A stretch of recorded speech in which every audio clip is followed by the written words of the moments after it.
We booked Esports World Cup up.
It is Elimination Day here at KWC at the Lenovo Legion Gauntlet. We are ready in Paris to send some teams through to the knockout stages and, unfortunately, to crush some keys. Which side will you be, on Valor or on the Glory side? Who will reign supreme? We're going to find all of that out in a moment. So everyone watching at home, welcome. It's amazing to have you. My name is Rain Day. I'll be your host on the stage for the next 4 or 5 days as we continue down into the amazing action that we've got on display. And by continue, I mean that this has already been occurring, so you know these familiar faces sitting next to me. Isaac, Holler. Isaac, how you feeling, man? It's great to be here. Great to have you guys and to start getting into these elimination games. I'm telling you, man, it's just different just to be right over here on this end. It's just a different thing. Like, I get to start over here, hear Rain Day just open the whole show. It's a different feeling, man. Yeah, it feels very weird as well. I mean, the vibes are very different, but we're, of course, very happy to have you on the English podcast here, Rain Day, as we continue on in these the groups. Yeah, it's amazing to be here, and everyone watching at home, I'm going to be learning, and for those who are tuning in, that's the point of these big tournaments, right? You get to see new faces, new people who are interested. Hey, what's going on? Let me check out what's happening at KWC. I'll be right along with you, kind of serving as your voice to help these guys tee up the stories. And speaking of that, I'm not the only one who is going to be teeing up some stories. We've got some other faces you'll be seeing throughout the week, and of course, you know them by now if you've been watching. It's Chris and Sky. Bonjour, everyone. Good morning here in Paris, and I'm Sky, the game reporter for the KWC 2026. Hello, 大家好，我是田云. This is my first time in Paris. Look at the scenery over there. We can see the hotels and basically everything in Paris. So excited. I'm eager for an ice Americano right now. Let's enjoy our time here. It's so romantic. Oh, okay. Who are you? Sorry. Why are you staring at me? I'm just hanging out here on the rooftop. No. All right. No, I'm Chris. I've been here for 4 weeks already, and I'm sick of the sight of the place, frankly. We're not. We're very much enjoying Paris. But I'm going to be a club championship reporter, so all the other games that are going on the other stages, we're going to be covering what's happening there to do with the club championship. We've got a huge prize pool to cover the club championship trophy at the end of our 7 weeks. I'm covering what's happening on that side of things. There's a lot being going on before you guys got here as well. I'll be keeping you all up to date with that. But yeah, I know. I feel like I've stared at this view. I've been on here with a camera crew. Where's the Eiffel Tower anyway? The Eiffel Tower is miles away. I don't know. I was staring there, at this big pyramid thing. I don't really know what it is. But no, it's been a really good time so far. Really excited to see how Honor Kings does this week. Yes, of course. Because it's a very important day for us. It's a very last day for the group stages. We have 4 amazing best of 3s, and they need to fight for the final 2 seats, make it to the final 8. And what's more, you have to stay tuned because everything happened after that. We're going to be having a playoff draw ceremony, which will be so amazing to watch. You have to be here. Promise me. I'll be there. Don't you worry. But guys, let's get into it. Let's start day number 1.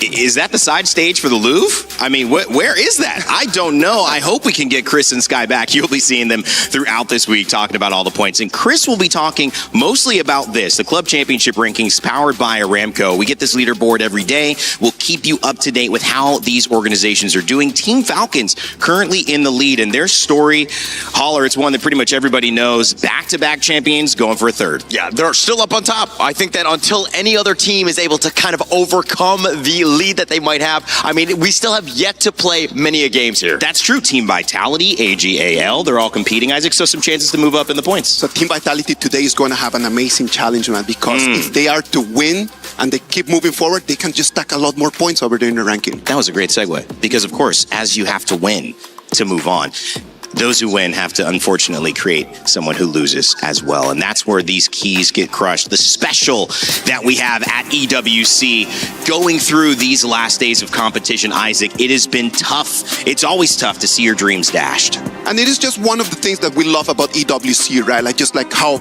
it signifies your dreams being crashed just by the key just being pushed under there.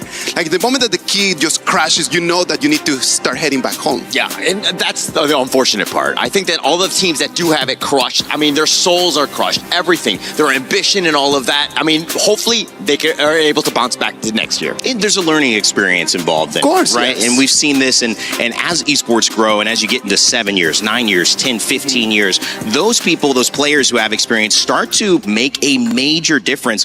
Then, of course, there's always the young guns, the dark horses. We've seen plenty a moment where that is the case. We'll see if that's today as we start heading into our tournament bracket. AGAL have already advanced into the playoffs. They are looking like a team to beat. Of course, Blacklist International awaiting the winner of Team Vitality and MIBR Los as we head into the next side of the bracket, Group C. We also have a qualified team already in the playoffs from the winner side. That's KSG. And then Revenant X-Bark and BRU are going to be facing off to see who gets the opportunity to face off against Virtus Pro, Isaac. These two first matches are just going to be everything that we want to see from Honor of Kings, man. Like about these KWC 2026, it's going to be very leveled. It's going to be really hard for us to really say who is going to come up with the upper hand before the game starts. Yeah, and actually going into this one, if you check back into those like the brackets right there, some of these teams didn't really have that opportunity to really shine as of yet. Yeah. So we have to see exactly how these games are going to go today. And one of the points you were making in the green room, you guys are filling me in on some of these teams have played a bunch. Some of these teams have only played one game up before today. Yes, so that'll be an element too. It kind of always is in sports. You and me, we're talking football. Of course. You know, when you're warmed up, when you sometimes make it through that gauntlet,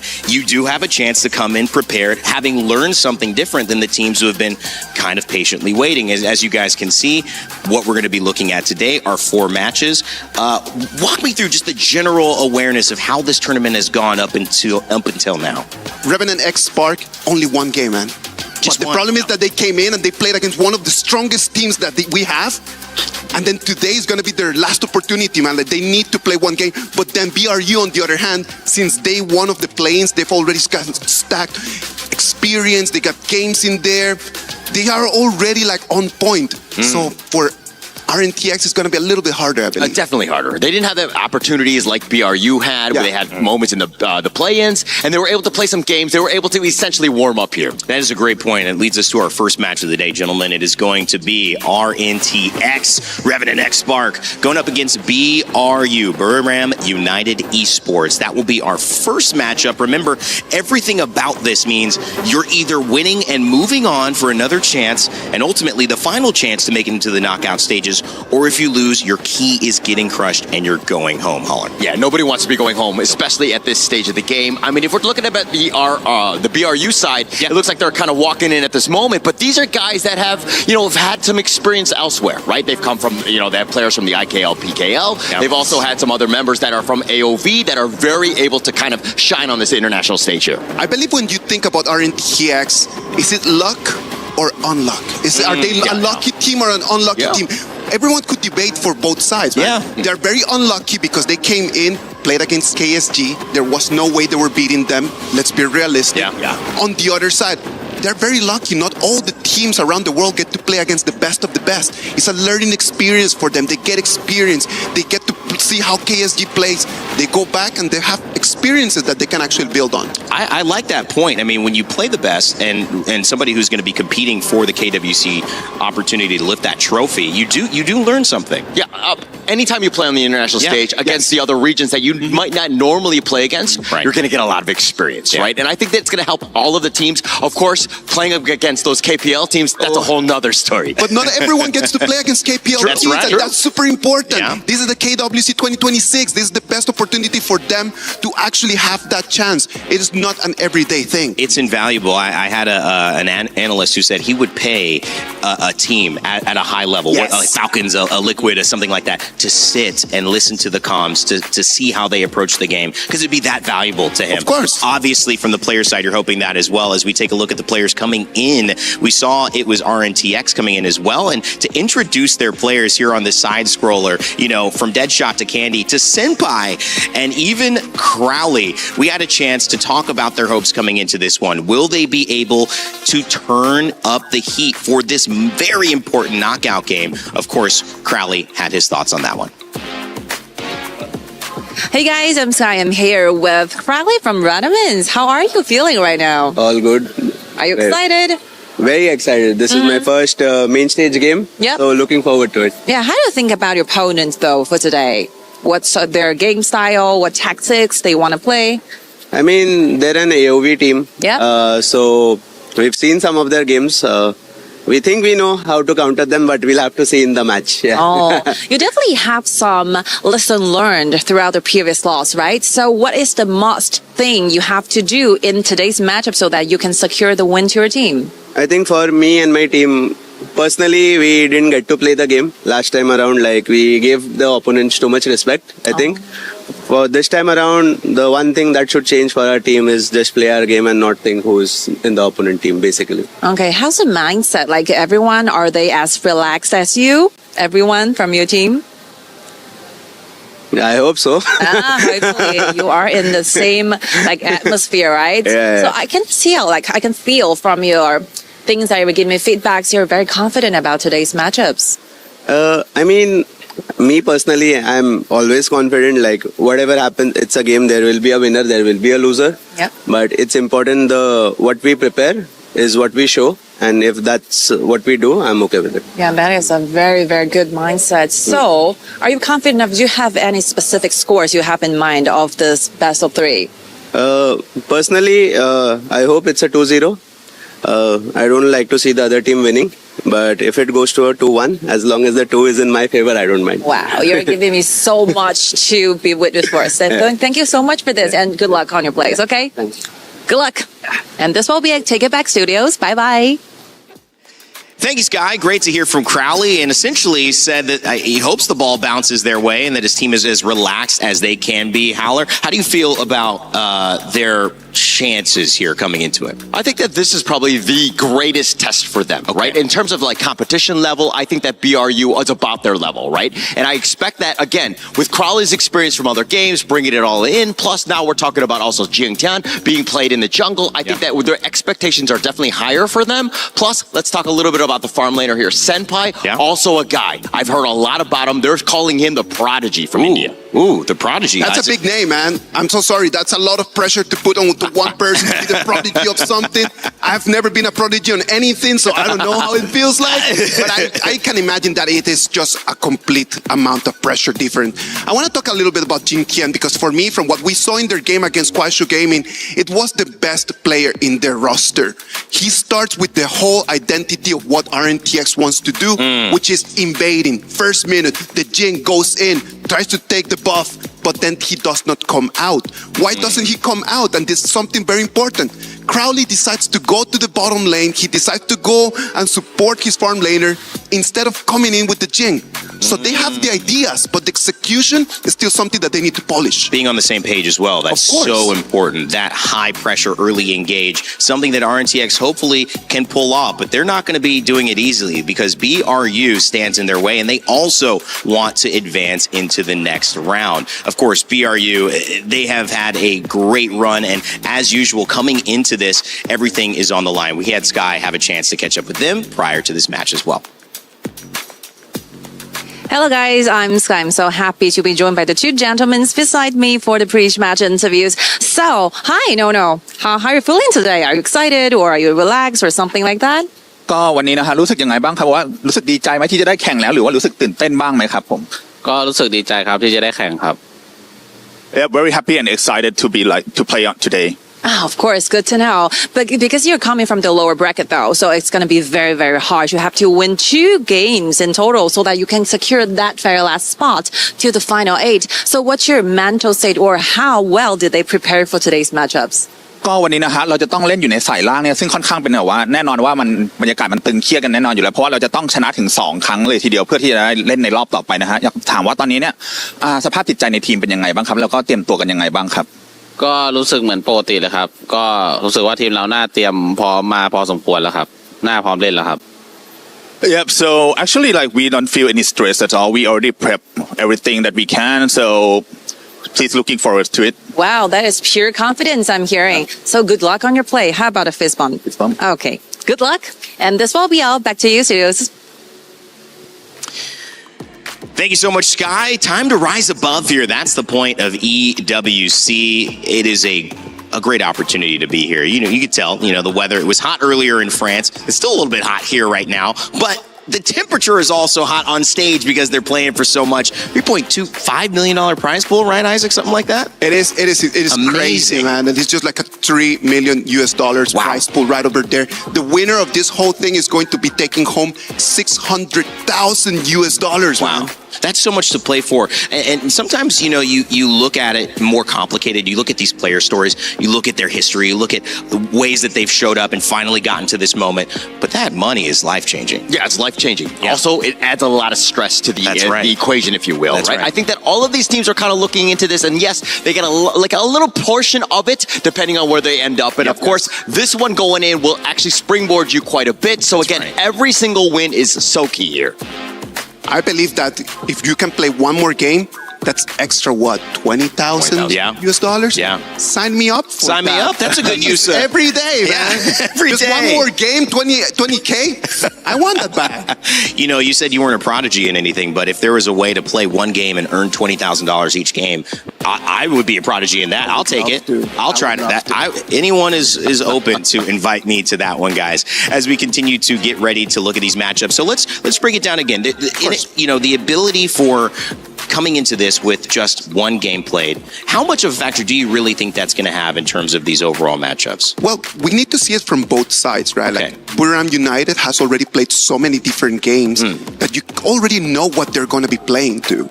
You already know what their picks are going to be. You already know what the heroes that they're comfortable with. So then for RNTX, that might actually be an advantage. On the other side, only playing one game and both of them were extremely short, you might still not have just get accustomed to the whole environment. Yeah, and I think going with this, the RNTX Spark team, this is a team that also played at the Asian Games qualifier. Yeah. They had a little bit of, experience there, a little bit different. Not all the players were available then, but I mean, they still pulled out a victory against Saudi Arabia. Hopefully they're able to take some of those lessons that they lost. I mean, they lost 2 games, and to bring that onto, of course, here at the KWC. I am really looking forward to this game because we haven't seen much from RNTX yet. Yeah. So there's going to be a lot of surprises. I am completely sure that they have a little bit of something just hidden right over there for everyone looking at us at home. Champs of the Kings Arise League, correct? Of course. So obviously want to show how much that league hopefully has brought to this main stage at this international tournament. I think when you look at this, and Holler, this is just wanting to get your opinion on it, what is the meta, the kind of conversation been coming into this? For people just joining us on the Lenovo Legion Gauntlet, maybe following through that group stages, what have we seen? What's been kind of the key takeaway for you? I think the biggest takeaway, and it's funny because we have the Arena of Valor team, but it's those Arena of Valor heroes that have done well. The 3 that have been laid on, I think the Lorien has been just really meta, something that people are had testing to go with. The Florentino has also had some play as well. It's actually been accelerated in the group stage thus far. And that is the beauty about this, man, because the variety of heroes that we're going to have right over here, the whole variety of different game styles that we have is what elevates the whole value of the whole KWC 2026. It is going to be different heroes coming in, different understandings of the patches that allows us to see extremely good games. Yeah, the best part about international competition for me is you do get to see the clash of identities, especially as a team, but also the choices that in their regions, the metas that work for them don't necessarily work on a global stage. You get to kind of see, okay, what's the top dog? And obviously there are some leaders in that avenue, but also there's some room for surprises, Isaac. I'm telling you, I believe that the key for today is going to be, can BRU really capitalize out of those extra hero picks that they have right over there? Or can RNTX really understand what did Virtus Pro do in the previous match to really just be able to just lock down the whole BRU strat? Yeah, and also about that strategy. I mean, BRU, they could do a little bit of, copying of that homework, if you will, right? Being able to steal some of those ideas. I think that the meta is still kind of being formed at this stage, but some of the top teams have kind of proven what sort of compositions are working. I believe that if we think about these hero picks, I know that Nora and Sagi, they already have done so much homework on that. I was listening to them in the green room, and then I was like, oh, am I ready for this game? Because these kids are crazy good at this, man. Did Sagi give you any of those hot snacks, that hot kanji snack? I mean, he gave me one. It's still in my hotel room. He thought he could get me. I enjoyed it. I liked it. Sagi thought he could get me, but not this time around. Guys, big points before we throw it in there. I mean, obviously going to be two regions clashing. The start of this group stage, actually the end of this group stage, heading into knockouts. This is going to be a big day. Yeah, definitely a big day. I mean, expectations, right? Elimination day, if you will. Win, you move on, you have a chance into the playoffs. It is an opportunity to build an identity, man. People are going to remember you by this game, by this match, and we're really looking forward to see exactly how we're going to remember one of these two teams. Well, my panel set it up perfectly. Holler and Isaac mentioning that every team that loses goes home. Keys crushed. But on the other side of that is victory. It may be a promise of lifting the trophy. Let's send it over to Mara and Milos to kick off KWC.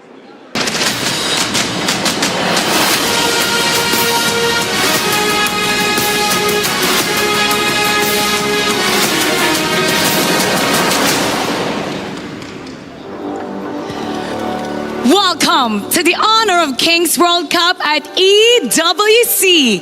It's the final day of the group stage. Now, 6 teams are fighting with their tournament lives. 2 spots remain. We're gonna see 4 best-of-3 series to determine who will survive, who will go home, and most importantly, who will get the final 2 tickets to the playoffs. My name is Mara Aquino here with Milosh. Together with our reporter Sky, we'll be bringing you all the excitement throughout the day. Well, Mara, we got to have a lot of fun last year at KWC. In Riyadh this year, we got to do it in the Eternal City of Lights, beautiful Paris, to decide who will be the champions of KWC. And to follow up on what you and the panel were talking about, 4 teams today. Their keys will be crushed and they will be sent home. Unfortunately, that's the part of the competition, and it's just how it is. And at the very end of this day today, we'll have our live draw show to determine who plays whom in the playoffs bracket starting tomorrow. It's all done live, so we're going to have a lot of fun deciding and seeing and reacting to how those games will go. But I welcome you all from all around the world to our stage here, the Lenovo Legion Gauntlet, from which all of the action will be coming in either today or throughout the rest of KWC. But we got games today, as you mentioned. Our kickoff game is about to begin, and that'll be Revenant X Spark versus Buriram United Esports. So let's get it started. Even though Buriram, you guys are the AOV champions, we are also champions in our own region, and we will try our best to beat you guys. ก็เลเวนแนนพวกผมก็จะผ่านพวกคุณไปให้ได้ครับเพราะผมจะไปแก้กับเวตัสโปครับ Eu queria desejar uma boa sorte a Vitality, porque o time que vai passar para o segundo estágio e o playoff somos nós. MIBR, berasa kalian prepare lebih buat kita lawan kita nanti lah. Peu importe si on joue Buriram United ou Revenant X Spark, on vous détruira. MIBR and Vitality, you better be ready to face us, because we're still confident that we can proceed to the playoffs.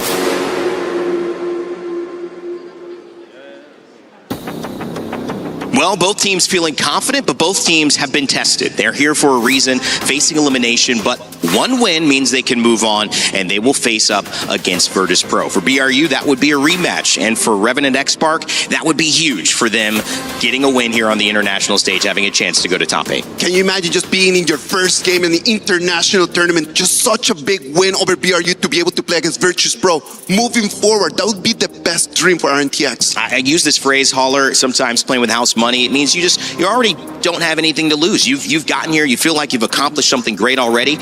Would that be a fair assessment of Revenant X-Spark? I mean, it's something that they're going to keep in mind. But I also think that hey, they want more than this, right? Sure, I think that now is the time to show up, shine, and to represent, of course, your nation here. Would a win exceed expectations? Would it possibly put them in a position where we start having to look at them differently? Oh, such a good question, man. I do believe that everybody wants to win. Yeah. Nobody prepares just to come and say like, oh, we're gonna try. Yeah. No, you come in with the mentality of a professional, your mentality of a killer, gonna come in, take the game. But the reality says they are the newest team in here. A victory for me would be exceeding expectations. And that would be amazing. Again, international stage experience. BRU on the flip side. We talked about Taos, some of them, some of the players before heading into this. Who's the impact player in your eyes? I think Valdez and Taos, those are the main two, right? I mean, when they played in the PKL and the IKL to some experience, I think that those are the guys that you're going to be looking into for this one to really set the tone, especially in this game 1 here. Well, game 1 almost underway.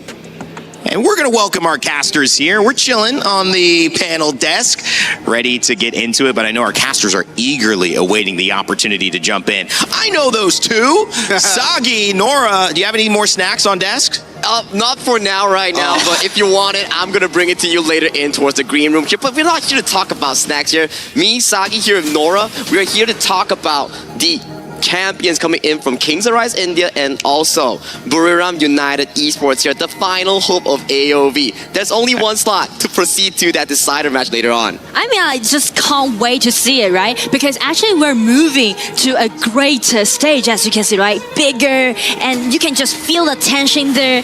And we know that it's going to be the lower bracket. And today, the draw tonight, just pushing everyone to pull out all the effort that they can to grab that seal. And I like what the panelist has mentioned just now, Aurora. Yeah. Throughout the first few days of play-ins, you have teams start to slowly move forward in towards this competition. But as you pace towards the final few days, keys are repeatedly being crushed, hopes gone, and now they're on planes heading home. And right now, in this last day of group stage, we need to find out who amongst the final few teams makes it to the playoffs.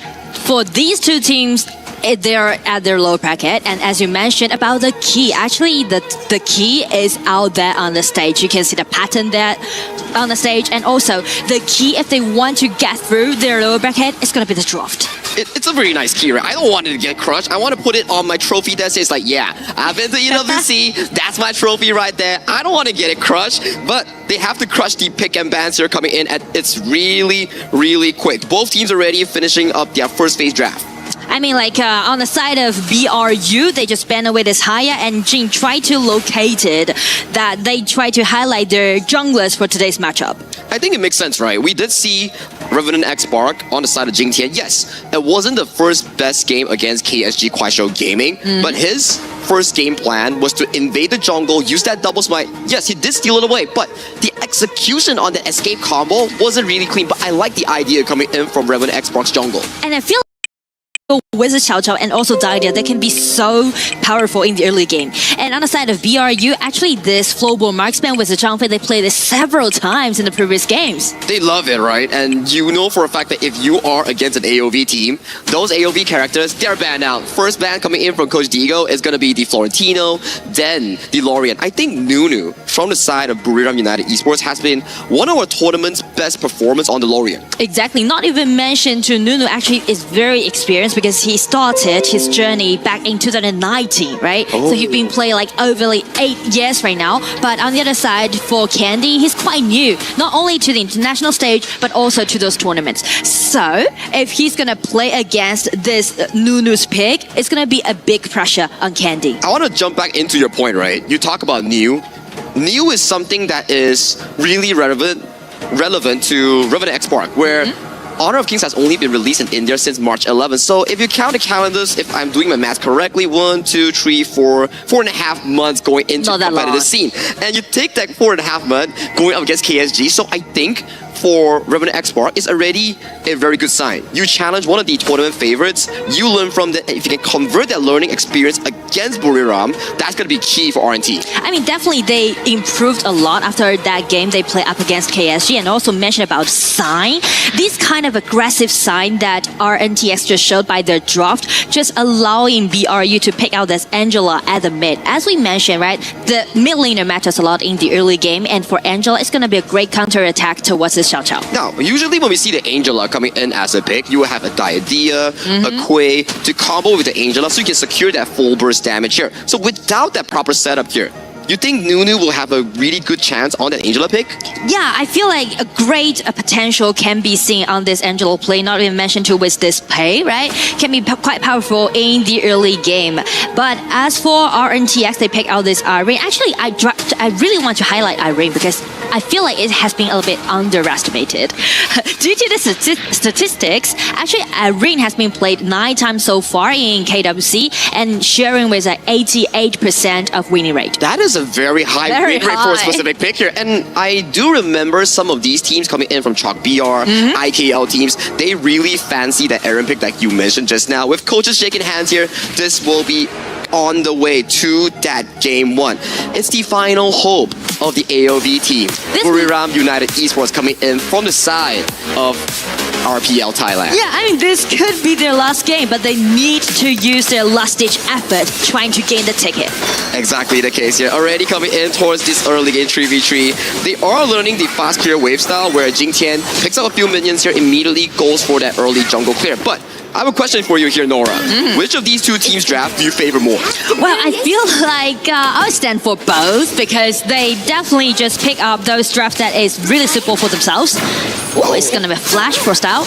Yeah, that's going to be an early punish here coming in on the side of Crowley here. Do they get the steal? Yeah, Buriram gets an easy pickup on that early game. And that's something to do with this Angela's power pack, right? Because of the vision control that Angela can has, allowing Nunu to do a lot of things and lead the pace for BRU. Yeah, fully agree with you on that statement here. And you talk about this. Oh, that's a little bit hype of Rose here. So close. Keep fighting. I'll be cheering you on with all my heart, just like always here. Thank you, Tanapa, coming in from Thailand. And I gotta say, it's interesting that Buriram likes to shuffle around their clash laner. Usually we see Yu Xiong. He had that amazing Florentino play coming in against VP in the upper bracket. Yes, they lost, but it was a really 50-50 series coming in towards this lower bracket in a crucial match. They put in Little Boys instead for this elimination match. And I feel like BRU is a great team to do team fights, actually. Correct. Just like what you mentioned, Little Boy matters a lot during the team fight.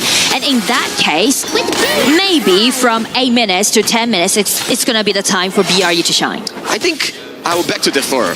I want to see them go at it at 4th minute mark because we look at their first 3 picks, the Pei, Ukyo, Diadea, Zhang Fei, is just screaming to me like, hey, you make a mistake, your jungle is gone, your side lane is gone. Well, then here's a saying from Taos, right? Just wait for me till my ult is ready.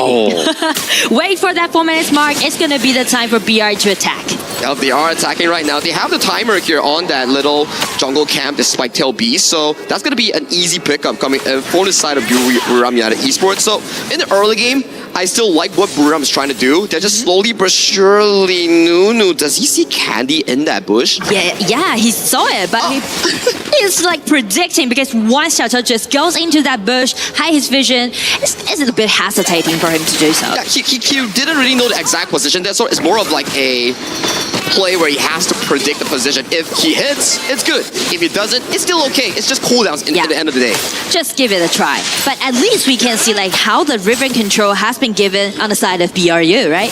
It's a strong 3v3, right? We keep talking about this. I sound like an old man now, like the cat, like a panelist on the other side. I'm sorry, Holler. But this is what we keep talking about. It's like, if you control that 3v3 in the mid lane, you win that 3v3, you can attack jungles faster, you can move to the side lane faster. Just so, Valdez, Nunu, Taos, Jing Tian, Candy, Crowley. These 6 players are going to be crucial for these both teams. And that's the reason why we're seeing some potential play on the top side of the map because they're trying to gain in the clarity of the wave and also that teleportation. Yeah, that teleportation portal especially important, right? You want the 2 clash lanes, pick it up, come in for a specific flank, especially when you are Deadshot. Crowley getting caught on that 2-2 onto the side of Licky here. Licky has to burn a very expensive flash prior to that team fight. Yeah, and I mean, that's something to do with RNTX rotation. It was really nice move down by Crowley, just force out that flash, allowing them to win the advantage during this team fight. Well, that's a lot of people here coming in for the side of Revenant X-Spark. Hiding there. Now they're camping in towards this jungle here. Crowley coming in. Does get hit by the Unbridled Outburst. Nice flash away coming in from Crowley. Jing Tian finding onto his Taos. Taos has no spell, but he's a very tanky Zhang Fei. This pit goes over to the side of Revenant X-Spark, but who gets the smite? We don't see Valdez around the pit. It will be going in easily for the side of Revenant X-Spark. I mean, I do like the way how BRU was ambushing in that place in the blue buff side, but how swift that Crowley just reacts to that kind of gank, just allowing RNTX to do the pushback. It's 2 things, right? Crowley with the amazing reaction flash, but to me, it's also about Nunu and Taos. The synergy on that combo was a bit off. It was layered correctly. I think Crowley would just be like, poof, you're gone. And actually, you know, we mentioned about the power packet is kind of like different. And as RNTX grabbed that Tyrant, allowing them to push forward, we mentioned about the high winning rate, right? On the side of Senpai. So this time, they're going to give Senpai the red buff and just play around him. I think it's a very good point that need to highlight is that the game between Kuaishou Gaming against Revenant X-Spark, that was more of a trial and test for Revenant X-Spark to see as an emerging region how you fare against one of the best regions in the world. Now, this for me is Revenant X-Spark's first debut against a global team. Exactly. And if you mention about those improvements that they made, it's the cautious that they did, right? They're not that reckless into getting the kill. And being caught out by the Honey Sweet Breeze. We do see the Unbridled Outburst catching on towards the back line here. Candy being taken down. Crowley, second to fall, and Buriram United Esports picks up 2 quick kills for trade 1. It's gonna be 1-2 trade, and still Dharma waiting there. Deadshot finding a true mantra towards the wall, but there is no follow-up damage here. Just a bit of a surprise play coming in from Deadshot. I mean, it was RNTX trying to make something happen, right? Just look at this replay. But the thing is that after Nunu has been denied, it's gonna be Charlotte coming in, Pei coming in, Jumpy's ulti broken, everything just collapsed on the side of RNTX. Just a beautiful counter initiation coming in from the side of Buriram United Esports. They're putting them a bit of a comfortable goal lead in this 6-minute fourth game. Yeah, 1,000, not a lot, but we need to include one thing for sure.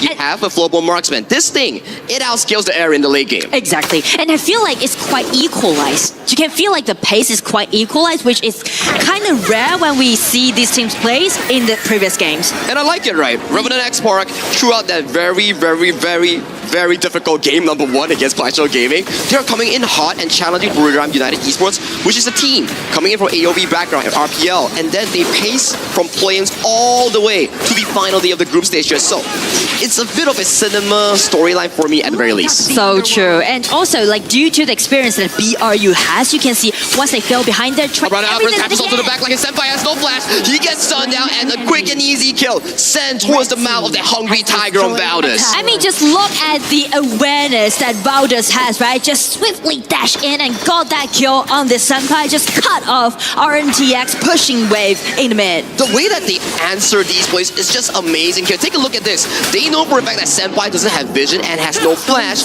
gets caught by the Unbridled Outburst, knocked back into the stun, which sets up Valdez for the quick and easy kill.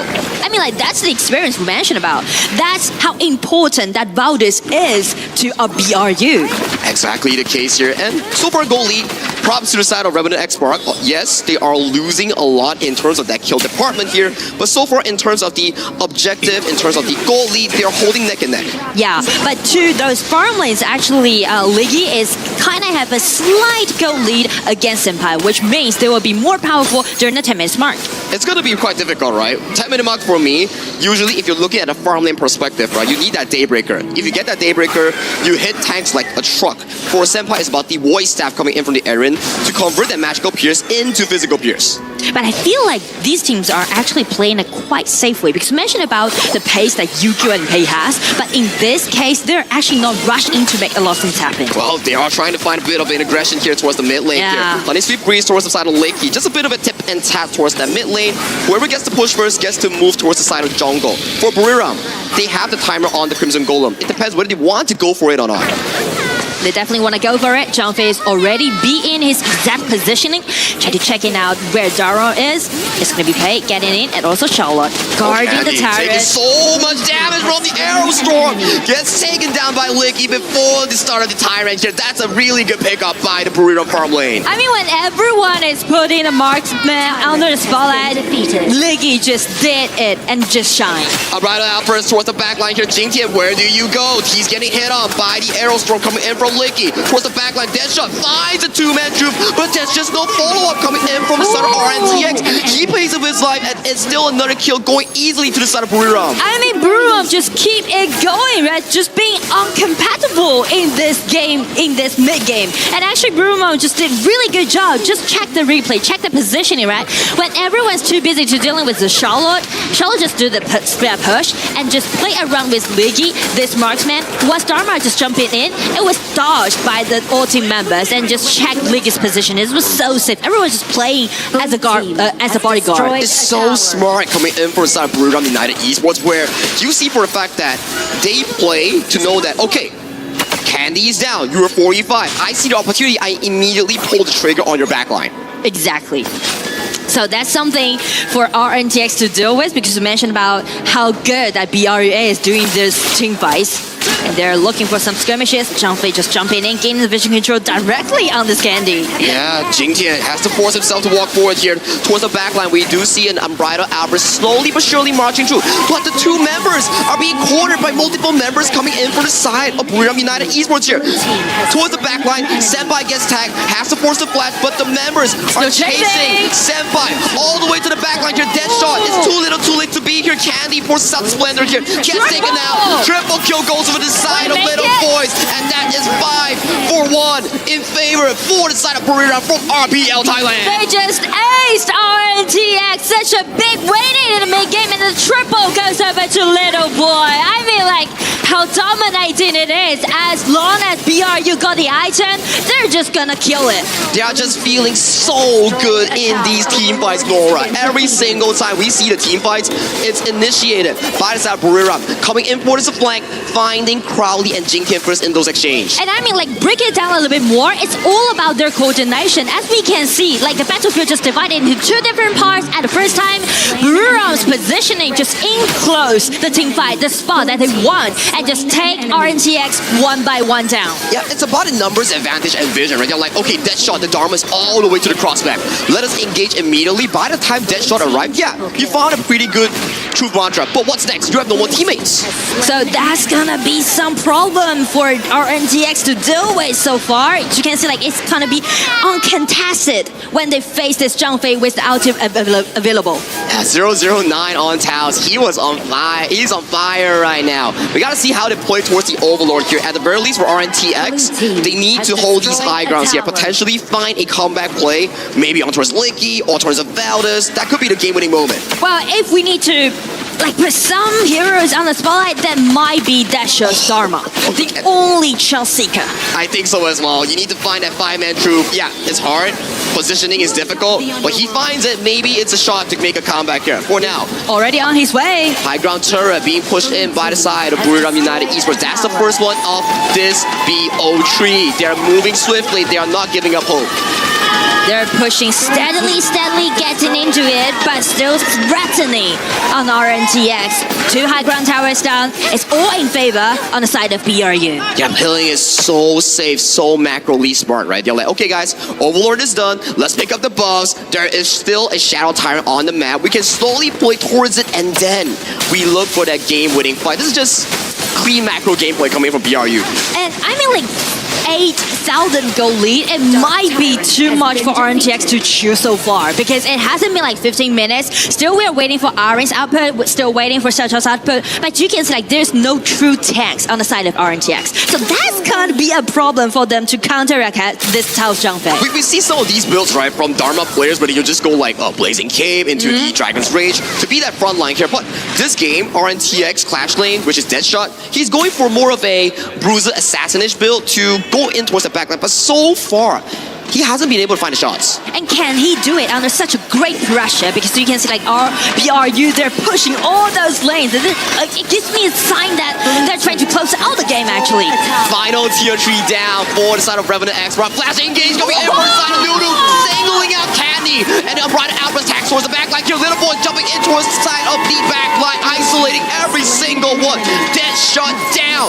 And with the minions marching through, this might be game over. I mean like decisive thing that just Nunu did with the burst out damage, with the flash in, and with a numbers advantage. It's gonna be a 5 versus 3. And with the minions marching through, Lick is like, nah, I don't want any kills. I just want your crystal. And game 1 goes to the side of Buriram United Esports, and it is looking good for the RPL fans. I mean like beautiful play. You can see the experience that they got, right? Because they're so adapting to those international stage and they know exactly what they're gonna do. They can read the composition, they just hold their composure, pushing steadily, and got such a beautiful clean win against RNTX in game 1. They're learning so fast. Take a look at the highlights coming in from the early game. It was back and forth with RNTX finding certain plays towards the backline of BRU, but it's coming down to numbers advantage, vision control, setups like these that put Buriram United Esports on track. And I do want to highlight Nunu, the Angela player, right? Because you can see all those bursts of damage that she did. She's not only saving herself, but also protecting Liggy's positioning. He's doing everything that a mage can possibly do. And this is the crucial team fight. Buriram utilizing the vision control, slicing the map to half, making sure that they take down Senpai and Jingtian first, and then the team fight later on. It's just easily going into the side of Buriram United Esports. But Nora, that's it for us. Let's pass it over to the panel to check out what they have in store for this game number 1. Thank you so much, Sagi. I will say KWC is exciting for me because I've actually played Angela, and I love that burst damage and that stun that she brings. I'm a big mid laner. I love stun. I love CC, crowd control, and that laser at the end, man. But Nunu obviously performing. We talked with him earlier on. Yeah. BRU take the lead in game number 1, gentlemen, and it was pretty convincing. Well, I'm going to open it in there, man. I'm going to say that from the BP, both teams came with a very clear idea. BRU, they didn't want to allow RNTX to be able to take the Jing, which would have been actually really difficult for them to defend. On the other side, RNTX just decided, you know what? I'm just going to ban everything of the heroes that I do not know, that I have not yet seen. So the coaches came with a very clear idea that they were just unable to execute. I'm going to go a different direction. I do think that while the draft is important, I think at the end of the day, the execution was completely off. They could have picked any hero, right? I think that what Revenant X-Mark were able to do, especially early, they started strong, but then they started to make execution error after execution error of just going out of position, going super aggressive, and they paid with their lives multiple times as they got enclosed. Revenant Spark, one of the talking points we had earlier was that there was this kind of miscommunication you brought up with Crowley going in and kind of not being on tempo with his, I think it was his jungler that you had mentioned. So, did you see that? What was the communication error that you might have noticed there? That I actually did not see communication errors in this execution error, excuse me. I do believe that in this one, it was just completely on the other side. The jungler and roamer composition was a lot more on point. You can see on the other side that in the mid game, the Pei comes in and starts going around with the Tramfate, taking the kills, opening the gap. After the 7th minute, you can already see that they're already stacking up an advantage that for Revenant X-Bar just wasn't able to come back from. Yeah, not able to come back from, but it's like when one member gets killed, you cannot be fighting 4 versus 5. It's a simple math equation, if you will. If you're even, okay, we can fight. But if we're down a member, there's really no reason to be kind of forcing the issue. And I mean, I don't mean to highlight some of the members, but Deadshot here, it seemed like he was going a little too ham at times. He needs to play within the team. Not calling any names, but you should not be doing that, my guy, please. I agree with Holler completely, man, because we were talking about that specific moment, right? Like the Ukiyo comes in, goes in too deep, and then after that, the whole team sees him die. And instead of just kind of turning around, letting him be, they're like, no, I'm gonna go on, I'm gonna go and try to save him. They're going to try to take revenge, and everyone falls. It seemed like they had the army mantra of never leave a man behind, but I think in this case, you got to leave everybody behind, right? You just got to survive. I'm really sorry. It's been really nice. See you in 30 seconds, man. That's it. You do have to do that sometimes. Of course. I'm a big believer in a bad plan executed well is better than a good plan executed poorly. But sometimes a bad plan in a MOBA is just very difficult to overcome. Like you genuinely can very rarely win with a bad plan, even if you execute it at the best level, because there's so many places, whether it's in the pick and bans, whether it's in the execution, that a good team can get you those little things, those little edges in this kind of economy game. And it just felt like, was it Deadshot that pushed that towards to where it was unrecoverable? Where do you think the big hanging point of this was? So the strategy in the plan going in was great. Okay. I mean, that was what they got the early kill. Things were looking kind of good, but then all of a sudden the tables had turned. Once they lost one member, they were like, oh crap, now we need to force it. And that is kind of due to a little bit of inexperience. Okay. Where, again, you need to play within the team, calm down a bit, and understand that, hey, this is a long game. We still have the advantage here. We should not be throwing. I believe that what happens is that little things, little plays have a little bit too much weight on them. So when things go well, like in one little play, then everybody's super happy, and when things go wrong, then everybody just goes extremely sad. So it goes up and down so much, and they just need to understand next play, man. Yeah, that's it. Even it goes bad, next one. Next play. You talk about just connecting your first pass when you get into a game, right? Of course. If you get upset that you lose that ball, that could throw 15 minutes down the drain if you just feeling unconfident. Now, obviously, having the opportunity to jump back into it, RNTX, they need to win this next game. Otherwise, they are going home, Holler. So how do you change the approach now when little things had already kind of gotten you up and down? How do you keep that mentality? Yeah, you just need to just calm them down. Yeah. Right? Easier said than done, especially when the emotions are running very high on stage. But I do think that this is one where, again, you have a lead, play within the plan. Stick to the plan. Trust each other.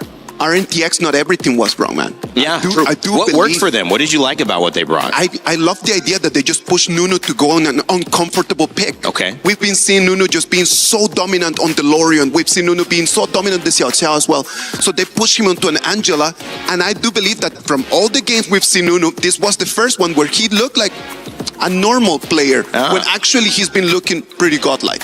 So how is that, again, the approach? Because it didn't work. Obviously, maybe it slowed them down, gave them a chance. There were some little things that didn't allow RNTX to snowball. But do you focus on Nunu again, putting him in a position where he's on a less comfortable hero, or how do you approach this now? Well, Draft, you always want to make everyone uncomfortable on the team. I think Nunu is definitely one of the guys that you do want to do, especially in that draft. Target him as much as possible, but when it comes to execution, I think they let Valdez run a little bit too freely at times, as well as, again, letting Nunu get back in this one. Yeah, maybe that a little bit of experience as well, just coming into it. Lights are bright. It's difficult. Now we're in a best of three, so the next game will send them home. But also, you've got to talk about what does this tournament mean for them? If this is their last game, again, we're getting a little bit preemptive.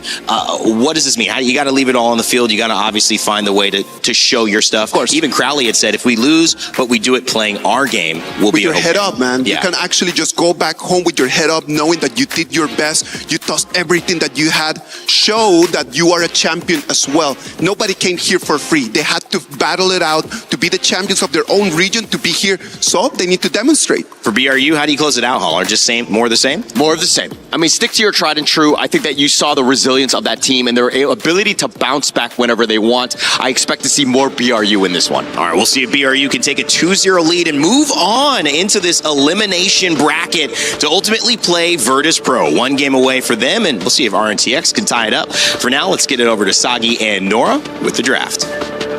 Thank you so much, panelists, for the amazing analyst segment here. It's Sagi and Nora once again back in towards Game 2 of RNTX taking on Buriram United Esports. And you can see RNTX, there's some of the blue side already targeting on Nunu, right? Just taking this might being unavailable. And also on the side of BRU, they're targeting at Jing Tian again. I think it makes a lot of sense. Jing Tian has been a star player coming in from the side of RNTX. And with these specific bans coming over here, you might be wondering, hey, he's planning for a Lorian pickup here. It's like, no.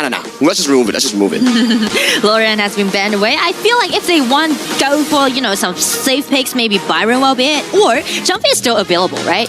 And you can check, Zhang Fei's winning rate is super high, up to like 60%. It has been the most picked hero so far. It's a very comfortable pick, right? But they have different plans right now. Crowley locking in that Lapu Lapu as the first and foremost pick. For me, I like Lapu Lapu. Very strong, engaged from afar. Zhangfei, you gotta wait for level 4, but Lapu Lapu, with that skill 2 flash, you can actually go all the way to the back line for those early setups. And also, here's the trick that RNTX just did, right? You mentioned about the initiation, but only little roamers allowing them to do so. But Lapu Lapu, as an open choice, they just take away, just sort of like a ban away from BRU this time. Yeah, smart, right? Smart. I think these are the things that you need to be prepared of, because now, without the Zhangfei, without the Lapu Lapu, you kind of have to skill into picks like the Lian Po, which has not been the greatest in this tournament thus far. But with the pick of the Byron and the Ao Yin, we might see a Diadea come true for the side of Buriram. Oh, I totally agree with you. And also the prioritize that they gave to the side lanes, just showing they want to go for a safe play. And that's the strategy that I think BRU is actually executing for today. Now, if you look at the specific draft here, and you think of the first game between RNTX and Buriram, how does RNTX improve their gameplay to fight for tournament survival? I feel like RNTX has such a clear playstyle that they're trying to do a lot of early invasions, right? From like a game, maybe like level 1, but it relies a lot on Jing Tian's like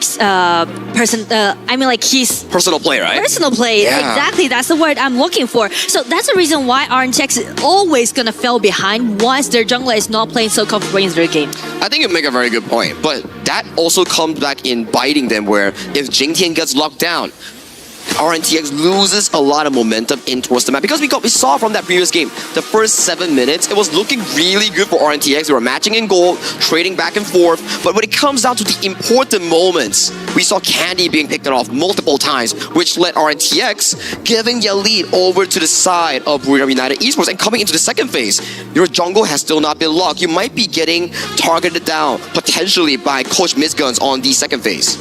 And as Guan Yu has been banned away and also Jing has been banned away, they are trying to shred down RNTX team fight power. And also, I do like the Xiao pick this time for Nunu, because it's not only gonna be a counter attack towards Haya, but also this early pick. It's a very smart pick, right? I like for the fact that Haya, this will be the game-changing moment. For Candy, yeah, he didn't play that well in game 1, but when you have the Haya, you are tasked to repeatedly go for those 1v1s, capture them, force both teams, the remaining 8 members, to wait outside. So it's a bit of a do or die situation, but if you can snowball the game, Haya is a really, really deadly pick. And there's only little heroes allowing them to do so, to guard Haya's ulti outside, right? One is Lapu Lapu, one is Lian Po, and since they are already being dealt with RNTX, BRU just go for another choice, which is called Anat. And what do you think of this Anna pick, right? I like it. We've seen it really little, I think only once in the play-ins by DCG. Yeah. And coming in towards the main event of the group stage, there's more and more players trying to pick up this Anna pick, where they go for like the aggressive flash engage, like GKZ, for example, right? Yeah. I feel like they just found out the potential of this Anat, right? With the ulti, with his flash, and they can actually be contested outside Haya's ulti. Oh, it's like everyone's come in, it's like, yeah, okay, pop the ultimate, disengage whoever Haya is ultimate, and then we back off or we go in aggressively. I like that idea, I like that. And I like the Luna pick. You know, I'm always going to be so thrilled once they're picking out this Luna. And this time, since there's less controllability that we can see on the side of BRU, just let Jing Tian to have that confidence that, okay, I'm going to carry the team for game 2.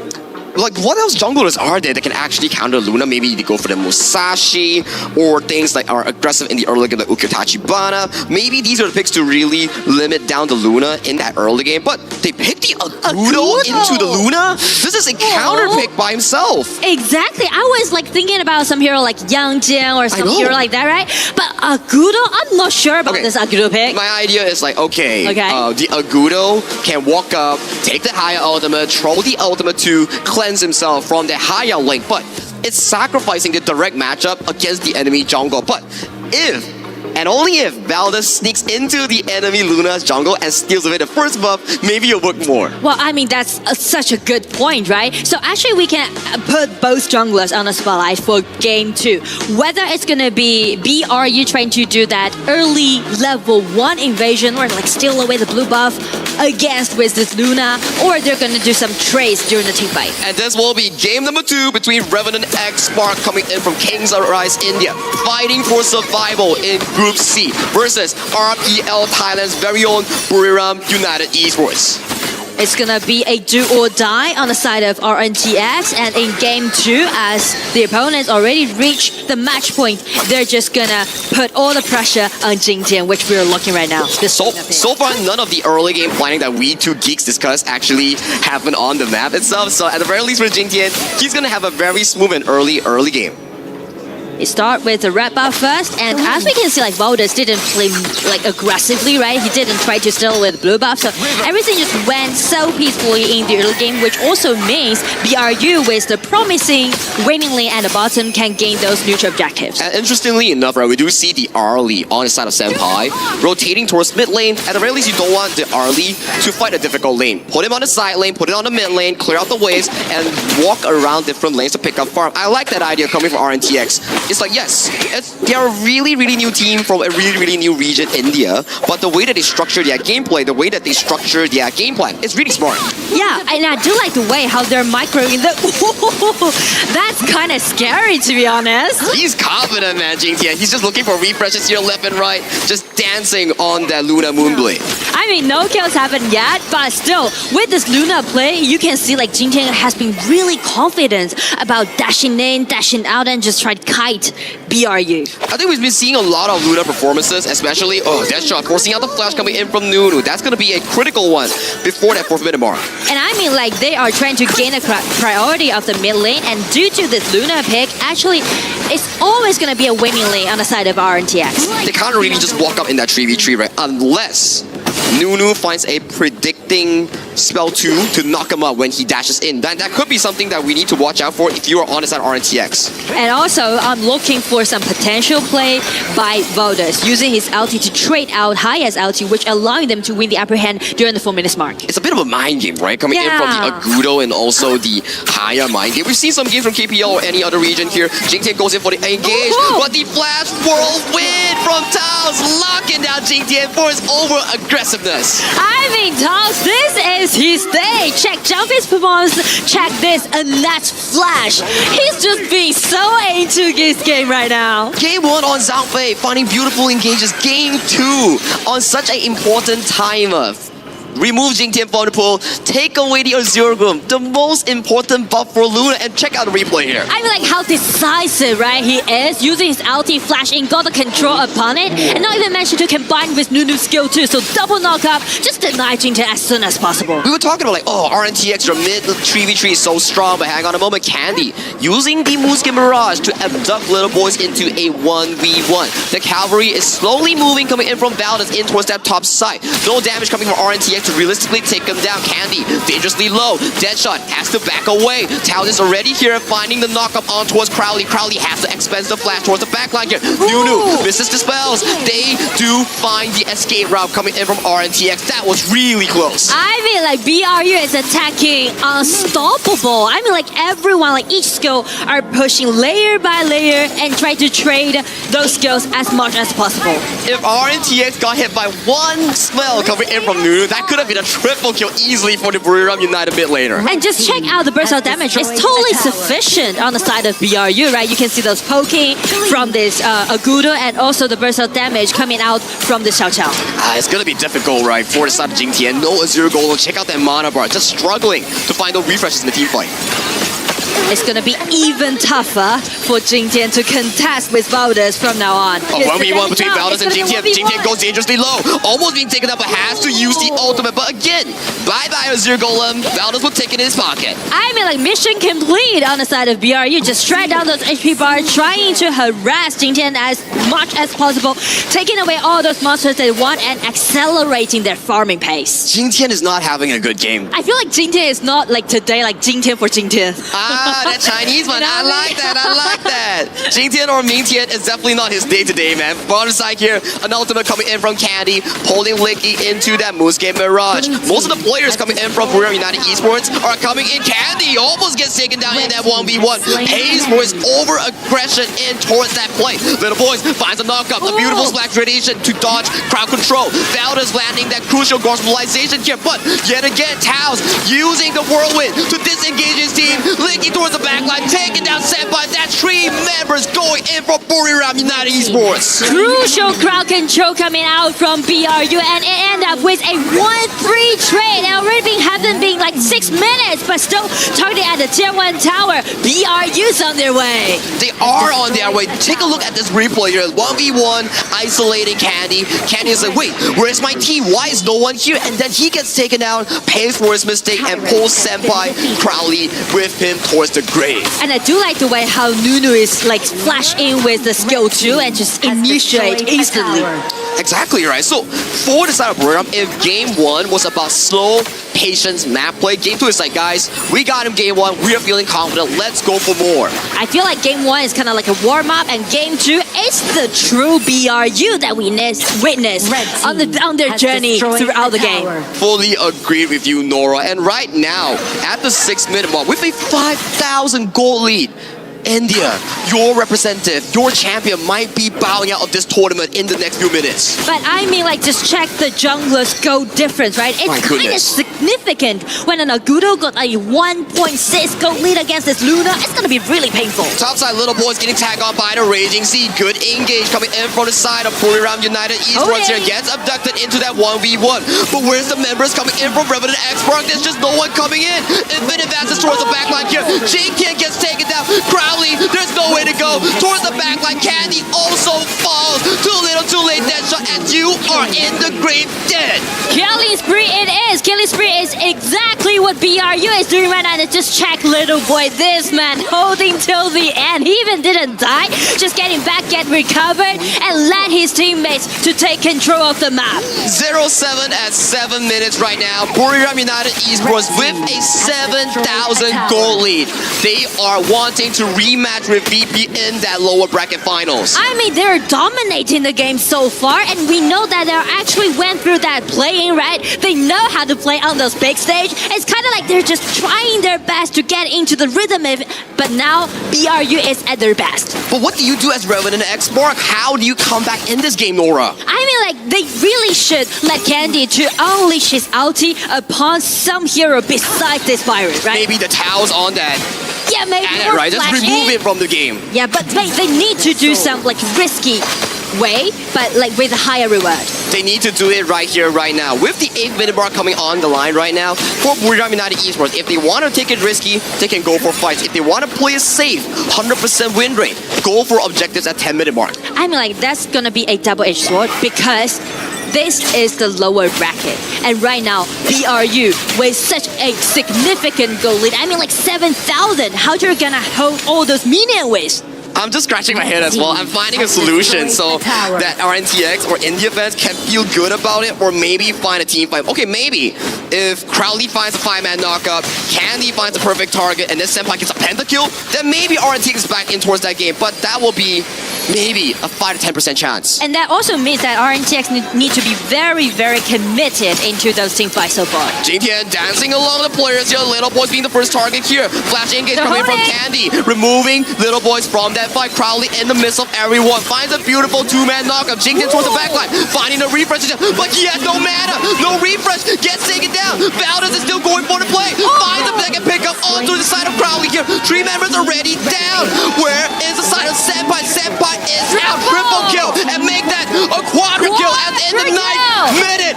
Buriram United Esports are marching for your crystal as they want their rematch with Virtus Pro. Explosive performance down by Focus, down by BRU. They aced their opponent and they are aiming for that spot. They're ready to get revenge. AOV's final hope coming in from RPL Thailand. They want the crystal. They get it. That's a 2-0 going in for BRU. I mean, clean, neat, but sophisticated 2-0. Goes over to BRU. Such a nice play that they did, and you can feel the rhythm that they play, right? Game 1 kind of warm up and showing their understanding towards the patch, towards the game. And game 2, they just go all for it. The absolute domination coming in from AOV, RPL's Thailand representative. Very well played, and they advance further with one more shot, one more opportunity to maybe make history as the first team team coming in from AOB region to make it into KWC top 8. So a lot of pressure, but also responsibility is out there on BRU, and this time, with this 2-0 clean win, they're ready to make comebacks. House was just so clean on that Ana. The way that he found the initial pickoff on towards Jing Tian was just chef's kiss with that play, and ever since that, invades after invades, team fights after team fights, everything was looking so darn good for Buridam up until the finish line. I mean, like, I really need to put it into a clear way, right? Because usually Luna is the counter-attack, counter-pick towards Akudo, but this time, Valdez just shine out with a quarter at the end. If this fight Jing Tian had gold, had a 0 gold, things could have been so good for RNTX, but as of this point, 8,000 gold lead is really too little too late. They get taken down, and this is over for the side of Revenant X Spark. And with the conclusion of this game, let's show it on towards the stage to check out the interview with the Tage. Yes, my friends, it's Buridam United Esports that take the win, and I'm joined by Nunu to have a quick chat about their performance, and there's no two ways around it. Both of your games looked incredibly clean. How did you prepare for this game today, and really for a qualification spot at top 8? ก็วันนี้นะฮะเราจบเกมแรกที่เราต้องเจอกับเขาเนี่ยครับไปด้วยสกอร์ 2-0 ทีเดียวโดยที่ค่อนข้างดุเนียบมากๆเลยนะฮะอยากถามว่ารู้สึกยังไงบ้างครับเกมนี้ก็วอร์มครับวอร์มก่อนเจอ VP ครับ Yeah, I think this is just a warm up before we face VP. Well, speaking of which, Virtus Pro, their team, some of their players have had the experience in playing in playoffs in the past. How do you prepare for a team like that of the big shot? เรามาคุยเรื่อง VP กันบ้างนะฮะเนื่องจากว่าในทีม VP เนี่ยมีเพลเยอร์บางคนที่เคยเล่นไปถึง Play Off แล้วนะฮะเราได้เตรียมการยังไงกันบ้างครับที่จะต้องเจอเขาก็เตรียมให้เราเล่นแบบเนียบขึ้นครับแล้วก็พยายามสู้เขาโดยไม่พลาดครับ Yeah, we try to make like play more clean and like be more precise to the plan that we have been practiced all along, and like try to make the least early as much as possible. I think your gameplay was very clear today in the message you're sending to Virtus Pro before that game. You're on the world stage in Paris here at KWC. Now, do you have any message to send to your Thai fans out there that have been supporting you since day one, Nunu? ตอนนี้เนี่ยฮะเราอยู่ในเวทีระดับโลกนะฮะอย่าง KWC นะฮะเรามีอะไรอยากจะฝากถึงแฟนๆชาวไทยที่คอยเชียร์เราบ้างครับก็ฝากเชียร์พวกผมด้วยนะครับก็จะทำให้เต็มที่ครับผมจะไปรอบ8ทีมไม่ได้ครับ To all the Thai fans, thank you so much for supporting us, and please keep supporting us. We will try our best to qualify to the top 8. Thank you, translator. Okay, thank you very much, Nunu. Let's bring up the rest of the team. Buridam United, come on over. This is one of my favorite parts of KWC and EWC because you guys are going to get to crush your opponent's key. Come on over with me to the back. That's, of course, Revenant X Sparks' key.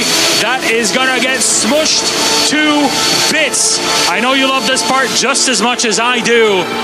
Gentlemen, please approach our crusher. The Keymaster is waiting for you all the way over there. Go on in. We'll invite you over. We have our handle to push this one through. You guys can all get close to one another and you can start whenever you'd like. Keep it going. There it is. We're going to say goodbye to them now. Thanks to Buridam United Esports. It's Revenant X Spark and they're going back home.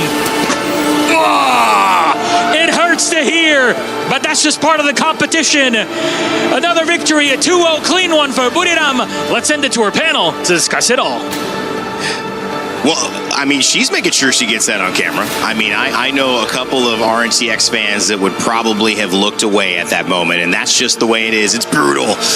It's sad. It is the end of the road for the Kings Arise champions, but that does mean that it still continues to be an opportunity for BRU to move on to the knockout stage. They will face a rematch against Virtus Pro coming up later. That should be an exciting one. Virtus Pro also now know exactly who they're facing, and they know it more in name. So we'll figure out how that game goes. But we still have more elimination matches, guys. It's always sad, however, Isaac, to see a team go home. I'm sorry, man. Like, just seeing RNTX coming in, they were so happy just watching the games. When they were not playing, they were always there, just kind of like just looking at everyone enjoy the stage. And that is powerful, man. Like just not only as a professional, but as a fan, you come into the biggest stage, and then you understand that you need to cherish these moments. And right now, after 2 games, just seeing them go, for me, I didn't have enough of them, man. Yeah, we didn't get to see too much of them, and it was very sad, especially when you're seeing the key there being crushed there. Yeah. But then Milosh with the sound effect, it made it everything better for me. I mean, I'm surprised. The players even like recoil a little bit. It's harsh. Yeah. But it signifies the harsh reality of a tournament like this. And I think Crowley put it well in his interview. There are winners, there are losers. When you jump into a game, you accept the possibility that you're one of those. And of course, if you don't win, that means, you're losing. But that's kind of the honor, I think, no pun intended, of going up in these moments. You learn something, you risk a moment, but you know that there's more, hopefully, Holler, down the line. And this won't be the end of what we see for RNTX. So every game, you either win or you learn. And I think that in that one, they're going to go back to the replay and they're going to see what they could shore up in terms of those mistakes. Because it seemed like the team was really not on the same page at times. And they were, again, overextending quite a bit. I do believe that from the whole beginning of the game, they looked at a little opening. It was, for me, concerning that Buriram United Esports, in their last pick, they picked the Agudo, when they already know that in front RNTX, they already have the Luna. Because in just that way, the Luna has multiple different targets just to refresh the ulti and fly around. So I was a little bit concerned about that. And I think that Jin Qian just played a little bit too confident in the first 2 minutes. He goes in, gets to level 4, tries to get more gold, and then he dies. Dies, loses the Azure Golem, and then the game is gone. Pretty much no chance at that point. I mean, you are a snowball hero. You need time, space, farm, all of the above. You're not able to get it if you're just going out of position and throwing your life away, like you just mentioned. Like if you just start right over here, for you to be able to snowball, you need a little ball. You start just rolling down a little bit. If you don't have any snow, what are you trying to do? Well, I mean, the ball was actually on the other side, right? With the Agudo, the Valdos, he was able to roll out, right? He was able to take advantage. He got the quadra kill. I mean, this is a guy that was like, when you need him to step up, he was there for you. And I understand why they would go with the Agudo, because based on what we have seen from them, they really like to go for structural damage. They like to push the games quickly. They like to go around, take the turrets. They do not like the fights a lot that much. But then not having the Luna just allowed Agudo over there for free eats in that last fight. Yeah, they were not really able to fight. RNTX, again, without the Luna, you had really no place to kind of take any sort of fight. And you saw BRU just being like, okay, we know we have this advantage. Let's go in as aggressive as possible, take down as many as possible. And again, they were just able to clean house. Well, it's a great thing to break down. I'm sure we'll have some more time to look at this game as we preview our next as well, see what our other panelists are going to say as they jump on in just a moment. But before we end this set and start transitioning, we have a chance to have what is obviously a difficult moment, but hopefully one that they've learned from, an exit interview from Candy. Hello guys, it's Sky. So welcome to the post-match interview, and I'm here with Candy. So please say hi and introduce yourself to the audiences. Hi, I'm Candy and I play mid lane for RNTX. Thank you so much. It was a very good play though. So how do you feel after everything? I think we feel satisfied with our performance, and at the same time we know that we can learn a lot, so it was a good experience regardless. Yes, a good experience indeed. So looking back at the whole journey here in KWC 2026, what will be the biggest takeaway you think you learned throughout the entire journey? I think we learned that, it's such the level of competition is very high it's very different from our regional competition versus when it comes to the international teams. So we just know we can do it, but at the same time we need to work harder and, come back stronger next time. I hope this will be a very impressive, memorable moments for you guys, because I believe that you have plenty of memories here in Paris. Yeah. So what will be the biggest thing that you remember throughout the entire journey? I think when it comes to EWC, the biggest thing I remember is just, chilling with the players in the player lounge and having fun with them, playing some other games and, just talking and meeting new people. So, yeah. Yeah, so believe me, you have just started your journey as esports athletes here in EWC. I believe the future is just as bright ahead of you. So what will be the things you want to say to your teammates, though, after the whole competition together? I would want them to not be disheartened. And, it's just the beginning of our journey, like you said. So there's still a lot more to come, and we have a lot of time to improve. So we'll see the other teams in the next CWC. Of course. And also see a lot of like friends and your fans coming from different regions, right, to support you right here in Paris. So what would be the things you want to say to them? I would say just keep supporting us and, give us your blessings, and we'll do better next time, and we'll come back stronger. I strongly believe that we'll meet each other in the future. Yeah. Thank you, Candy. Thank you. Thank you so much for your wonderful plays. And that will be the end for the post-match interviews. And back to the desk. Bye-bye. Bye-bye. Thank you, Sky, for spending some time with Candy there. Lovely gentleman, and also lovely approach to taking that loss and learning from it. Come on, man. Like, there is a path that you need to take. In Chinese, there is a saying that says, 千里之行，始于足下, which means the road of 1,000 miles begins at the first step. You're actually, this is crazy. I was about to say that. There you go. Not in Chinese. I don't know Chinese. But I was about to say that, which is so funny that you said that. I feel like that's such an appropriate way to describe this. It's the beginning, but in many ways, the beginning always starts with that beginning, and you have to accept it and own it as a part of your journey. Of course. And it's never easy, right? You're going to fall a couple times. It's all about those baby steps. It's about, again, getting a little bit of momentum. You're going to get better. You just need to stick with it. And as Candy said, I mean, it was all very positive, and I love that, and they will come back much stronger. Well, let's take a look at the schedule today, because coming back stronger, that's one narrative. The other is staying strong, which Buriram Esports, United Esports, is going to need to do when they face off against Virtus Pro. That decider match has already been cleared out. So now we're going to see who goes up against Blacklist International. Team Vitality, MIBR.LOS, they are coming up. You've got teams representing these regions and ready to go after it. We're going to switch out some panels, switch out some casters, and in a moment, we will be right back with that. But before we come back, I want to make sure you check out the new Princess Frost EWC skin.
A lot of people are haunted by their past. I'm inspired by it. They're not just playing for themselves, they're really playing for their entire family. They have defeated their demons! They have crushed the curse! He thinks he can come in here and play my game! He knows nothing! Let's go! Tyler, why? You're done. Raw energy! Awesome, blow the house down!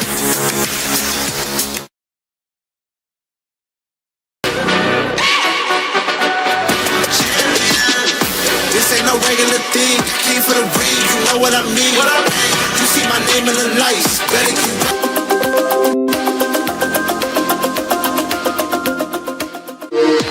We were there. For every click, every clutch, every respawn. We were there for the years of grind. And we're here. Now. The proud founding partner of EWC. Powering the biggest event in gaming. Shoulder to shoulder with the world's best. Making history. Greatness deserves a stage. Lenovo Legion. Reach your impossible.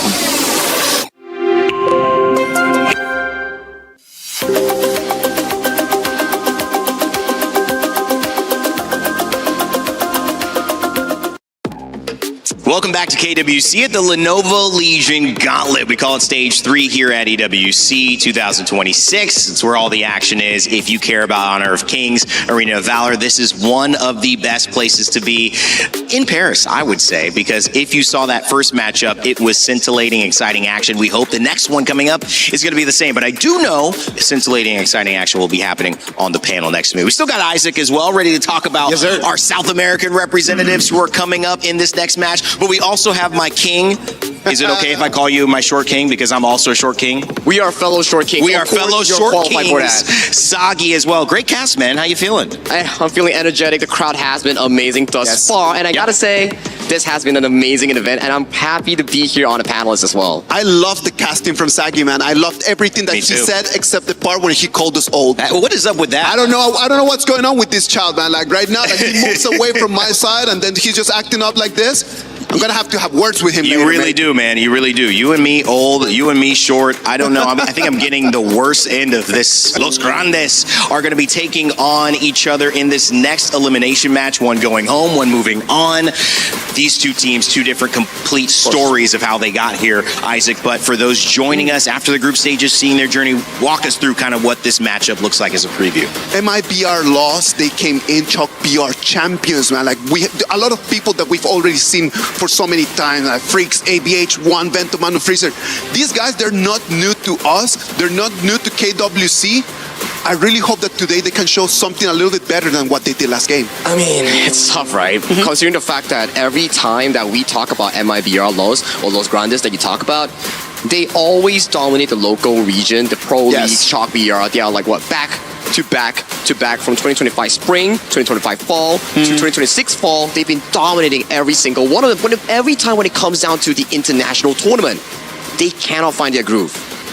And that's an important thing to get through. We looked at RNTX in our previous matchup, and this was a big international moment for them. Kings Arise League champions, but coming here, different level, of course, at this international stage. Vitality kind of had some, I guess, unluck. You would put it that way in the way they match up. I'm really sorry for Vitality, man. It just happens every single international tournament. They come to KWC, first game, KPL. They go to Challengers Cup, first game, KPL. Like it just happens every single year. I don't know if they're lucky or unlucky. That's another thing that we need to discuss because when you think about IKL, you think about Team Vitality. All of these matchups against KPL teams, every single time, it makes them evolve. They get better and better, and that's an opportunity that, as we said before, not everyone has. I think these are the growing moments that has been consistently improving some of our global teams, especially from IKL. We saw one of the IKL representatives coming in from all the way in Group D, Nemesis. They are marching towards that playoffs in top 8. Now, the question is, can IKL break through the lower bracket gauntlet run? Because currently, if they lose to MIBR Los, there's no more second chance. They are going home on a plane. Oh, no. Oh, no. I think that it's partly some of the setup of a tournament like this to be surprised, to have a little bit of things go in your favor. And then also when you don't have it necessarily, maybe a great opponent that puts you into the elimination bracket right away. Well, hopefully you learn from that so that 2 tournaments, 3 tournaments down the line, maybe even next year's EWC, KWC at EWC, you learn and can take advantage of those things. But speaking of Vitality, who, as we mentioned, went up against the KPL team to start yet again to kick off their international journey, they are looking to build back momentum. One of the players that I was told to look out for was on cue. We have Sky standing by with an interview. Hey guys, I'm joined by Jankyu from Team Vitality for the pre-match interviews. How are you doing, Jankyu? It's been a long time since the last time I saw you. Do you like the weather here in Paris? Yeah. Do you like the food? Yes. Do you like the matchup in Paris? Yes. Do you feel confident about today's matchups? Yes. Can you tell me about other things like other than yes? How do you feel? How would you describe yourself now? Excited. Excited, of course. So how would you describe the overall game style for your opponent today? I don't know. You don't know? Yeah. Haven't you watched their former plays? Have. Did you notice any like patterns, their habits during the game? 你有发现他们有一些习惯吗？习惯我 I don't know, but I know they maybe like the Brazil dance. You know their game style, you know their personalities, right? Yeah, maybe. So if I were asked you to make a prediction towards the score, final scores with this matchup, what do you think? I don't think about the score. I just hope my team today can play like, yeah, we expect, yeah. Yeah, anything you want to say to your opponents before everything started? Fighting. Fighting. Looking forward to your play. Thank you. Thank you. Take your time. A man who does not waste words. Zhang Q having a great interview to prelude this matchup. Just one word. Like, one word answer. Yes. He said yes. He said excited. He said like fighting. Yeah. There you go. There's some activity there. I love it. And Sagi, he's obviously an important part of this Vitality team. He has been in this team since 2025 and 2024, and coming in towards a specific roster, he was top 8 last year with the previous addition here, and coming in towards spring of 2026, they rebuilt the entire roster around Zhang, went all the way to win IPL Spring Champions, and coming in towards this specific tournament, there is a storyline for BTR and specifically Zhang. For him, he has always been top 8 in every single international tournament that he has been with Vitality, but only top 8. How does he break that curse? I want to find out. I want to find out too. And we will ultimately see him begin that journey to break past top 8, but he'll have to go through MIBR.los as well, or Los Grandes, as we talked about. One of the great things about that interview is Zhang did say one thing. He said the Brazilian flair, the dance. Somehow he understood that South American representative would be bringing some style and identity to this matchup that he had to be aware of. And we had a chance to talk with Vento earlier before this match. Hey guys, I'm Sky and I'm joined by Vento and Rocco together for the pre-match interviews. How you feeling today? Basic questions. Como é que você está se sentindo hoje? Eu tô me sentindo bem, melhor do que os outros dias. I'm feeling good, better than the other days. Oh, really? What are the improvements you have made, like after the previous matchups? What do you want to do better for today's matchups? Quais foram os pontos que vocês melhoraram para o dia de hoje e o que vocês estão esperando para a partida de hoje? Os pontos que nós melhoramos foram sentir o palco, que é importante. Imagino que jogar o nosso jogo ao invés de tentar correr atrás só do inimigo. So we improved a lot, like our experience on the stage, and we kind of stopped like trying to like just run to the enemy, and we are improving our gameplay. Yeah, so overall, what do they think of their opponents today? Did they have a lot of like homework, trying to investigate on their opponents? Any questions? Sobre seu oponente de hoje, vocês estudaram bastante o time? Quais são suas expectativas para o confronto de hoje? A gente tem um jogo dele só do campeonato, a gente estudou o possível, a gente sabe coisas do time que é um time um pouco antigo, já Zank, são pessoas bem conhecidas, então a gente tá confortável contra eles. So they're a very experienced team, so the roster's been for a while, some of the players.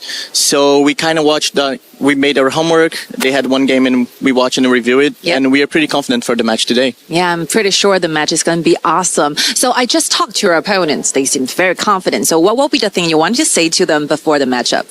Vocês estão bem confiantes, vocês têm algum recado para dar para eles, alguma coisa em específico?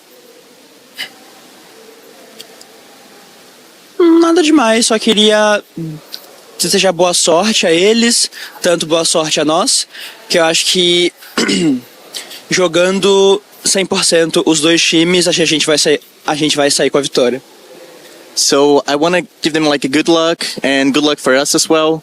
But I think if both teams are on 100%, we're going to win the match. Of course. Good luck to you. Looking forward to your play. Thank you. Thank you for this time. Thank you for your help. And this will be it. Back to the studio. Bye-bye. Bye-bye. Thank you, Sky. Vento, a few more words, but also a similar sentiment, feeling confident, ready to go, and actually having done some homework, feeling like they're very aware of what that first game revealed about Vitality. No, of course, like they need to be looking at the little mistakes, right? The little mistakes coming in from Vitality are going to open the doors for MIBR to stay here in this tournament. They just need to communicate with each other a little bit better than what they did in the previous matches. In the previous matches, you can see moments where everyone is going in different directions, and that is the big thing that they need to solve. Sagi, identity has come up as a part of this South American flair, and I'm not talking about dancing. I know that Zanku pointed to that. What do you think the identity of this team is, and how can they use that to their advantage to get a game here?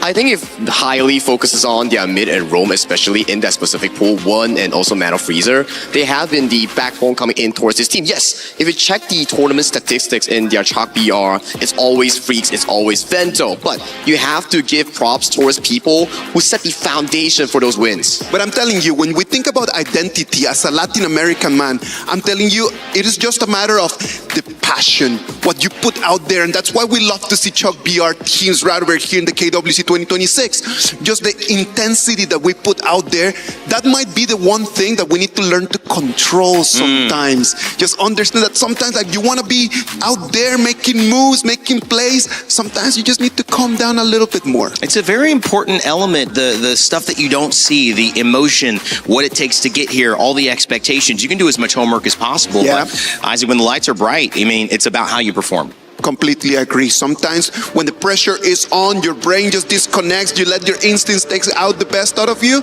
and then you're just going on automatic, and that has not worked for MIBR loss. I think it goes back to one simple thing. Chalk BR, they like the vibe, they like to play aggressive, follow the vibe, follow that groove that they're finding here, and once they're in tournament mode, then maybe they can find it. All right, let's bring in our casters, Haller and Nora, who are going to get us going in our second set of the day. One team goes home, one team moving on to play Blacklist.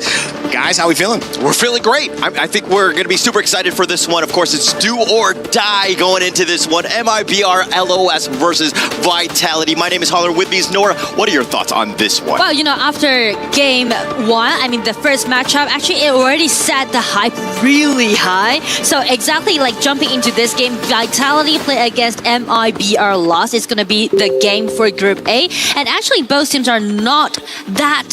They're quite familiar with the international stage, especially when we're looking at Janky, right? The man in one word. He also stayed the same. He maintaining the same as the definitely core to Team Vitality. Yeah, and I think that when we're talking about what we just saw, even from the interview, Zankyu is usually a man of many words. And I think that the severity of this game and this match is basically like, hey, this is so important. I don't want to give any sort of fuel to the enemy team. I don't want to trash talk. I'm going to give one-word answers. I'm going to stay mysteriously, right? So it's going to be a good point to Vitality, and also, like, due to this draft, I'm really looking forward to seeing those unique heroes being picked out, because in my perspective, both Team Vitality and also ML are really creative about those hero pickings. Yeah. Vitality, they actually played Charlotte before at the farm lane, and also ML played again and more as a mid lane. Yes, and now we're going to talk about Loom, going to be picked up by MRBOLOS from Vento. This is one of his tried and true. He loves this hero. It actually kind of synergizes with almost any sort of pick. And then if you're looking at the other one, Lapu and Pei, they want to go fast, furious, and you know that Team Vitality right now looking to make some waves with these early game picks. It seems like they're already showing different features, different play styles that they want to do, right? And now they're trying to build up a really solid winning lane at the bottom with this Loon and with this more this poking damage. And on the side of VIT, they just want to play it in a more aggressive way.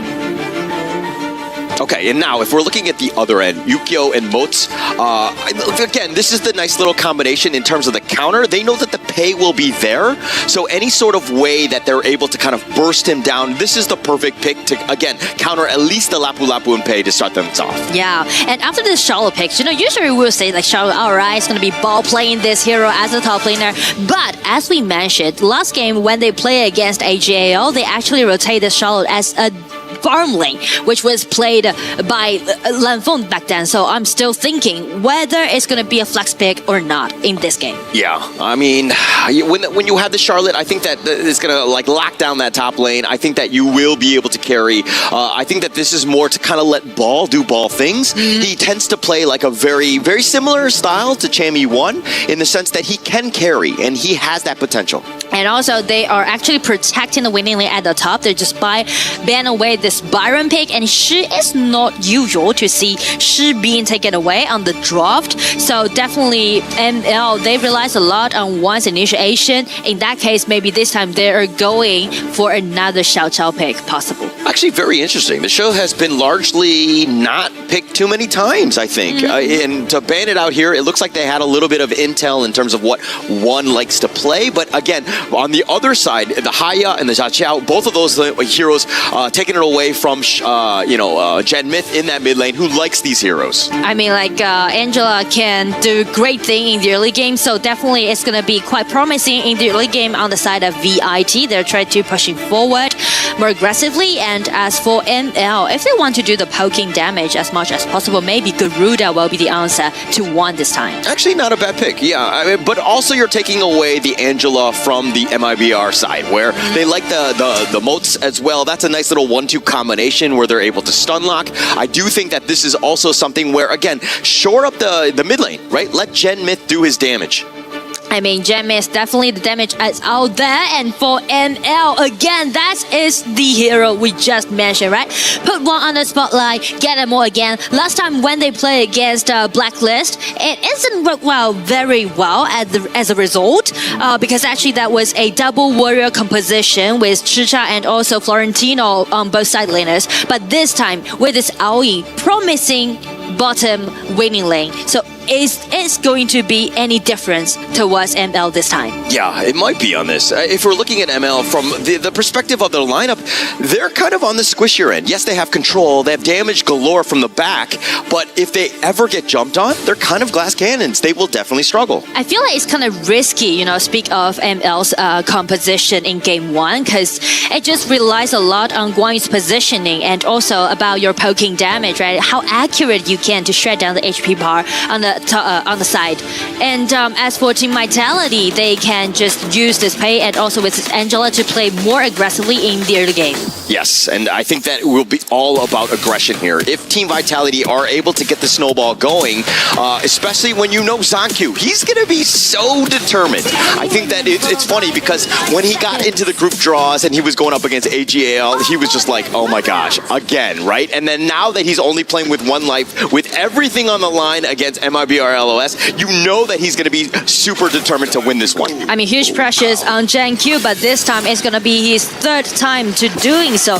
And not even mentioned to actually, yesterday, the second place of IKL, which is Nemesis, already made it into the group stage. So as the champion back in IKL Spring this year, VIT, they weren't just going to lose it. Yes, definitely. A lot more pressure here. And plus, you know who's waiting in the wings. It's, of course, going to be the third place from PKL, the last team in from the PKL. And to take on the winner of that series, you know that those guys, as well as the fans, will be tuning into this one. And I mean, speaking of the last one, ML is also going to stand for Chalk BR, right? And as you can see, ABH is playing really aggressively. He just stole away the red buff away from VIT.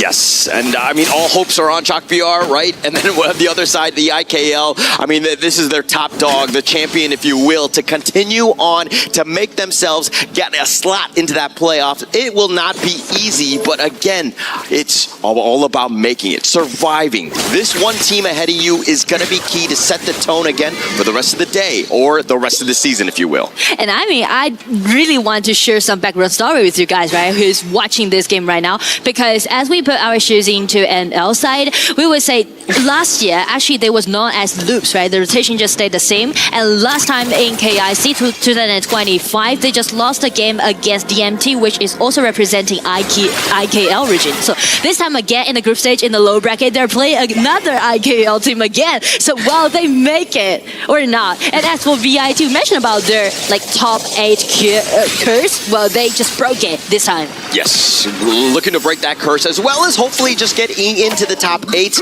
breaking many other curses. Although this team, at least pieces of it, had previously done so in the EWC in 2019. 2024 as they were top 8. Being able to do that again would be huge for this team as well as the region. But again, it's about the experience. Those players, are they able to make some sort of play? And look at how they're going to be a little bit aggressive and putting the pressure on here. They're not going to find too much as F1 is just like scurrying them away. And I feel like when we're moving into group stage, especially lower bracket, as like both teams are actually slowing down their pace, right? They're trying to play in a more safely way.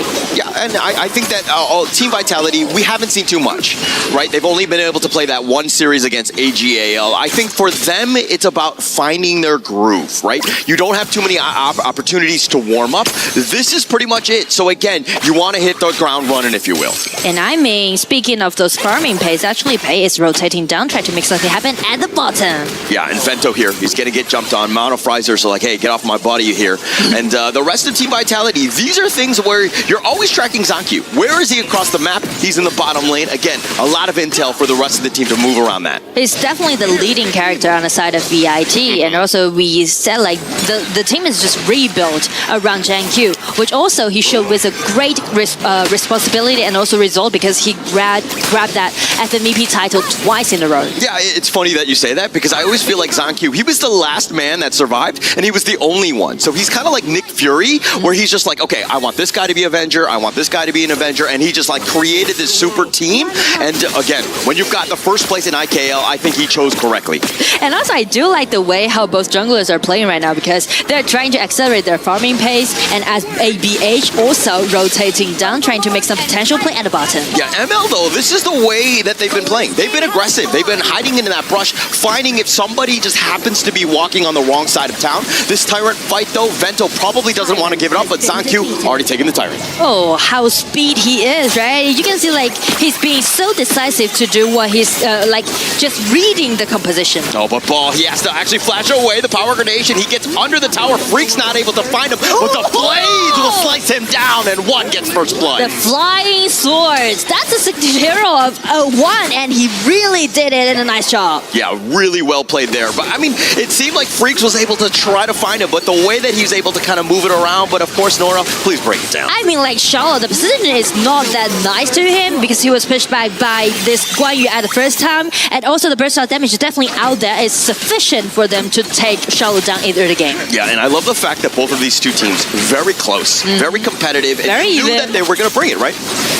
And now they're trying to pushing forward at bottom lane, but it's going to be a little difficult for VIT to do so since ML, they're poking out those damage. They definitely had a longer attacking range against VIT. Yeah, I love it how the movements are happening. You can see some aggression from ML towards the bottom, and then you see the Vitality responding in kind, not giving up anything, but at the same time, just taking the space that's available to them. And speak of the space, you can see like Aoi is trying to sneak into the blue round side, and it seems like they're trying to make the team fight. Oh, but the Razor Cavalry on the back end, they find Lan Fang, they shut him down, F1 with the flash, but he's not going anywhere as well. 2 members down, and now they're going to siege this mid T1. I mean, when VIG is too busy about farming, ML just take the place, get them at the first hand, and get the kills. It's going to be a 3-0 advantage of ML this time. And a lot of teams and a lot of players were kind of like, hey, how would MIBR LOS do, right? Would they able to answer the call, play on the international stage? They've dropped out. They have not done well internationally, but it looks like today they are ready. They have shown up. Mono Frizzer getting knocked around. He's going to be killed here by Ball. They just sacrificed Mono Frizzer, but trade for that red buff, which is going to be really crucial to VIT. So I would say it's going to be a fair trade on the side of ML. Yeah, they'll take whatever, right? And I think this is also a time where you're kind of looking at the status check, right? The 3-1 favor in front of ML, but now Zankyu, when does he come online? Because it looks like he's actually falling behind in terms of the net worth with ABA. I mean, you know, the biggest shortage about this pay hero is that once you fall behind, it's really hard for you to be the initiator, right? You rely a lot on your Angela, on your Lapu Lapu. So I would say we should like focus more on FD, whether he can find a nice spot and try to get first hand. Yeah, if F1 is able to do so. But at the same time, you're looking at the other side from ML. If Freaks finds that perfect angle, he's going to just like herd everyone into you. So they need to be very careful because Vitality, if you're looking at that lineup, aside from maybe F1, everyone's kind of on the squishier end. Yeah, and I feel like each players are actually kind of afraid of this Freaks. All the plays. Wow. Genmith, no chance. One has been an absolute sniper. I mean, no need for Guan Yu anymore. The poking damage is definitely sufficient. It's out there. It's going to be explosive. It's going to be so clean to take that kill down. And as we are seeing at the map, it hasn't been 10 minutes mark yet, but ML is totally dominating the game. Yeah, totally dominating. And it looks like, I mean, ML, the way that they've been able to kind of just weather that storm, taking the pickoffs and turning it into objectives. I mean, the mid T2 has already been taken down. I mean, like, the GOAT's different is now building up. Oh, the Raging C, F1, charging away. Freaks looking for this play, but it looks like ML have grouped up. They don't want to continue on. They're going to turn their attention to the mid lane. They're trying to secure their play in the mid game because already the GOAT lead has been built. The only problem is that how they're going to stop JanQ to do the splat push, to do so as he can buy time for his teammates. And look at how ML are just like moving across the map, taking everything, and they haven't given up anything, right? So the way that, again, they're taking up space, they're putting on that map control, Vitality right now, they are in a bad spot here. Yeah, so the only thing that they can do is just rely on JanQ's play, trying to do some splat push and trying to buy more time.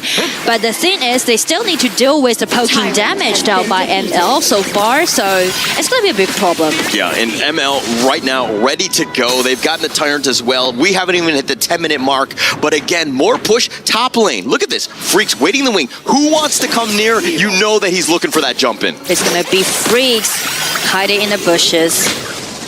Looks like he's just going to drive away, understanding that he's been kind of scouted out. They've already taken what they want. Top T2, let's go move elsewhere. And also, speak of the crowd control, just check the KDA, right? Both Freaks and also One is sharing. Freaks with the jump in, finds ball. He was just trying to recall back, but the blades, everything being thrown, ball is going to be down as well. I mean, skirmish is everywhere. That's how ML always going to play, right? Being so scrappy, so aggressive, they're looking for hunts. Yeah, and I mean, I totally understand what Ball is trying to do. He's trying to split push. This is a losing game. The way that you create space is by split pushing, but again, he was spotted out, and the way ML, they're actually pretty fast in terms of these rotations. They were able to punish. And I feel like maybe after this kind of trades happened, VIT is just gonna play around their high ground tower, just play more defensively, as long as Channel got enough item. But he's still got one more to go. Yeah, he's got one more to go, but at the same time, I mean, when you're talking about just hiding on that T3, that's a losing proposition.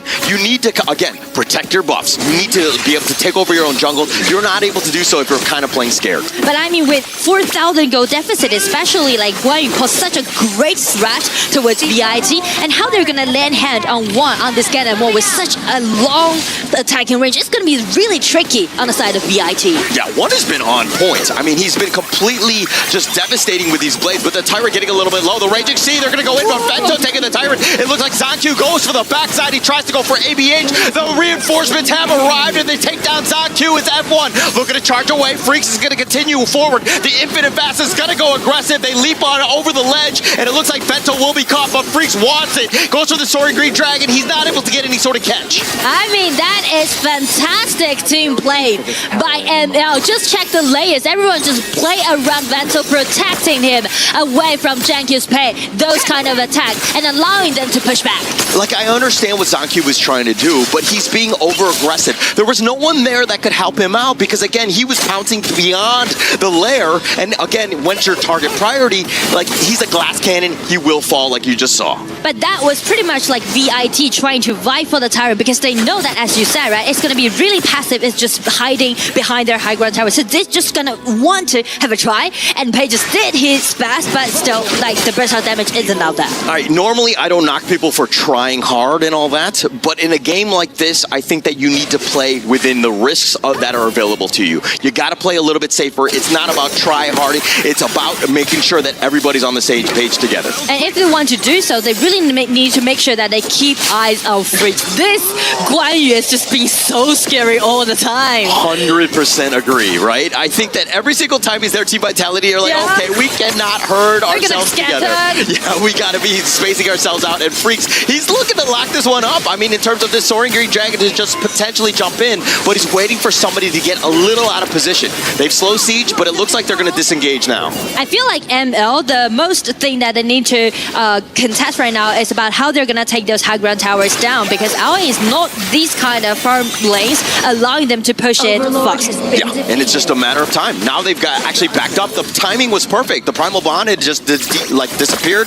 They picked up the Overlord here. Again, more push. This game has been incredible by ML as they've controlled the pace of it. And what's more incredible is that we know that ML is very good about playing those team fight, but they used to make some mistakes, you know. They used to be a little bit over committed, but this time, check game one. This is playing in such a smooth way. Yeah, very smooth, right? And I think that the Cannon Blast a little off the mark here, but this is not a normal game, I would say, for Vitality. They're playing on the defensive. You would think with this pay that they would be able to be aggressive, but again, the way that things have turned, it looks like they're going to take the bottom T3 essentially for free.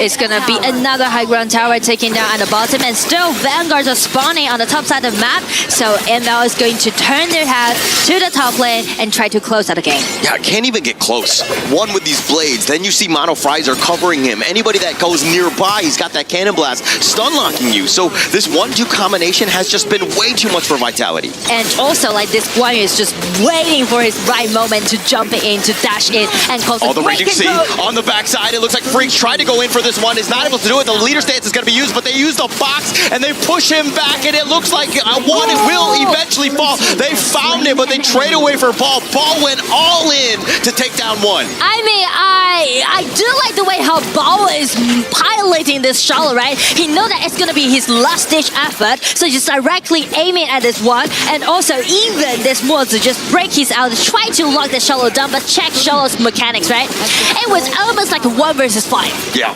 1 versus 5, but he knew that, hey, if I take down one, most of the siege will go away in terms of that damage. And I think that at the same time, ML are like, actually, we'll trade one for Ball. I mean, we took the top T3, which is really what we wanted. I mean, like, because of the gap, because of the advantage that ML already got, so it's totally acceptable for them to take that sacrifice. But the thing is that you can see like Vitality, right? They're trying to push forward, and as long as Charlotte with this Pure Sky and also Channel got enough item, there might be a slightly opportunity goes over to VIT to push back. I mean, at this point, they need any sort of opportunity to get in. I mean, you were kind of hoping that Ball or Zankyu, one of those guys, would be able to carry Lanfeng as well, but it seems right now like we're kind of in a middle slot. We haven't found the perfect moment to really take the fight back because, again, we don't have any towers. But this time, actually, they just guard that Channel, got his red buff, so that might be a potential play that we're looking for from Lanfeng. Yeah, and we got to talk about baby steps, right, for Vitality to come back in, find some sort of pick-off, maybe turn it into a mid-T1,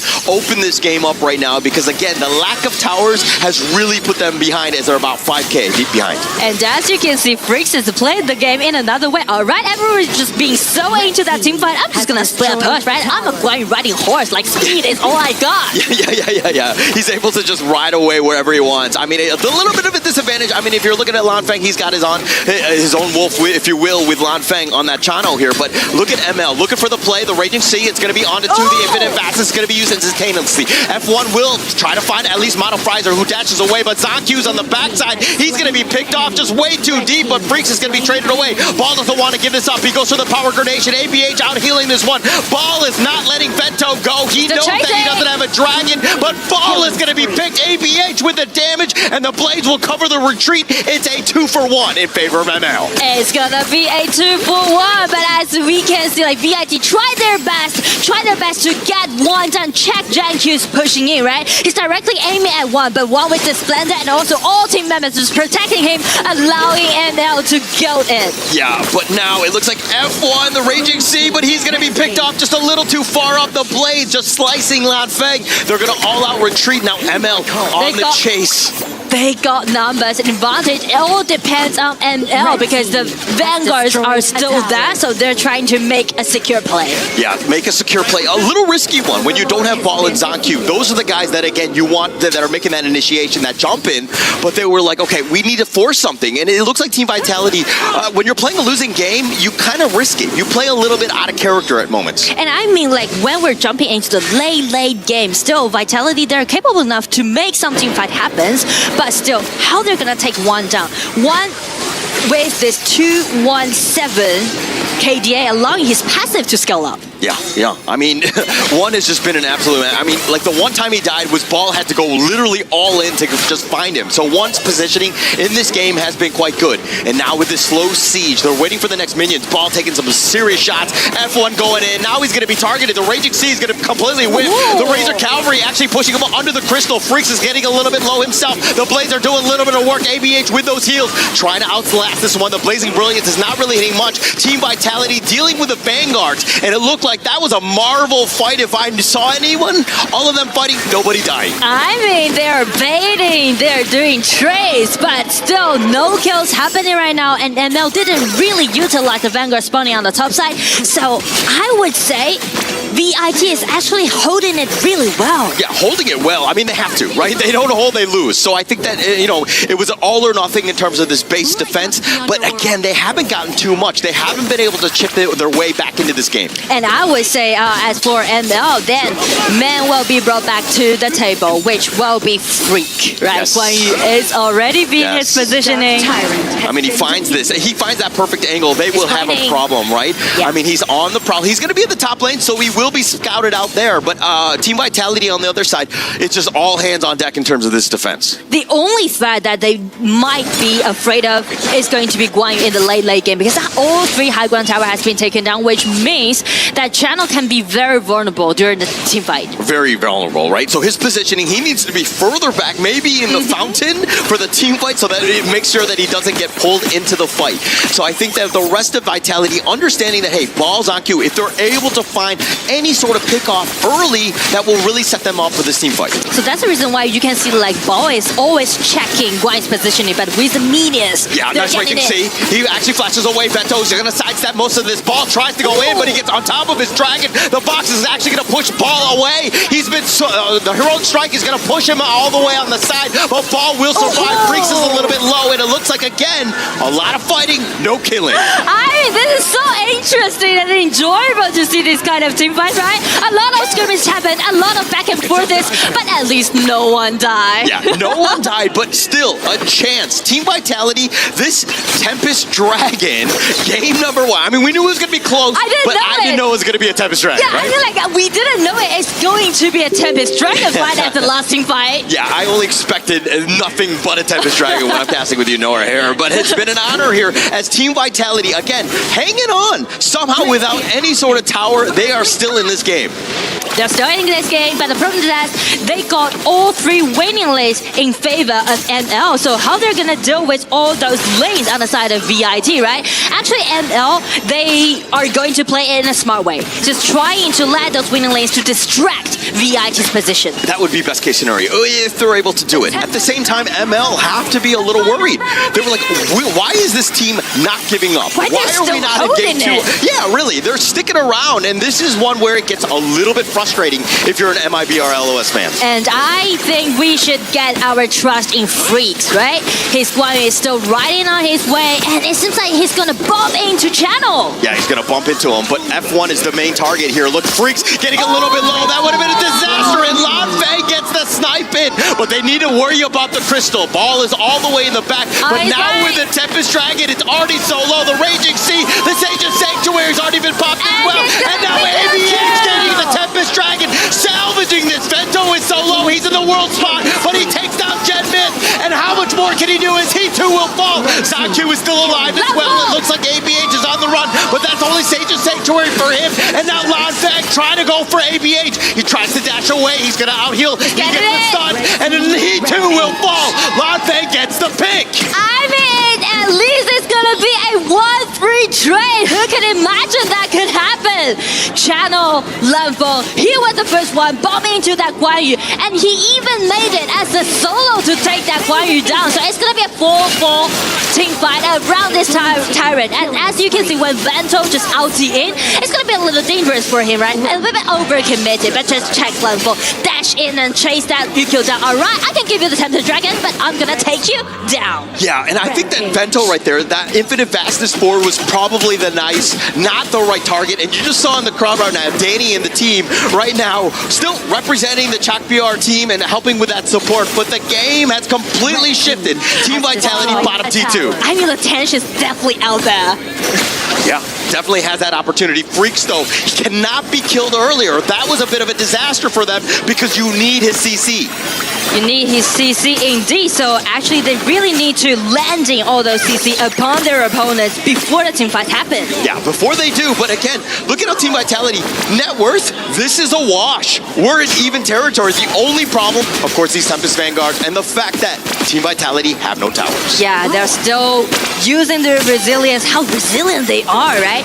Guarding all those towers, but right now, still, they need to fight back. And as for ML, they need to calm down a little bit, right? Play the game with composure because still they got towers advantage. They definitely need to calm down. They need to be patient. But this is a golden opportunity. You have the Tempest Vanguard. Nice two-man box. Oh! Zaku somehow surviving. He's going to be back in the fountain. The Raging Sea on top of this one. Paul is doing his power grenade.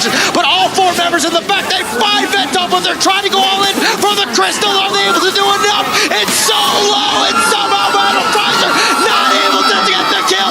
Team Vitality somehow holding on. They are still holding it. We're so close with the AP of the crystal, but still didn't fall down yet. It's gonna be VIT making their tables around. How are they not able to take the crystal? It gets so low. You literally sneeze on it, it goes down. They were not able to find it. The Vanguard all the way in the back. Mono Frizer was trying to be like, hey, I can knock it down, but he's just a roam at the end of the day. They are making the impossible to possible. But well, they grab the chance and turn the table around. I mean, it's going in. This mid T3 being taken down. They're slowly respawning. It looks like Team Vitality understanding that, hey, we need to back off. We need to regroup here. And right now, both teams are actually on the edge. Not only for game one, but also for the whole matchup. They're in the lower bracket and they are waiting for the last-ditch effort around the Tyrant camp. Yeah, but they're not going to completely start this Tempest Dragon. It looks like Loudfang getting a little bit low. That's so close. Mono Frizer off to the side he goes with that Peacemaker. Oh, nice little stuff by F1. It's unreal as Mono Frizer gets taken down. Vento has to get on his Dragon. Ball is doing a little bit of work. They want to take down Freaks and he's trying to take down Loudfang. It's not going to be possible. Freaks also falls. Vento with the Sage of Sanctuary, but the numbers are there for Vitality, and they take him down as well. It's gonna be a 0-4 trade. Gillisbury goes over to jam it, and with all the minions on the top side of the map, it's gonna be ABH only surviving, trying to guard his tower, but well, he make it. I mean, VIT is totally on fire. I mean, completely on fire. ABH has got Sage of Sanctuary. Maybe he can do some sort of wave clear, but Team Vitality, all 5 members, they're gonna just knock him around. ABH is going to use his gauntlet, but now with Sage of Sanctuary, the crystal has been taken. Team Vitality steal game 1. This is impossible, but they just turned it into reality, ladies and gentlemen. We are watching Vitality being so resilient, and Love Industry is only game 1, right? Those audiences sitting down there cheering up for VIT. Such an amazing performance in game 1. It took them a time to get a little bit of a warm up, right? And I think that they're going to be so happy with how they performed. But man, it took some mistakes and it took some resolve and resilience to somehow hold on and to survive game number 1. Wow, that's such a game. I mean, the tower has been taken down so close, but they still holding it, right? And we can see throughout the game, actually ML went up against VIG for such a long time, for over 10 minutes. Yeah. But still they're holding it into the Tempest Dragon and turn the table around. That game was as Nolan intended. I mean, that was absolute cinema. The way that they were able to come back. And if you're not a fan of Honor of King Esports, well, watch this game. This will turn your tide. I mean, even you don't really know about those techniques or whatever.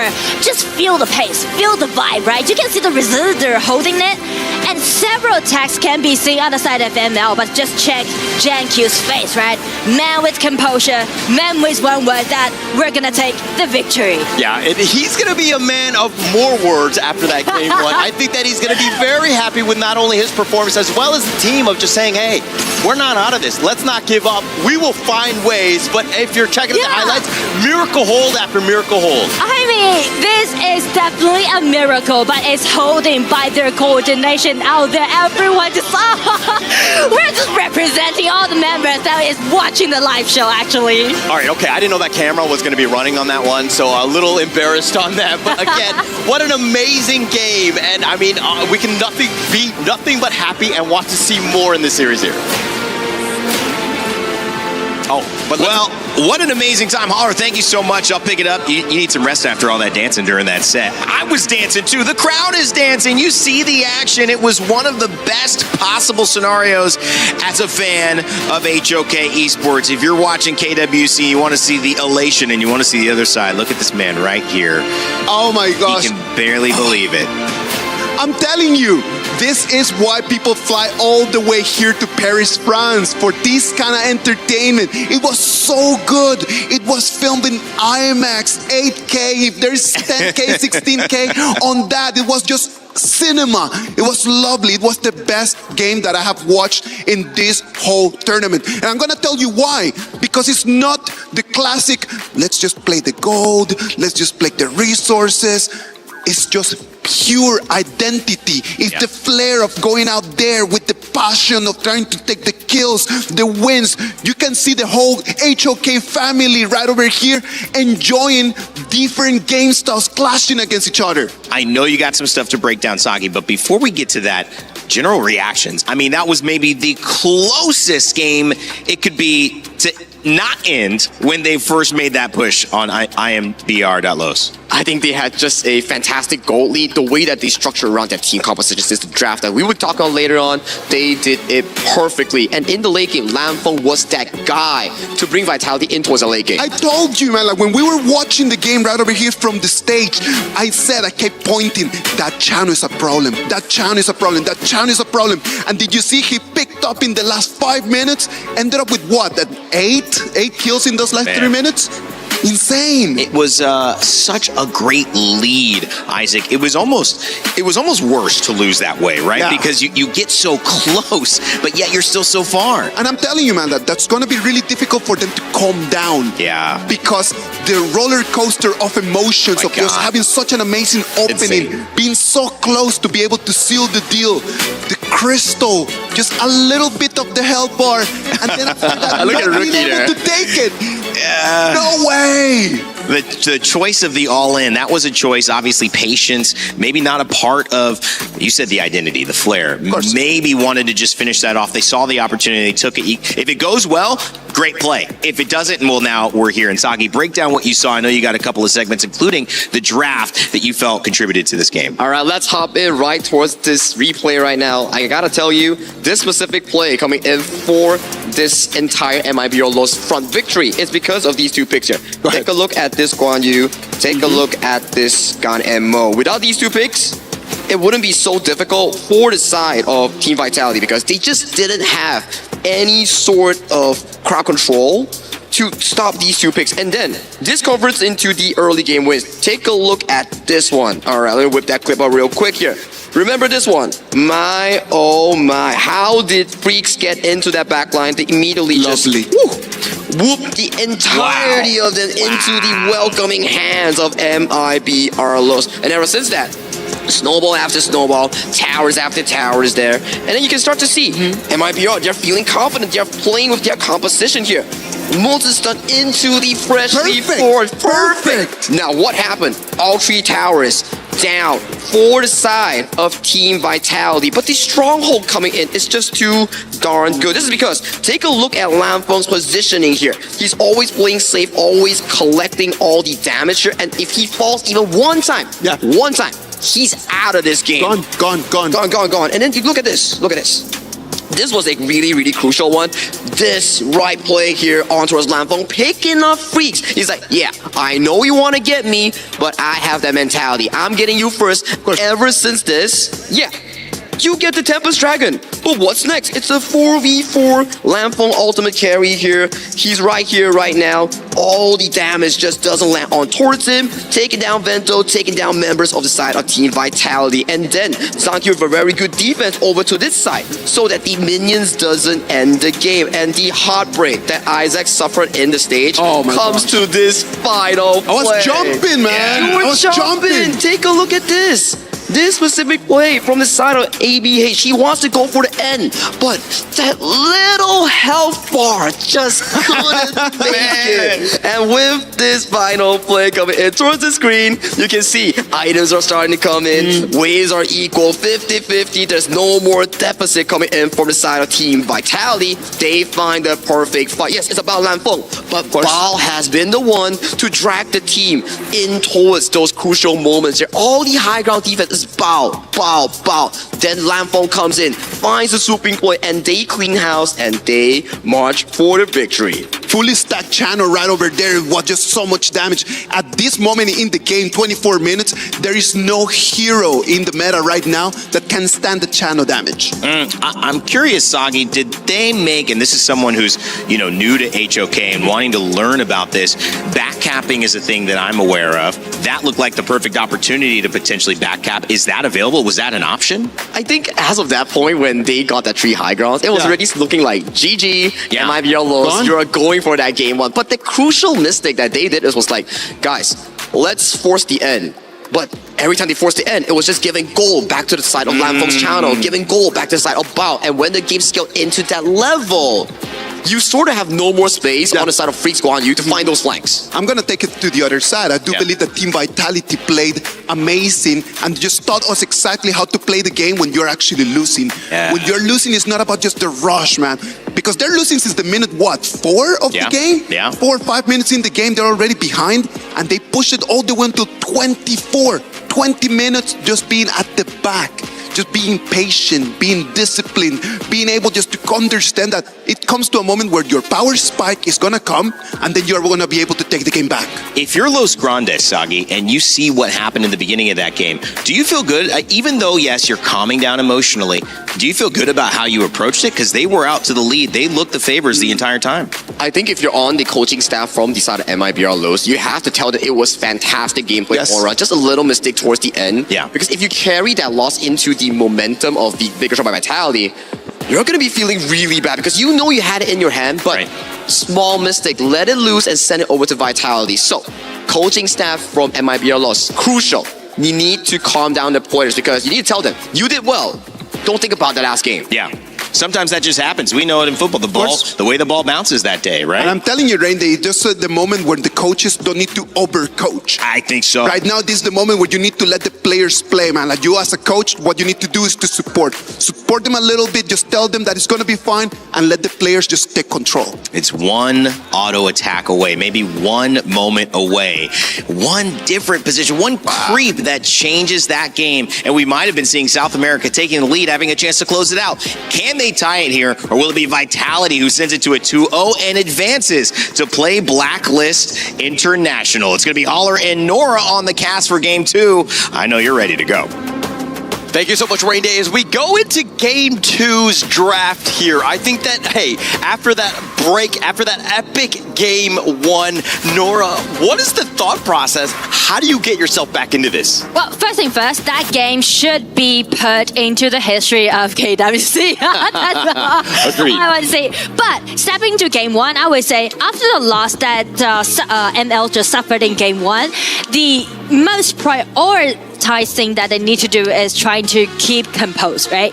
You need to get away, just throw it out, just whatever done is done. Just keep focusing on Game 2. Yeah, and I think that that's the biggest thing, right? Where you're just about focused. MIBR Los Grandes right now looking, I mean, at least from my end, MIBR Los scared, right? I would definitely be worried going into this one. Are we able to bounce back after a game that we thought we had and we were able to control? And if they're trying to do do so, then I would say this time they would go for more well-rounded composition, right? No more pressure on attacking, because you can see like how restricted they were trying to protect one at the last team fight, right? Because like Gangnam is quite vulnerable, but this time on the other side you can see like ML, they're picking out this Byron with the idea full sufficient HP recovery and also tankiness is what we can see so far in the draft. A lot of sustain, right? I mean, if we're looking at the Vitality side, they're going to go with the Guan Yu. We saw that Freaks had done very well. They're like, hey, ball bet, right? I'm going to make sure that I'm going to show you how this one is played. And not even mention to like last game, the shell play was really decent. Yes. And also mention about the initiation that they got, right? This Haya with the Shangfei classic duel that we have. Yeah, very scary, right? When they're able to abduct you, they're like, hey, I've got some candy, get in the white van. I mean, I think that we're talking about the mid lane to really set things up, but they have a lot of control, a lot of that stuns and that abduction, if you will, but they need the damage for the second phase of this draft. And I mean, like, speak of the damage, Garuda, which is on the side of ML, is totally enough to do those poking damage, right? And also, it seems like ML tried to play those pushing strategy for game 2. Yes, and going into it's funny that they're picking up the Garuda. This is the national hero of Indonesia, and to use it against them, I don't know if it's for evil here, but as we get it again into this second phase, the Flowball Marksmate going to be banned out as well as the Loom. Loon has been taken away, and so does Flowball Marksman. Also with this early, Vento actually did a really great job in the last game playing with this Aoying, but this time, as you can see, they're trying to build up a winning lane at the bottom. Yes, and I think that, again, Team Vitality, this is smart. I do think that you want to limit Vento as much as possible. I think that he's more than capable to carry. He's incredibly scary on this team. I mean, ABH right now, his hero is still yet to be selected as well, but you're kind of, you have the second or the last two picks going into this one, so you have a little bit of an edge to get that information first. Yeah, I totally agree with you. And I mean, like, the Hero Boys kind of shared, I mean, like against between Lanfeng and also Vento, because Chicha is still an open choice for both front lanes. Yeah, as we go into the last two picks, I mean, the Ying is going to be selected. This is an advantage. Zhang Q can play literally every single jungle hero that's available, and being able to counter it, because you've shown this is a huge advantage for Vitality. This is definitely going to be a huge advantage that they had. And also, like, for ML, they just take this in very well-rounded. You know, a lot of tolerance, that is what I can see on the side of ML's composition.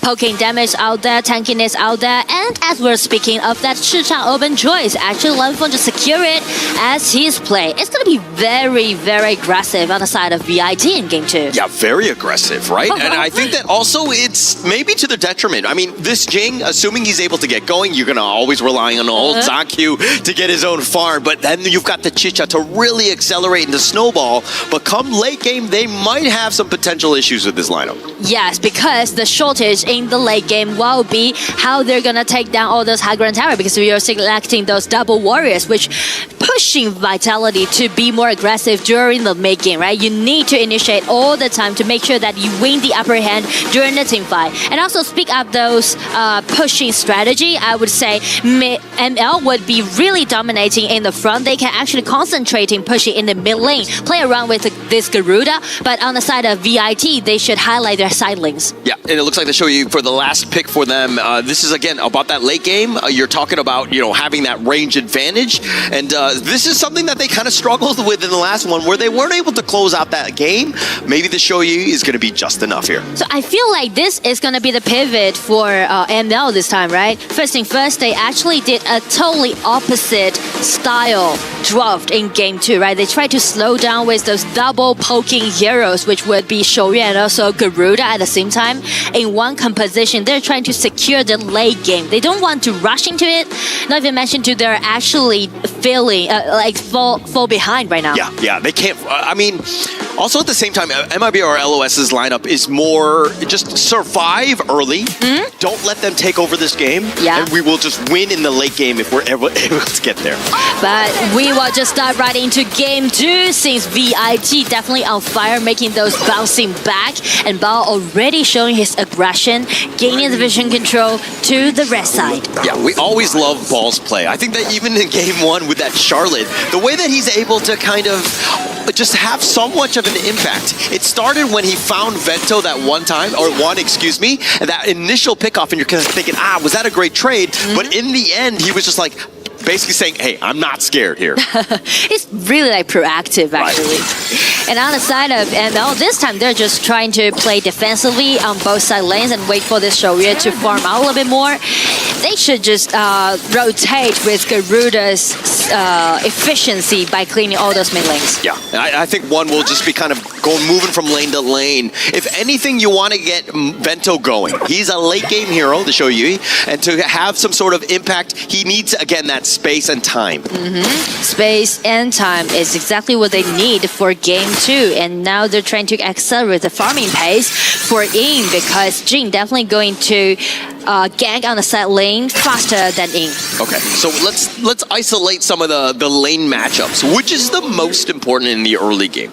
Well, I would say the top lanes, right? Because top lane is going to be very competitive, and speak of those efficiency difference between both junglers, allowing JanQ to secure that teleportation and also the mini monster surrounding that. Okay. I also think that Freaks, the Byron, has a little bit of a lane matchup edge, but with the numbers that are being shown in the top lane, it seems like, okay, we want to make sure that Freaks has a good game and he's not caught off guard by Ball. So true. Especially when Freak got enough item, at least he need to go that pure sky, right? And with that is sustainability, allowing ML to hold enough time and just create the setting for Garuda and also Shoryue to do the poking damage. Yeah, and just like that, Ball was kind of sticking around the mid lane for a potential jump in. He's just going to go back in the top because, again, the waves were there. But ML on the other side, they had a great early start. It looks like they got a little bit of an edge here. I mean, is this something that they were looking to do here? I mean, like, that actually is very impressive for me to see ML play such good micro in the early game, because, again, we know that this team is good at fighting, but they used to be a little bit reckless in the early game. But these two matchups, including the first one, they're actually microing really well in the early game. Yeah, I think that it's kind of like a calculated approach, as they actually have a decent amount. The Umbrella Outburst pushing them away as he goes Titan mode. Nice HP trade in favor of ML because of the long tech reach that Garuda has, just allowing them to force out F1's ulti, which is really crucial on the side of VIT. Yeah, it's a big ult being used early. I mean, he's going to have it back when that 4-minute tyrant does spawn, so not the end of the world, assuming he's able to build up that madness.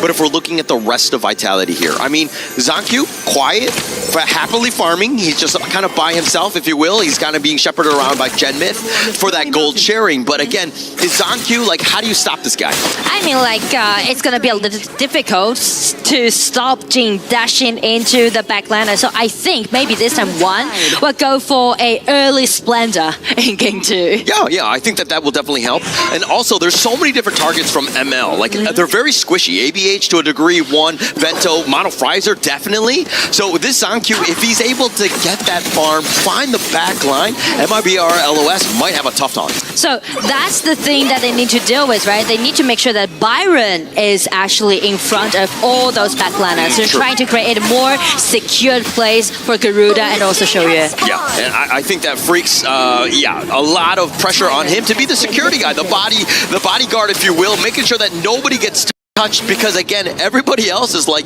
you look at them and you might just take them down just by looking at them. Yeah, and also, as we are looking at JanQ's farming pace, he already got almost like one level ahead of ABH, right? Because he got like more experience and also go lead. Yeah, actually, that could have been scary here. Genmyth, level 6, might have gone for the abduction, but it was under the tower, a little too risky, but the rest of ML are like, actually, we're happy with this because we only had 2 members. And as we are double-checking the Go Different, actually, ABH is doing good. It's quite equalized, quite even, but JanQ, with this kind of invasion, just being so daft.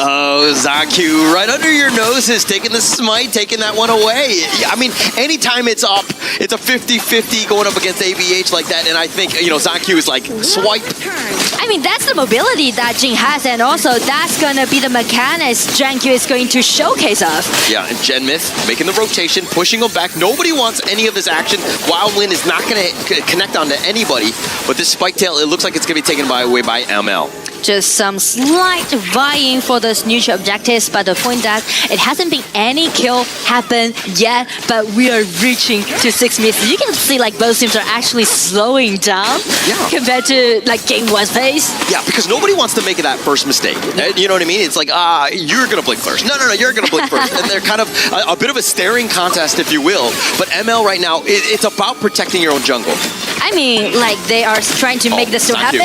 Tries to go in with that mirror domain. The Umbrella Outburst on the pushback. They're going to have the Moonscape Mirage locking him down, but it's under the tower. Freaks is off to the side. He wants to go for Lanfang. He knows that that's the right target, but one is going to be giving up first blood. They find Freaks as well. Lanfang looking to dive the tower. They are not playing scared as they go very aggressive early. It's going to be a 0-2 trade. Start with VIT in favor of VIT. You can see like they are just being so proactive and so accurate to landing all those skills on those targets that which they want. Yeah, and this goes back to game 1 because it's so frustrating and it's so demoralizing to be winning and to lose in that fashion. It was such a long game. It really hits the confidence, and you're kind of seeing it right now. Team Vitality have built up that confidence, and they have a massive lead early. I feel like Vitality is just keeping their momentum, right? Which they gained from that huge bouncing back in game 1. And right now, because Zanku, like Jin is definitely his signature hero, right? Yeah. He played around this hero several times and just gained a lot of victories to Vitality in the previous tournament.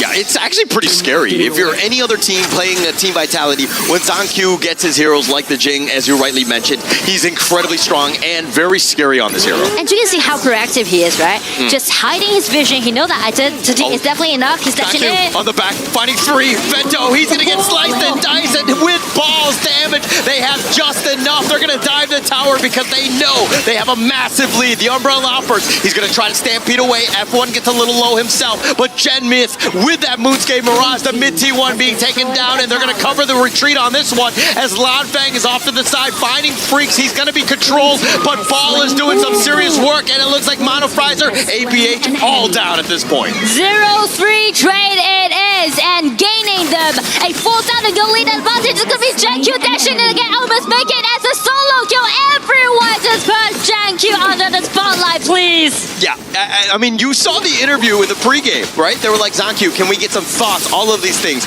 And at this point, I think he's going to give the same one-word answer, yes. I feel like, game 1 just kind of give Zanku that feeling like, all right, it's going to be interesting to bounce him back, and it's going to be his time to shine out. Such a neat kill that he did, right, upon Vento, upon this Shoryue. Just easily made VIT got numbers advantage, and after tier 1 tower in the mid lane has been taken down, they're just guarding around this highest ulti, waiting for the right person. Dashing out is going to be in, and just wait this group hound, gaining them the advantage in the mid game. Yeah, it's a huge advantage already, right? This is one where, again, if you're looking at ML side, they need to just calm down, get to the late game. They are so far behind by about 6K. They need to, again, just play within their means, take whatever sort of farm they can find. Maybe you get some sort of pickup to get yourself back in.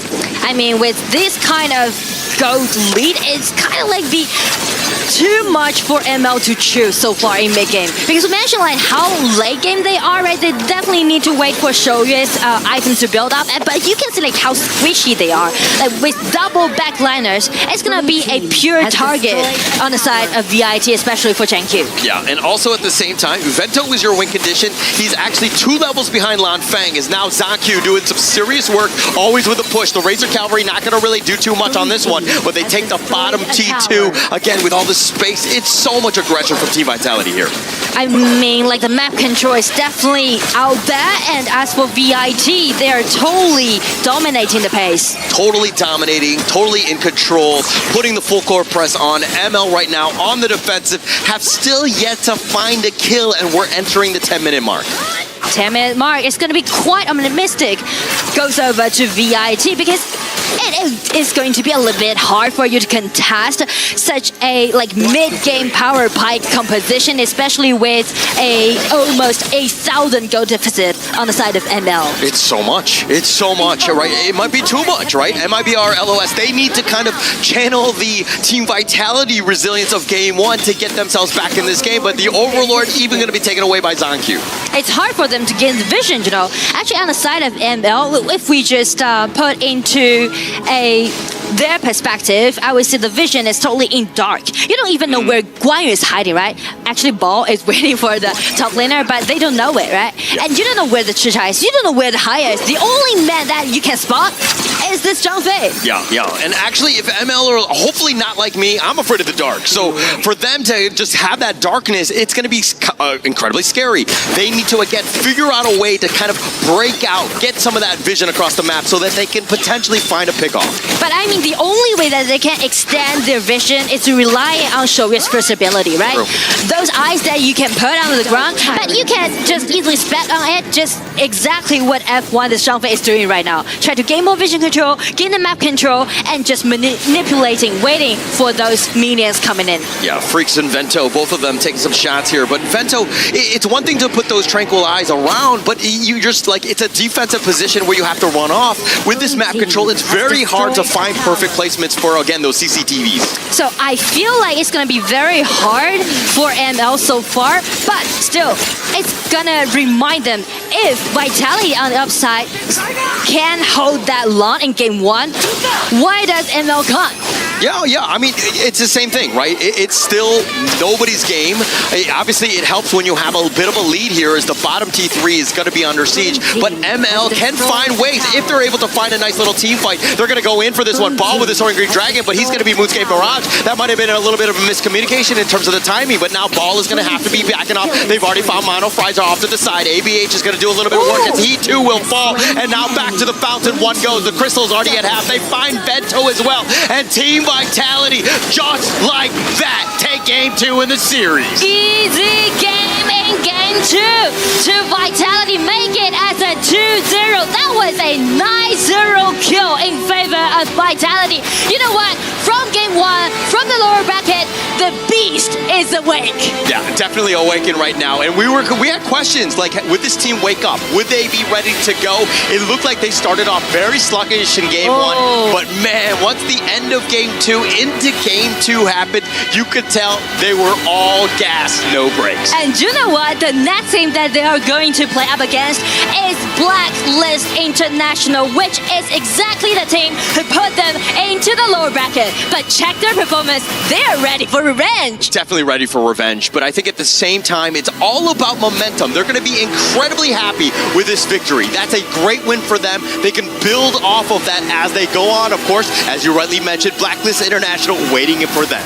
Yeah, are they ready to take this Vitality? I mean, everything just went so optimistic on the side of VIG, right? They're just manipulating the whole game as they does back in IKL. So everything, just put all the effort into it because they realize how important it is to get that ticket into the group stage. Yeah, a huge win for them, and you saw some of the IKL fans in there. We saw Mo-chan and Rookie as well. Both of them cheering on their countrymen, and they were able to pull off the victory, and they did it in a dominant style. It didn't seem like MIBR LOS were able to get themselves back into game 2 here.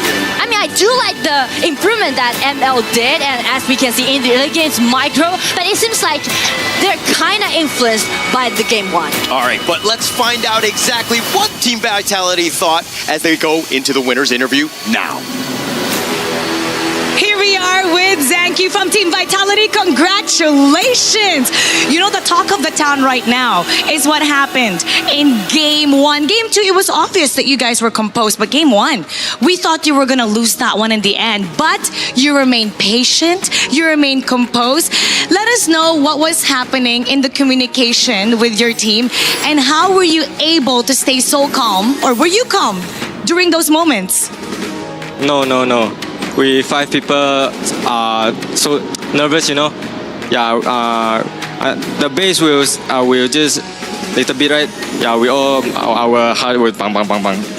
Your heart was basically making that sound, and you could feel it. But you have one more matchup, one more and you get to go to top 8 just like last year, but there's one team standing in your way. And that is Blacklist International. I know you know Josh G. You've talked to him before. What do you want to say to him now? Fighting. I want you to challenge Josh G. Huh? Challenge him. Say a message to him. Look at the camera and challenge Josh G. Fighting. And that's it. That's what he's gonna hear from you. How about you give a message to the IKL fans and the fans of Team Vitality? Terima kasih. Thank you. And thank you for giving us such a great fight. How about I get all your team? Come on over. You're gonna love this part. Come on down. This is what we do in EWC. Let's head right this way. In EWC, elimination comes with a consequence. Every team comes here with their key. And now, Team Vitality, come on over. You have earned the honor to officially eliminate your opponent. There we have the key master instructing Vitality with one press. They will now say goodbye to Team MIBR Loss. And with that, Loss is eliminated. Team Vitality gets to move on to the match later on. And their fight for the championship still continues. And now we will head over to the desk. Lead the gorge. Thank you so much, Mara. Great interview up there. Sang-Kyu still a man of few words, but doesn't need to say much when you get the win. If you keep winning, you still don't have to say much. Welcome back to the desk. My name is Randy. I'm joined by Isaac and Sagi again to break down that action. Vitality move on. Isaac, I think we've all emotionally recovered from that first game, and now it's clear that Vitality had been awoken. It was like Los Grandes awoke a sleeping giant, and now there was no way to turn around. It is just really difficult just to be able to turn things around in a moment where you were so excited about just a probable win, the possibility of a 1-0 lead, and just coming back immediately. It's not every single team the one that they can actually do that. And Team Vitality showed us how to defend and showed us how to attack and how to finish games early. Sagi, what was your takeaway from this matchup? I mean, the game number 1 was just a heartbreaking moment. Yeah. Not only for Lost MIBR fans, MIBR Lost fans, but Chop VR fans at home. If they won that game 1, the entire storyline could be so different. You could see after game 1, like what you guys mentioned, they awoken the giant, which is Vitality, and in game 2, Sang-Kyu was just owning everyone. And not only that, right? Like I think that it just comes down to not only MIBR Loss, but it comes down to the INF fans and the players over there on the stage. They were just supporting for the whole Chalk BR just to move forward, right? Like you can see everyone just biting their nails, trying their very best just to support them. But the fight just was not there. The composition didn't work out. Team Vitality was just too much. And you can actually relate that to a lot of, whether it's football and you look at South America, passion, emotion. Important. When things are going well, they're going very well. Unstoppable. When things aren't going well, it could feel just as strong the other way. For us, it's all about momentum. That's right. We need to build that momentum and then just to ride that wave, and it's gonna be all good. It's gonna be fine. MIBR lost. They needed to turn things around, and Vitality didn't let them. They did have a strat, man. They wanted to play the poke. They wanted to come in with the Garuda. They wanted to come with the Shoyue. They wanted to play the poke, not allow Team Vitality to jump in. But Sang-Kyu was on point with that Jing. Yeah, the Jing just sliding in towards that back line here. Yeah, you want to play on the tower, but the Guan Yu, Shouyue, the Zhang Fei, all these providing the engage opportunities. Yeah, you want to poke. You got to stand so far away. When you're standing so far away, your turret gets exposed. So for MIBR Lows, they were in such a pinch of a situation. You gotta pick one, and both of those choices, bad. It could have worked out because the beginning of the game works really well for MIBR Loss. Shoyue just being able just to stay over there in the farming on his own without having to think about like, okay, I need people to come in. Got vision, got distance, got the poke. It's totally, everything is going well, but it's just such a late hero. You need items for that. You need gold. And Team Vitality had a better composition, I believe. Well, as we get to transition into these upper brackets now, we've done the eliminations. We've sent 2 teams home. Saki, I'll start with you. Maybe Isaac, I'll close with you as well. What have we learned from these 2 matchups here heading into now their upper bracket decider matches? Momentum from the players and the energy from the fans. I'm telling you, if you're on the side of Team Vitality as a fan or the player, you went through that game number 1, you gotta be feeling good when you're going into the matchup with Blacklist International later. Go with the early game. That is exactly what I need to tell everyone. Go with the early game. Go with the aggression. It worked really well today. And I do believe that if it is do or die and it's only a best of 3, toss everything that you have right over there. Don't play the late game. Just play for the beginning. Try to put everything in the first 10 minutes. Coming into this, it was clear that it was Los Grandes, MIBR, Los, who were really kind of the passionate but also potential underdogs in this matchup against Vitality. What we would find, however, was that they would turn around and get the lead almost in this game. And that gut punch of being able to say, hey, we almost had it, really was something they didn't have enough time to turn around. In a best of 3, little mistakes like that could mean the world of difference. Hopefully they've taken a lot from their loss. And I know Sky has the opportunity. Oh, actually, I'm hearing she does not. So we're going to find out if that comes up in a way. I think we're going to figure out where we're going for a moment. And that's, you know what? That's totally fine, man, because we get to talk to you a little bit more about KWC 2026, man. That's right. We're super happy to have you right over here, man. I know that today, since we're moving to a new stage, a lot of new fans are coming in, just getting online. We have already 6 teams over there in the playoffs, and we're going to be fighting for 2 more tickets, and we're going to have that. There's going to come down to between Virtus Pro against BRU, and it's going to come down to Vitality against Blacklist International. Now, that's a rematch. Both of those are rematches, right, Sagi? So what does it mean now coming into that upper bracket again, knowing you've faced those teams? Is it more of an advantage having faced this team, but now waiting on the side watching? Or as a team who's got to make it through the elimination bracket, do you have a little bit more momentum, but also a little bit more learning that you've been able to put into practice to face the problems that you suffered when you first had that matchup? That's actually very good question here. Now, if we take the example of the match between Vitality and MIBR Los, that was an amazing game coming in from Vitality to regain that momentum, and your hands are hot right now. It's like a hot potato that you will feel good going into the series against Blacklist International. And for Blacklist, they're like, okay, these are pretty good strats that I found out. Yeah, it's just strats. But when it comes down to cold hands, good momentum, Vitality has it all. Yeah. And Zonkyu, how much of an impact is he going to have to be? Did you feel game 1, game 2 different, Zonkyu? Completely. Completely. Because the game 1, he played the pay, right? Exactly, yes. The pay. So game 1, he plays the pay that is supposed to be one of his main heroes, and it does not work out. It was supposed to have momentum at the beginning of the first 4 minutes, and it was just stopped on its breaks by the Yukio. All right, so Tankyu did not play really well.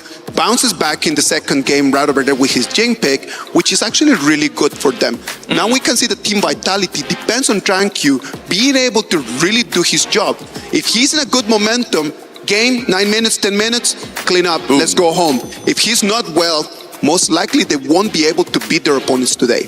So with the global ban and pick, which I love, I think is so innovative, so exciting to see in an esport. And I'm getting my first look at it here on the Lenovo Legion Gauntlet. Guan Yu seemed to be an important pick. Now, mentioning the impact it had even in game 1, it's tough not to take advantage of that when he's playing so well. But how important is that hero, do you think, going to be playing in the meta? How important has Guan Yu been in kind of those clash laners, which he is, right? He's a clash laner? He's a clash laner, perfect, right. One of those insane set of clash laners here. You can come from the back, come from the side, find those important targets here. And if you do not have crowd control in game 1, like what we've seen so far from the side of Vitality, you're going to get punished in these team fights because there's no one stopping this horse. And this pick, like you mentioned, in the global ban pick, 99% we'll see it in every single game going into that BO7 lineup. Now that does mean, though, the team that picks it once isn't going to be able to pick it again. Correct. But the other team who had to face it now has their opportunity to use it.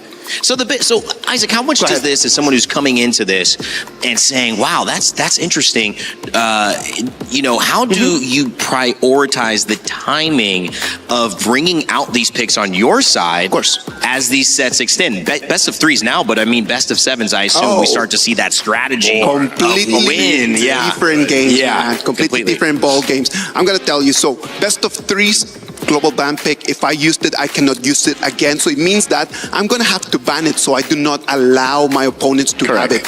So we become into what I can say is going to be a chess match. This is just going to be a chess game, and that is super lovely just to be able to make that connection. It's about strategy. It's about thinking. It's about just trying to predict 3 steps ahead what your opponent is going to do. In best of 3s, it's not that hard. Yeah. But as we move into best of 7, Sagi, it's just insane the level of depth that you need to have to be able to stay online. And let me geek out a bit on this specific let's go. Let me take some notes. Also the global ban pick. When it comes down to best of 7s, it's more about strategy. When we talk about BO3, it's more about how you pick up the strong drafts and end it in a 2-1 or 2-0 score. Now, facing the BO7s, there are specific strategies, different styles from different coaches. Do I want to win you in a 4-0-4-1 fashion? Then I'll just pick strong picks all the way, which puts pressure on my players if we don't close it out fast. But if I want to plan for the long run into game 5, game 6, game 1, usually some coaches, they will open out a lot of picks, bait out the enemy to pick it, so it disrupts your pattern going into the final few games. That's a really interesting aspect. I love the idea of chess coming into play here in Honor of Kings and at KWC, where the board is always moving and the pieces are always shifting. Sometimes pieces fall, and that, of course, is what happened to MIBR Los. This time, we do have Sky standing by with an exit interview with one. Hello guys, I'm Sky ISO. I have these 2 gentlemen joining by my side to attend the post-match interviews. So Juan, I'm so sorry to say this, but it's so heartbreaking to see the games going like this. I believe it's a very tough moment for you to solve at that right second. What do you feel after the whole games? So what will be the improvements? What will be the things they wanted to do better next time? Então foi um momento bem difícil, né, esse jogo e tudo que aconteceu ao decorrer da série. E depois dessa série, dessas partidas, o que vocês tiram como aprendizado e o que vocês podem melhorar para as próximas vezes? Acho que a calma, né? Confiança também é bastante importante para qualquer jogo que você for jogar, qualquer série, de qualquer outro estilo de jogo, esporte. Então, confiança e calma é o principal. E acho que a gente poderia ter jogado melhor sim em alguns jogos ali, demonstrar mais do que a gente tem treinado no bootcamp que aconteceu antes do campeonato, mas não conseguimos transferir o nosso desempenho, que realmente foi bom, mas no campeonato não deu muito certo. A primeira partida a gente conseguiu encaixar um jogo muito bom, um early game bem agressivo. Os caras tentaram jogar um invade ali que não era para ter feito, acontecido. A gente aproveitou, punimos a jungle deles, não conseguimos fechar o jogo. E o segundo, acho que a gente não construiu muito bem a linha de pensamento, então eles estavam melhor, um draft um pouco que facilitava as plays deles também. E foi basicamente isso. So, in my opinion, I think for all the series, it doesn't matter the game. You have to be confident. You need to be calm, and you need to be confident about your gameplay. We had a boot camp and we were performing really well. So, in my opinion, the first match we managed to do pretty well. They messed up a little bit in the invade, so we kind of capitalized on their jungle. So it was really important for us. And during the second game, it was a little bit rough, but I only take we need to get a little bit more confident and always maintain the calm. Yes, I think everything happened is a lesson learned. They will improve better in the future. So I was very curious about what happened after game 1, especially they have that break time. What are their discussions? Are they talking about what they feel, or are they talking about the future plays? Depois do primeiro mapa, no break vocês conversaram muito? O que vocês falaram mais? Estavam bem confiantes pro segundo mapa? Basicamente, depois qualquer time, assim, perdeu um primeiro mapa que é ganho, e tá ganho para ele acaba tomando uma virada, é sentar, olhar um pro outro, pedir calma. Foi um jogo atípico ali, não conseguimos fechar, então mantenha calma, vamos voltar confiante, foi só um jogo, próximo. So during the break, we just talked about the match. It was a pretty tough match for us because we were very far ahead. So we just maintained our calm and our confidence for the next match, so we could win. Yeah, so among all the memories, all the things happened in Paris here in 2026 KWC, what will be the things they remember the most after the whole journey? Depois de toda a jornada de vocês no campeonato, aqui em Paris, qual momento para você mais importante? O que você vai levar para o resto da sua vida aqui, da sua carreira? Cara, foi uma experiência incrível, né? Jogar contra os melhores do mundo, assim. Querendo ou não, a Vitality é seed 1, né, da região deles, então máximo respeito por eles, jogar contra eles é sempre muito bom. Queria enfrentar também a EG, mas felizmente isso não vai acontecer. Então, cabeça erguida, vamos tentar jogar melhor da próxima vez, voltar pro Brasil, tentar vencer de novo o Choque BR e voltar e performar melhor no próximo campeonato. So it was really like an amazing experience for us to play against like all the very good teams, the best teams in the world right now. So Vitality, they're seed 1 in their region, so pretty tough match for us. We wanted to play against AG, but it does not happen this time. But we're going to go back to Brazil, we're going to improve, and we're going to win our championships there. That match with AG will happen in the future. I strongly believe that. Thank you so much for your sincere and honest answers, and I enjoyed our time together. Thank you so much, and we'll leave the time to the panel.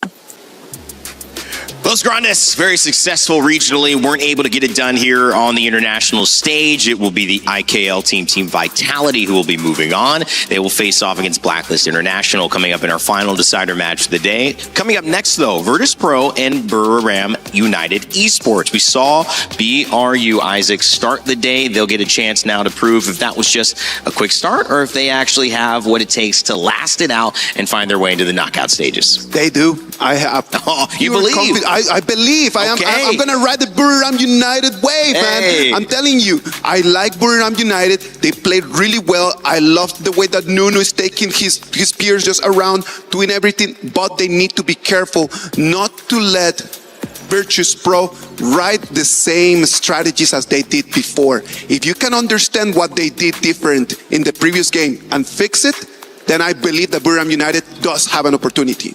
I mean, first things first, right? They gotta get Jabal out of the way. Jabal got a pentakill in the game too against them. Was on a Jing, got that Kings moment in. So that's that coming in from Buriram, one of the last few AOV teams that we have in the KWC 2026, surviving for a shot to make history. Top 8 in the world in honor of Kings World Cup. This is their first shot going in. Little thought about Blacklist International now in this new matmatchup with Vitality. What do you think, Itagi? Oh, you know it. Rainy, you're new to the broadcast, so let's You shouldn't have poked that one. Let me introduce you to the PKL-IKL rivalry. Yeah, we talk about the Philippines and Indonesia being brothers, but when it comes down to competitive esports, last few days, we've seen Boom Esports getting eliminated by Nemesis Indonesia that just sent them home. Wow. And now in another elimination match for the decider into the final slot for that playoffs.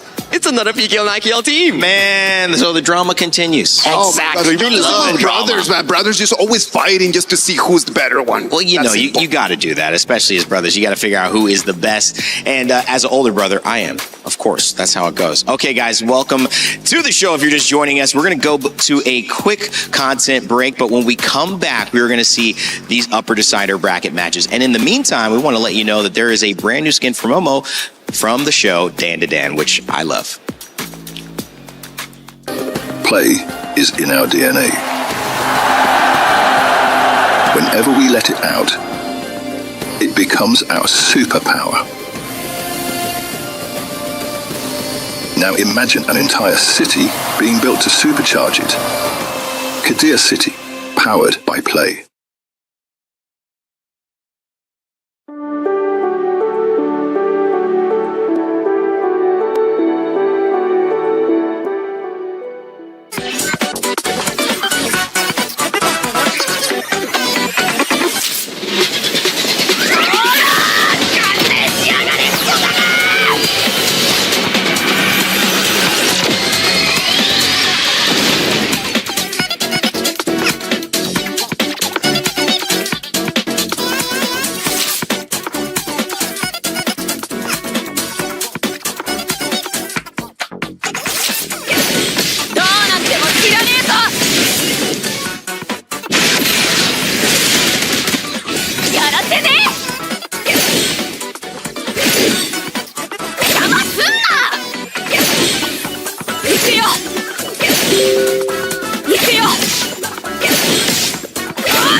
けたぜ。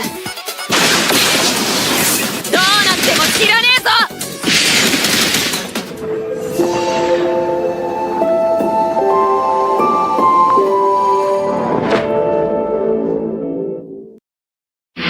A lot of people are haunted by their past. I'm inspired by it. They're not just playing for themselves, they're really playing for their entire family. They have defeated their demons! They have crushed the curse! He thinks he can come in here and play my game! He knows nothing! Let's go! Tyler, why? You're done. Raw energy! Awesome, blow the house down!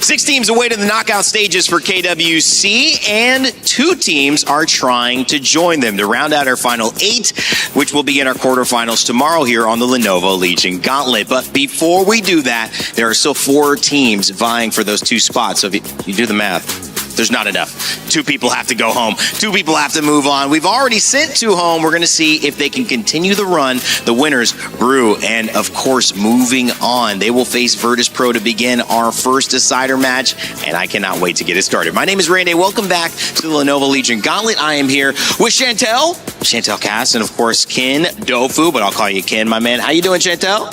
I'm just thrilled today. I mean, imagine we started KWC with 20 teams. Now we're saying goodbye to some of them, and we will know at the end of the day who will make it to the playoffs. If you haven't been following Chantel's Instagram, you are in for a treat, because I'm surprised she's not on a run right now. If you're following, you will see. I ran going here.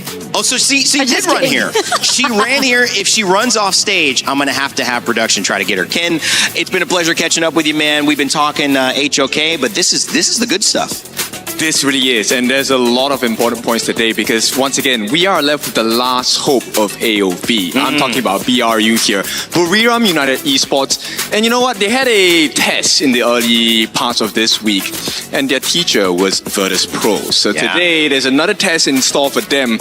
I'm curious whether they can pass with flying colors, or is it going to be another difficult lesson? Well, talking about Virtus Pro, this is the team that we kind of need to focus on, because we already introduced BRU. We saw them play. They won 2-0. They had a great performance. But Virtus Pro, they've also tasted defeat. The reason they're here is because they weren't able to beat out on one of our KPL teams. But to get past this matchup only guarantees that they're going to face either KSG or AGAL or GK Esports or Rocky Sports as well. So, Ken, no easy challenges for Virtus Pro either from this point on.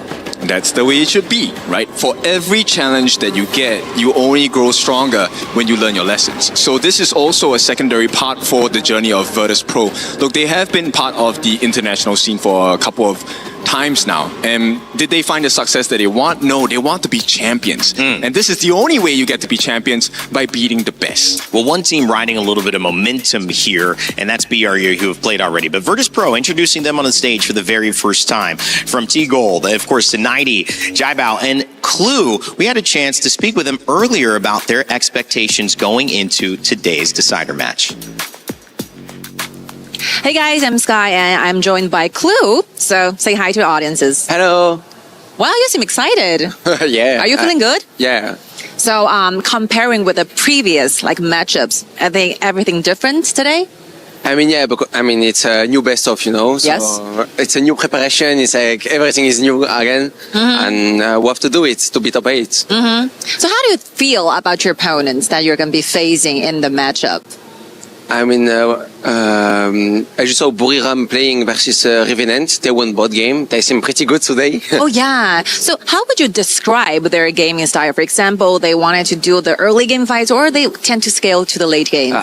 I think from what we played last time versus them, they were like playing it like really, really slow. They were waiting for us to play. Yeah. But maybe this time it will be completely different, you know. They can be like really aggressive and we have to adapt our gameplay to it. Okay. It seems to me that you were very confident and well prepared, right? Yeah. So anything you want to say to your opponents before everything started? I mean, I'm sorry for you, but you will lose. Wow, that's super cool. Do you have any like scores you wanted to achieve, like 2-0 or 2-1? I mean, of course, 2-0. Wow, definite confidence. Yeah. Thank you so much. Thank you. And there will be time. Thank you so much. Bye-bye. Bye-bye. Pastor, back to you.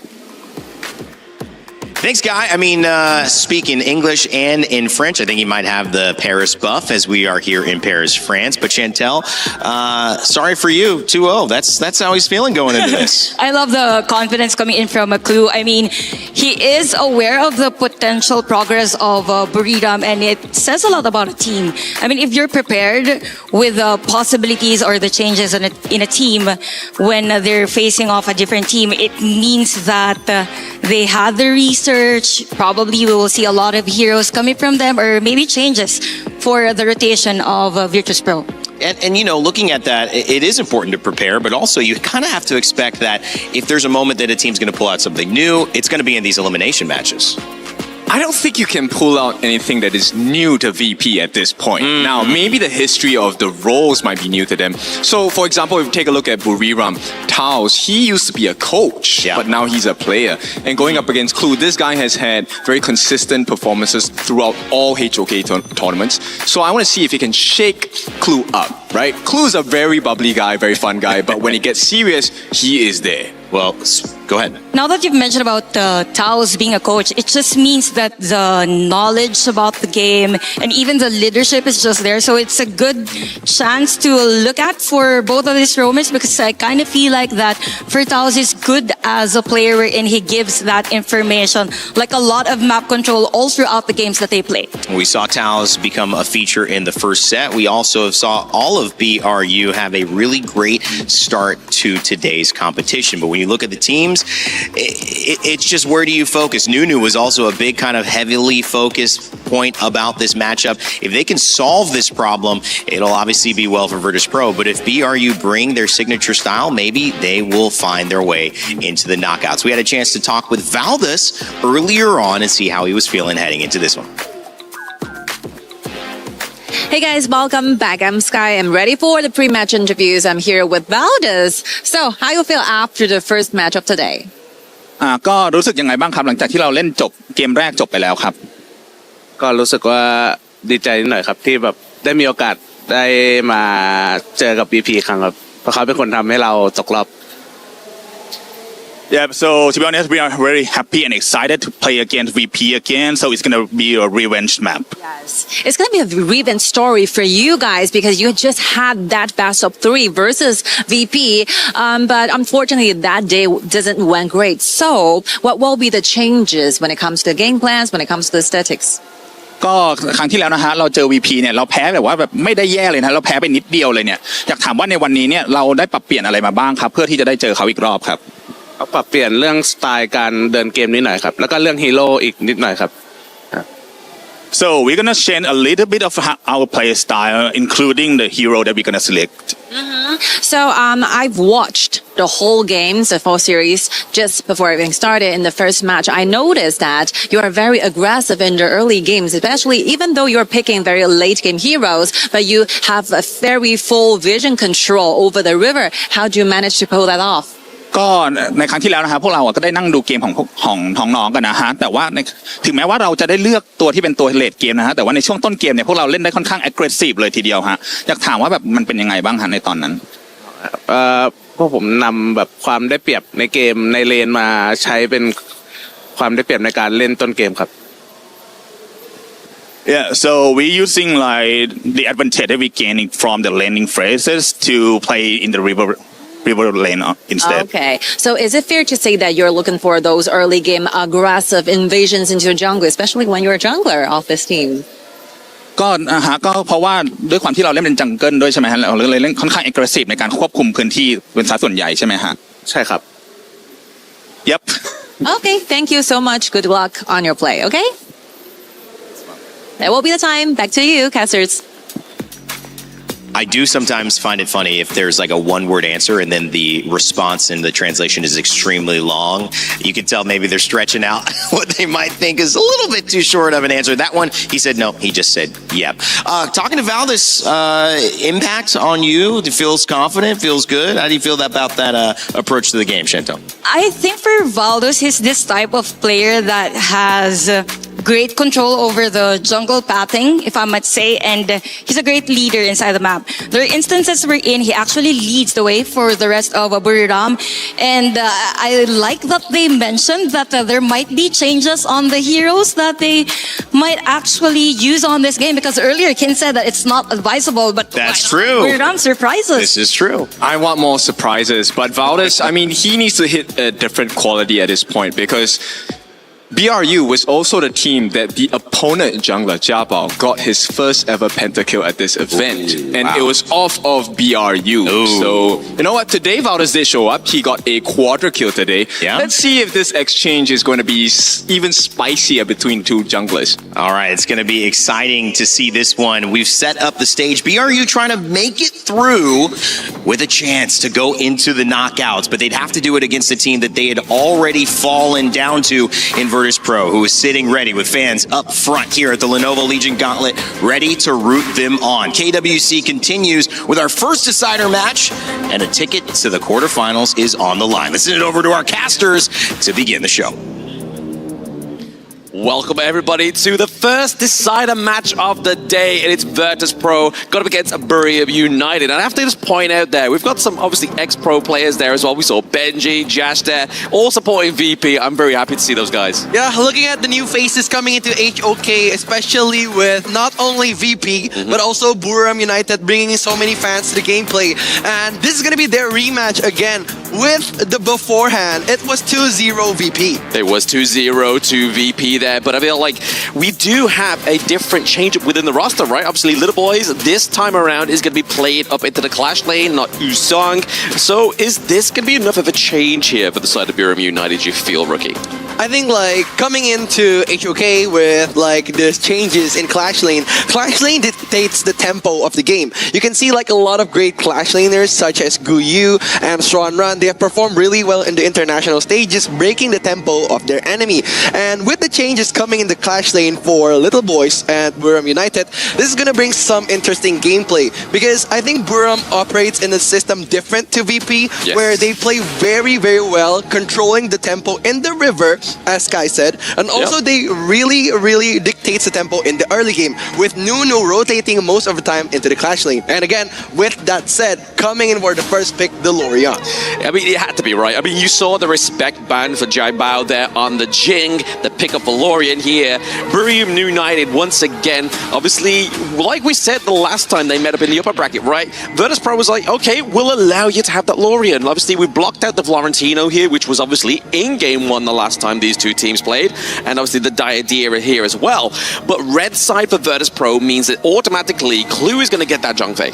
Yeah, it's going to be very interesting coming in without the combo for the Lorian, because we've seen a lot of teams playing Lorian with the Zhongfei pick, or there's still another combo coming in with the Lapu or the Lianpo. So basically just saying that Lorian needs another CC dealer to hit that combo with his ult. So it's going to be very interesting looking at the double CC combo coming in from VP. The Mai Shirnuin Zhongfei pick, they're going to get the control in the mid game. On the 4th minute, they're going to be dangerous in the river.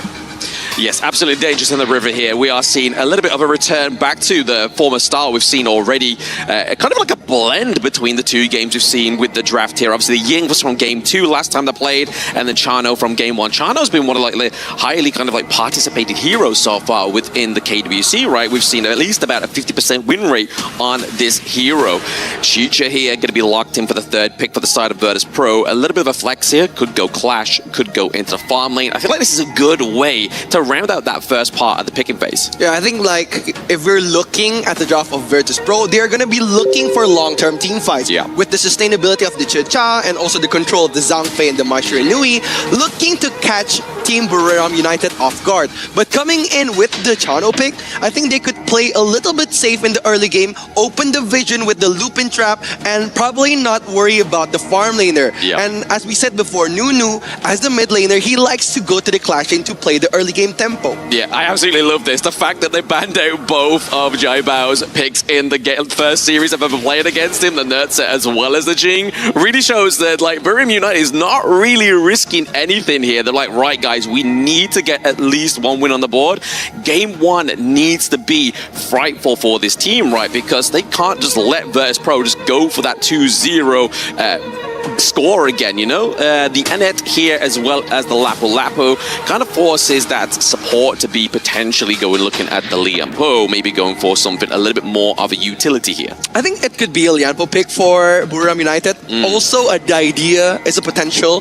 Basically, just anyone with the CC. But again, considering like the banned idea has been closed out, not a lot of options left. And again, speaking of the Jing that Blam said, it's the first ever pentakill to come into KWC, right? So again, of course, they're going to be wary of it. Buriram United, the second matchup with VP, they won't repeat the same mistake. Yeah, no, you definitely don't want to give over the hero. This has got the first pentakill within KWC onto the player that has that first pentakill as well, right? But, I mean, if you look at obviously the early part of the banning phase, it really kind of shows that the Maestro Nui is going to be considered because the idea is a great counter to the Maestro Nui. But we're looking for more pouts. We get that with Jai Bao for the first time picking up the Zilong here. Yeah, Jai Bao, looking at the Zilong pick, it's a very, very good sustained jungle coming into new patch. And with the recent buff, making him deal damage, not only physical but magical damage. So it's going to be very interesting coming into the late game. And we've seen a lot of great jungles playing Zilong just to control that amount of CC. Basically another CC hero with the Zhang Fei and the Mai Nui. So potentially the last pick of VP is going to be a high output damage dealer. Yeah, it could be. I feel like it kind of needs to be in a way, right? But at the same breath, we could look at obviously a little bit more frontline. But over to Buriram United, they go for the Byron as well as the Hue 1 to get that sustainability as well. So that's going to be down to the bot side of the map here. A great way of means for Taos to get that information as well, right? Using that big AoE, check the brushes. If you get that stun, it's going to mean that you're able to kind of like try and get the follow-up with either Lorian's orbs or even get Jing in there. Yeah, 100%. Like, we have seen the meta change a few times in HOK, but these roamers have been appearing couple of times in the international tournaments. Yuan, Zhang Fei, a classic matchup coming in for these two roamers from Buriram and also VP. But again, we have already said before, Lorian, they need another CC hero. So Byron and Yuan is the complete package. Ooh, 90 gets the Guan Yu. We haven't saw it in the last series. Obviously, Guan Yu did go over to the side of Buriram United last time, but this is scary, man. Like, if you get the pounce with Maestro Nui so long, and then the Warhorse, Guan Yu comes out of nowhere, pushing you into Zhang Fei, like, there's a lot of potential here just to completely compose the team fight completely in the favor of Virtus Pro. Yeah, I agree 100%. Like, we've seen the first two picks coming in from VP. They wanted a long-term team fight pick with the Zhang Fei, with the Mai Nui. It's all about the setup. And coming into the early game control, they are going to add a Guan Yu to the addition of the draft. It's going to be a very scary team fight if they drag this game to the late game. Yeah, I mean, the last series we saw, right? Obviously, both teams used the Guan Yu and used it very well. So I feel like today we have the elimination matches, decider matches, Guan Yu coming through. Is this going to be kind of transitioning into those longer best of sevens, right? Guan Yu is going to be something that's going to either close out the game or just secure you that first point in such a big marathon here. But it's game number 1, ladies and gentlemen. Virtus Pro, Buriram United, decider match. That person, that team that loses, leaves the competition. Yeah, we're all going to see who is going to go on again to the massive playoffs. But again, coming in for the highlight of the game, Nunu being the star of Buriram United, starting off pretty strong. And I like to say that I think even though Lorian is a pretty good hero on the late game, the early game phase of Lorian is not the best comparing to other mid laners. He's not the best, but he's able to do a lot of damage, right? We've already seen that translate onto Highline. Highline played very aggressive onto the red side, trying to find out where Valdez is actually going to start. But if you look at both for the jungle's game state right now. None of them have yet to procure their first buff. Yeah, it's still a pretty slow-paced gameplay, considering their mid laners are pretty weak in the early game for clearing the waves, and with them helping, it's a good lead and helping the mid laner rotate. And Taos getting pressured in the early game. Looking at T-Gold and Licky, two of the most disciplined farm laners coming into KWC, we're gonna see a couple of fights in the early game. Yeah, it's very hard to find either one of these two farm laners, right, getting caught out into these team fights. So I feel like it's a really good point there to make out and a good comparison between these two players. But I feel like there's a lot of respect being given between the two teams within the early phase of the game.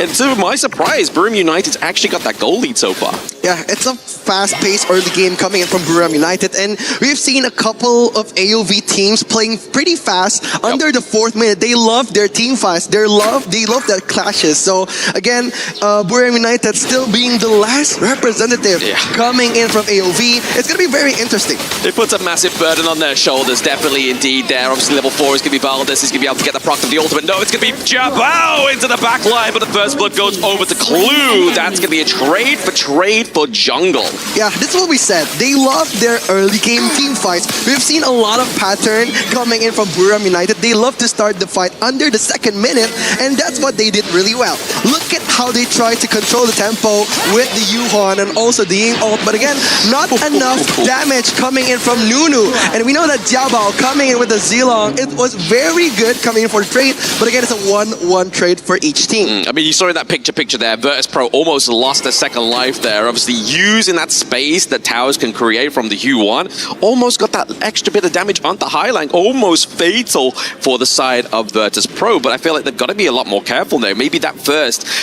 battle there, first skirmish, was a bit of a litmus test here for Virtus Pro. Yeah, I think they're just testing the waters here because they know that each team has a good team fight potential. But again, it's all about the 4th minute coming into this big team fight with the Zhangfei ult dictating the way of how they can control the tempo of the game. We know that teams that like to fight in the early game, they would stay away from that Zhangfei ult. And the Zhangfei is going to bring so much threat at the level 4. Yes. So again, they need to be careful because right now Clue has the ult. And I feel like they don't really have the means here onto the side of Buriram United to actually force that ultimate out from Clue, right? Obviously, it's going to take quite a while to actually run him down because in terms of damage right now, early game, it's not quite there to take down the beast himself. But priority has gone into the mid lane here. Yeah, it has been that way, I think, if we're seeing at Buriram United for a couple of times. We love to see they help Nunu out a lot of team fights. But again, coming from VP, their mid laner is also insane. Mid laner is insane. The unending sorrow has to be forced out here as well as the flash onto towers, but it's going to be the levitation from Lorien. Can they serve off a bit of an ulti? Clue has to drive away the side of Buriram United, but it's going to be 90 trying to force them into the T1.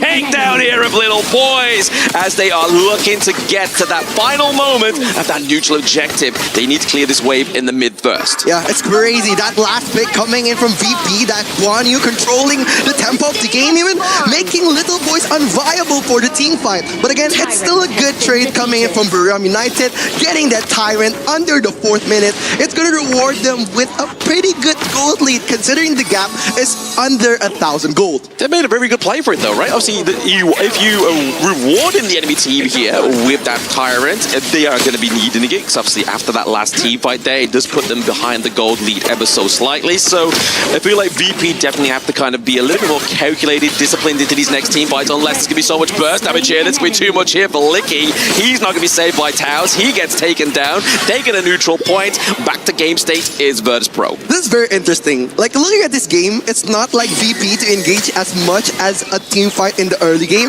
but they know who's they're facing with. It's Buriram United, a team that loves their team fight, a team that has a really fast tempo. That's why they've been engaging again. Okay, zone there, thanks to Clue. Keeps Nunu about far away into the opposite side of that T1. Not going to quite get that takedown there as well. But this Lorien, yes, he deals the damage. Yes, he can kind of be the center of a team fight, but he can also get himself out of there. He's quite a slippery hero for a mage. Yeah, especially the one who's controlling it is Nunu. Yeah. With 10 years of experience with Lorien itself. It's going to be an interesting match coming in for Buriram United, getting that hero power. Yeah, speaking of hero power, the 2v1 here is not going to be the favor of Little Boys, as he is Byron. Normally, sustainability is the aim of the game here, but now we have 3 members top side of the map. Virtus Pro get the takedown here. They're looking to create some pressure. Valdez knows he needs to clear this minion wave with the help of Nunu. It's going to be too much damage onto Clue. The takedown is here, and they save the T1 top side. Yeah, it's always about the trade coming in for Buriram United. It's speaking more. It's literally brawl for brawl, isn't it? Top side of the map, bot side of the map. We don't know where this action's going to stop, but it's going to be Valdez here. Diving onto T-Gold. He's too far away from Highlang. He gets taken down. This is the team that was praised around by KSG being one of their threats in this tournament. But look at how they're engaging in early game team fights. They are hungry and they want to fight back. Looking at Buriram United with the very aggressive gameplay, they still get their trade. Like, it's amazing how we are seeing Nunu almost everywhere across the map. That ultimate, that Starry Night gets one almost each time and making so much space for the team. And Valdez coming in with the Starburn is a very effective CC jungler for the long-term team fights. Exactly. I feel like that's where Lorian's real mobility shines, right? Obviously, his real presence within these team fights is that active roaming from that mid of the map, but Little Boy is trying to get the catch-up here onto Jai Bao. Jai Bao is actually level 12, or one level ahead of top of them there. So he's going to be forcing Clue out with the Unbridled Airburst just to kind of push them away from this team fight, because Virtus Pro don't want to be fighting on Buriram United's terms. They want to be the one to ignite the engage. Yeah, it's a very good decision coming in for Buriram United to just kite out the outburst, making the skills of Team VP extorted before the team fight. And right now, without the Zhangfei ult, it's going to be very difficult for them to fight back. They don't need to fight back, right? Obviously, VP, Clue, if he gets caught out here, is looking like it could be a potential setup for the top T2 down bot side there, but it's going to be 90 pushing 2 into the T1 territory. Valdez is able to just escape there thanks to the healing of Taos. The clutch plays from the support. T-Gold into the backline, destroying away Buriram United, so there is no follow-up for themselves. Yeah, I think I like how now VP is just going with the tempo that Buriram stated in the early game. And we know that when Buriram controls the tempo in the early game, VP couldn't do much. Because right now, with so much control, bringing in the Lorian and also the Ying, it makes them very difficult to fight the long term. Even without the Zhangfei ult, VP wouldn't want to trigger any more team fights now. The late game is the key of VP. Exactly. I mean, you pointed out there, obviously, Valdez, Nunu, a very good tempo slowers of the side of Virtus Pro, right? Like, when they go for the engage, they've got a lot of slow, they've got a lot of knockups from the Ying and the Lorian themselves. So it's almost like a counter-engage measurement here, but it's going to be the Buriram United going for the Tyrant into the bot side of the map. They do lose their Azure Golem here as well, so trading objective for objective. Is that going to be enough here for the side of Buriram United to keep putting these team fights into their favor? Yeah, it's all about the team fights here. It's all about the micro trades. Coming in from VP, they know they wouldn't be able to contest the Tyrant. That's where they're trying to turn their heads, getting as small objectives as they can. Getting that blue buff, meaning that they're getting 200 goals for the whole team, which is very great coming in for VP. Very brave. I mean, very risky play there by Jai Bao, right? Like, he was diving in with the Zalung. I thought he was going to get picked off, but no, he's able to escape there. He's just trying to kind of just create this pressure into the mid-wave, and it's not quite gone into the results of VP just so far, but now that bot side of the map has really been opening up here, it means that the Crimson Golem is going to be a little bit more available here for the team. I think it's just the play style of Zilong, being so aggressive but still managing to be sustainable in the front line. It's a very great jungle to kite team fights and apply CC. And it's very interesting coming in for Nunu because he's building a full damage build. The Mass of Agony being the tank killer without any anti-heal prospect. It's going to be very dangerous for Buriram United when they're going to be facing a lot of sustainable heroes such as Cha and also Zilong.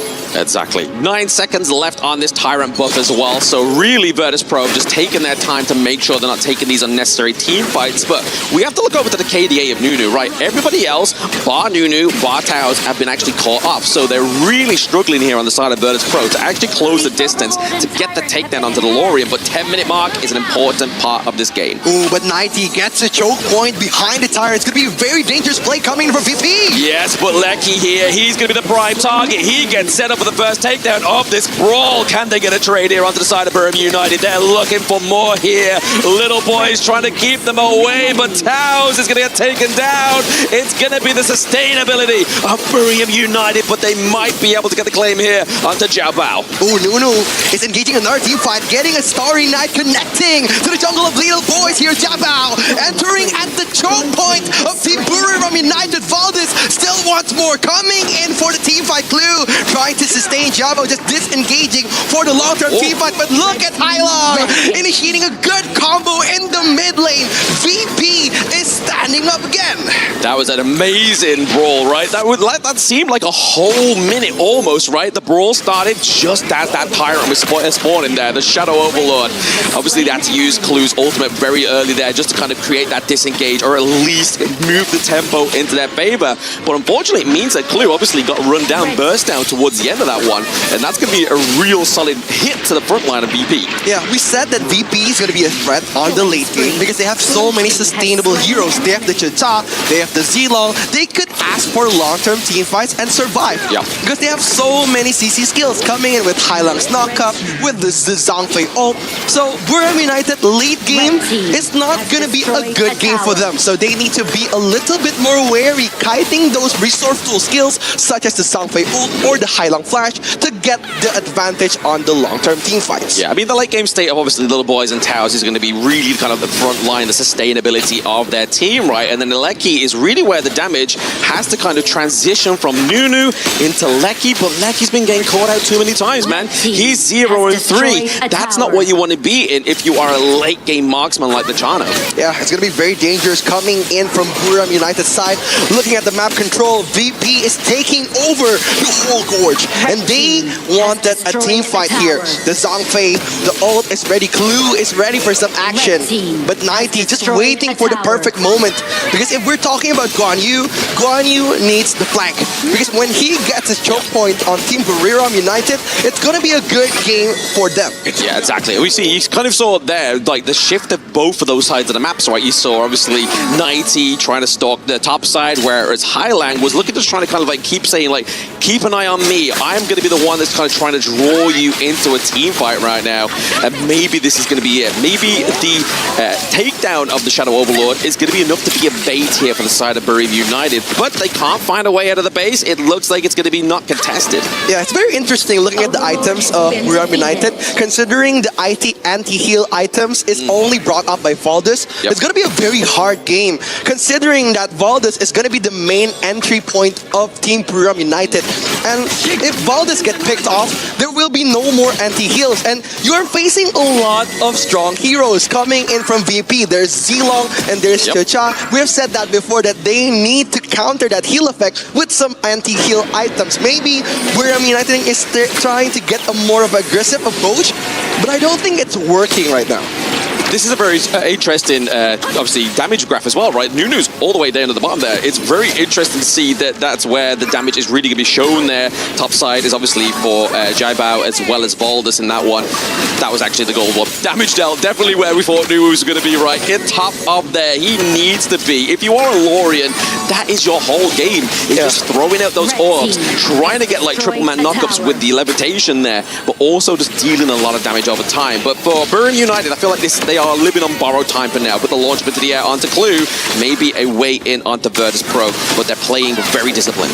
Yeah, they're trying to control the tempo of the game right now because they still have the outburst coming in. Yeah, speaking of tempo, it's going to be the push and then the pull away from the Guan Yu as well as the John Faber. Highland gets taken down. It's the early part of the team fight. Nunu as well. That's a 2-3 trade currently right now.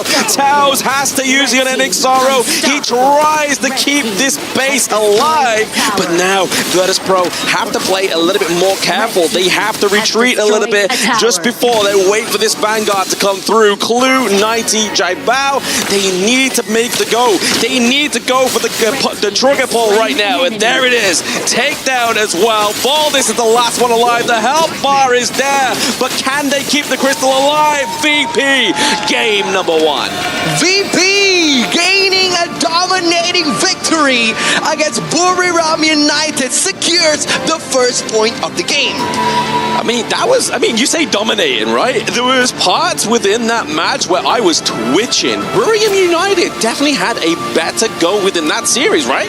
honestly, like looking at the gold gain on the early graph, you could see like a lot of gold coming in from the Buriram side. Yeah. But at the long-term game, on the late game, it makes it very difficult for Buriram to contest a lot of these team fights without any anti-heal items.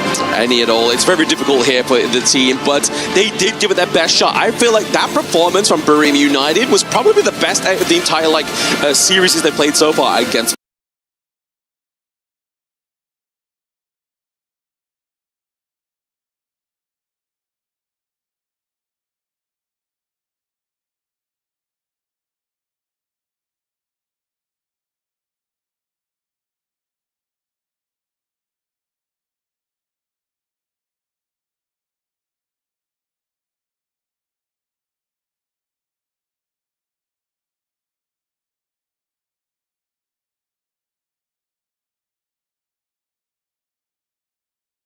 We have Maishu and Yui, we have Shangguan, and also we still have a lot more coming in from the mid lane. They still haven't used to any of like the utility mid laners, but we'll see what will happen in the next game. We'll throw it to our panelist desk.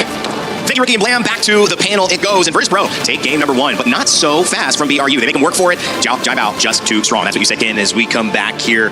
Chantel and Ken with me, Rain Day, as your host here for this EWC, KWC at EWC 2026. And it's time to see how we feel after that game. So, Ken, I'll start with you. You said Jiao Bao was too strong. Was that where it all went wrong for Brew? No. So it actually starts from the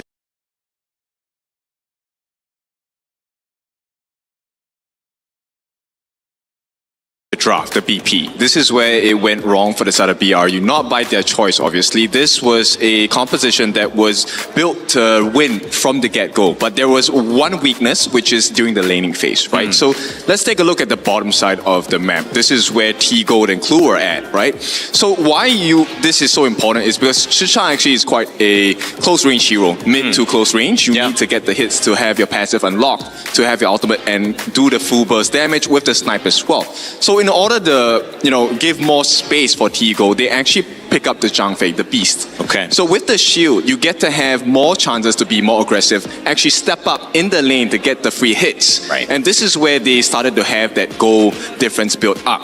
The second thing I want you guys to notice if you watch the replay of the game is that before the first 10 minutes, VP did not take any neutral objectives. They went for farm. They went for the turrets. Yeah. And once the map was a lot darker, ding, ding, ding, 10 minutes, this is where the Shadow variants come up, enhanced versions. That's where they got the buffs and the fight started going in their favor.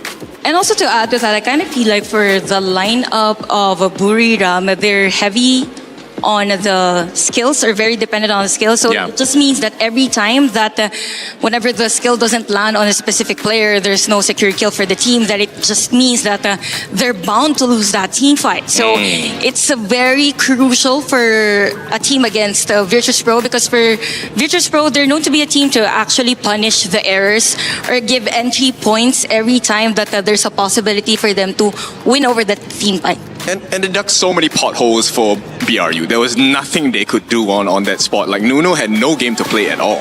And obviously, he is a big part of this team's success. When he's having a great game, he's controlling that mid lane, he's opening up the river, and obviously opening up those rotations, which did not go their way. But it wasn't, as the caster said, and Blam and Rookie were kind of looking at this, they had a better go at it. And Chantel, obviously, it's tough to face a team that you faced already, because they kind of know what you're doing. You've had the similar stumbles.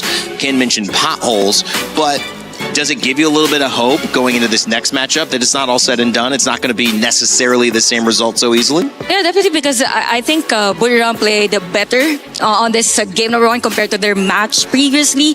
And there are changes actually on how they normally rotate, because we don't really see Taos that much on the heroes that he usually takes. It's mostly on the hard tanks.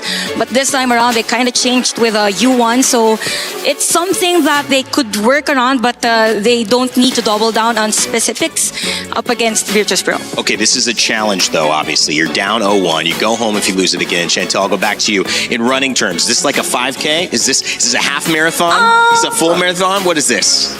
Actually, it depends on how they warm up. Oh, so I hope that it is a great warm up already for Buriram because definitely for Virtus Pro, they're ready for a marathon. Oh, I think besides a marathon, we talk about gear, right? You need to have your running pants, your running shoe. That's right. So for BRU, I think maybe try to steal a shoe. Oh, and that or untie a shoelace, maybe. Yeah, just take the whole shoe. Just take right? the whole shoe. Just take the whole shoe. Just hobble over there. Okay. Because at this point, when we're heading into the next VP, look, 90 is one of the players we have to highlight on VP. He played a wonderful Guan Yu game. Yeah. And next game, you can be safe to say that he's gonna pick up the martial monk, which is the Dharma, right? This is his signature hero. Ban that out first, and let's start from there. Yeah, and the Guan Yu can go to the other side now, right? So what does that look like, though? Does that something that, if you're VP, do you ban that out? Do you prioritize taking that away? It depends on you, right? There's many ways to play HOK. Yes, you do have the ability to flank, but if you make him weaker in the laning phase where he has no equipment, no gold, it doesn't matter how fast he's going to push you, right? Because he's jumping to his own death instead. Yeah, and I think also for Virtus Pro, they're not really that type of team to actually prioritize the heroes of a 90 because he has a flexible type of hero pool. He's got a deeper pool, so it's hard to ban him out. Yes, of course. It depends on whether or not they want to prioritize on winning that specific lane, I guess, for 90's case, because definitely on that game number 1, he played splendidly. Every time that there was a supposed play, they just stop every team fight. Okay, before we throw to the casters, who's the big player that needs to step up here? I'm talking BRU. Who do you need to see a great game from? I think it has to be Licky. At this point, he was not allowed to play. Nunu as well needs to step up. They need to give the best possible space for the jungler. Valdez got a quarter kill. Can we repeat that? Chantel? I can't. Definitely Valdez. Okay, Valdez.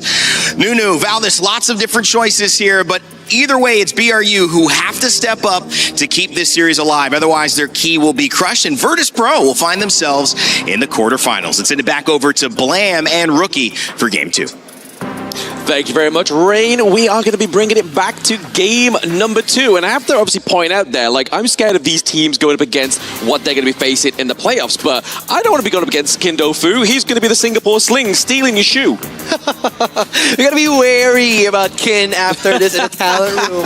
But coming into game 2, we are going to be seeing some interesting picks because Blam said before that the Lorion pick is unavailable now for Team Buriram United. Maybe there's still a net. There's still Florentino that is available. Mai Shirnui, one of the best heroes of Nunu, coming in for HOK. In the other game, he was one of the best Mai Shirnui players. Yes, absolutely. I mean, definitely, we've seen his performance on this pick. It's definitely done well. But I also obviously have to give shout out to obviously his Xiao Chao performance, right? Yep. Generally, when he gets the Lorian win, they give over the Lorian pick to the enemy team, and then he goes for Xiao Chao and gets the phenomenal trick shots with that second skill, right? But this time around, he weren't able to get that confident victory there from the Lorian pick. Will he go for Xiao Chao? Will he go for the newer like we saw in the last series too against Virtus Pro? Yeah, I love how Nunu utilizes Xiao Chao, like especially when on his match against Team Flash, he performed it really well, timing almost every skill on a perfect momentum. And coming in for the game 2, Jing and also Lorion is going to be shut down by Miss Guns, the coach of Buriram United. Once again, we're just seeing a switcheroo of the Chano, right? This matchup between Aoin and Chano has been pretty much the matchup into the farm lane in this best of 3, the play-in stage and the group stage. And Chano's definitely kind of coming out on top of that one just a little bit there, but then Aoin, generally with that 56% win rate, is going to be a little bit more harder to calculate on this one. But the last time we saw this between these two teams, it came out on top for the side of T-Gold. I think like if we're speaking about farm lane matches, Long is one of the strongest farm laners in the meta right now. And the only one who is able to counter that, it's either Chano or Fullborn Marksman. So it's either those two picks. And I think VP, they wanted a strong early game start coming in with the Chano. And also the counter to that Lapu pick is going to be the Zhongfei and the Pei, Valdez main hero.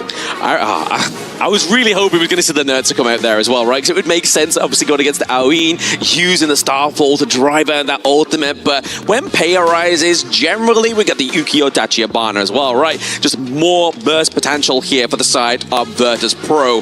But Chano here, last time we saw T-Gold play this pick, it wasn't his most confident performance, I feel. So for Virtus Pro in this draft, I feel like they need to kind of like huddle T-Gold a little bit more. Yeah, I agree. Especially coming into like HOK, where there's a lot of team fights happening in the late game. I think T-Gold needs to play close to his peers, making himself untargetable by the enemies. And again, with the ban and picks here, coming in for the 3 ban on Nunu. The Heino pick, the Haye, and also the Maishir Nui. Maybe there's one option left for the Xiao Chao, but again, it's also a dilemma coming in with these 2 good picks from VP. They have the Ukyo and they have the Shano. So again, Xiao Chao is not going to be the answer for this match. Yeah, let's see what they go for here. We were talking amongst ourselves, me and Rookie, before this game. Was like, hey, Buriram United, they might get the Florentino here, but no, it's actually going to be Virtus Pro. It's actually going to be 90 coming out with this bad boy, so that's going to be an interesting one to see here.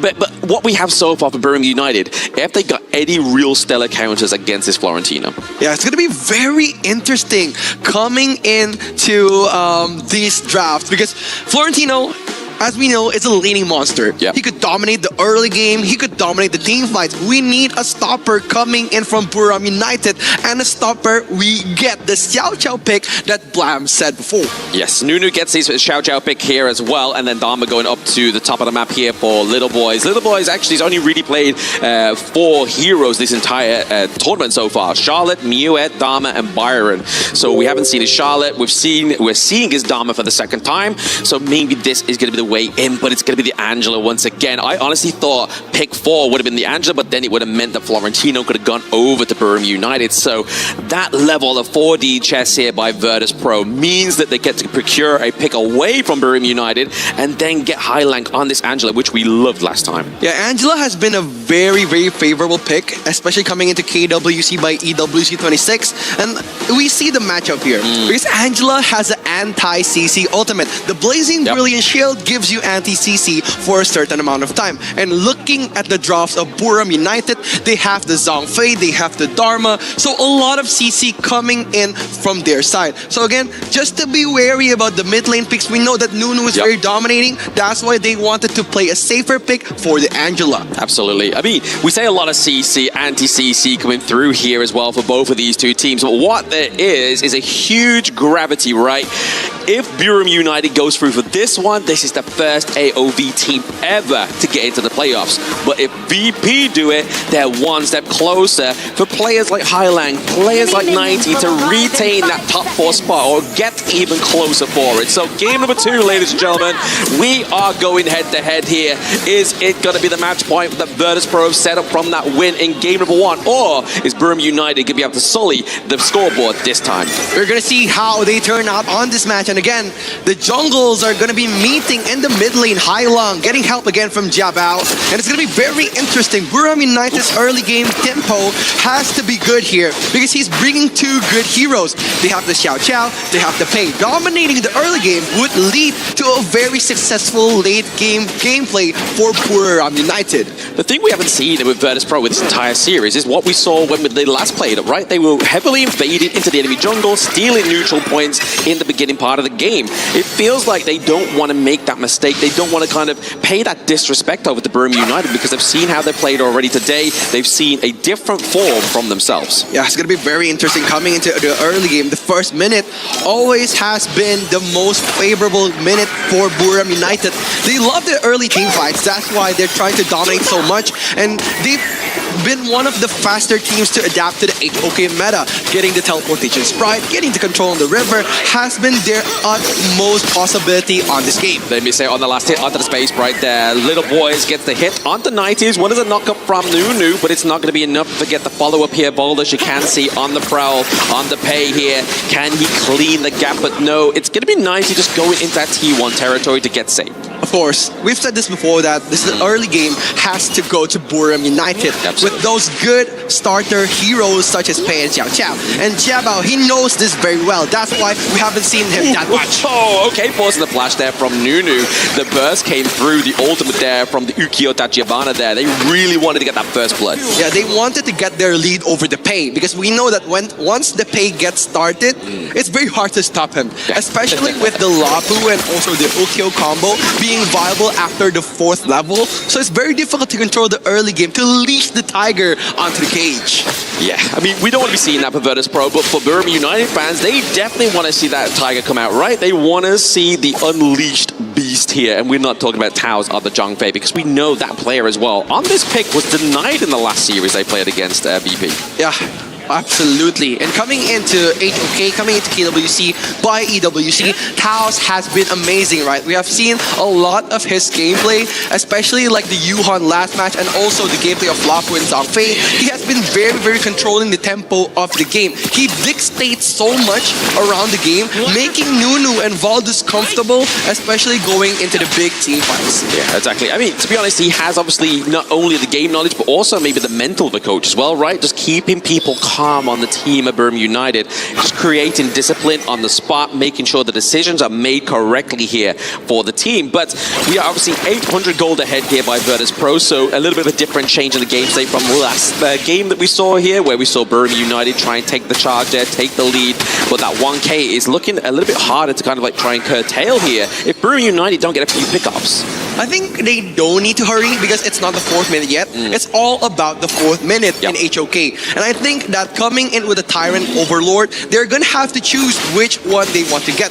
It's either the big team fights, the big rewards, or the big objectives. Yeah, speaking of big objectives, big fights here, it's going to be 90, going to be the first blood here for Buram United, but maybe the uncommitted, the flash has had to be used. Whoa! Little boys, and Valdez has to pounce off the wall. He escapes the clutches of death, but Tao's into the back line. They get the pickup on the high line. This is probably the best early game state we've seen from Buram yet against Virtus Pro. They're not done here. Buram United still wanted that early game advantage coming into this game. Making Virtus Pro uncomfortable is their main purpose. Getting the team fights, the first 2 kills, and also a Tyrant.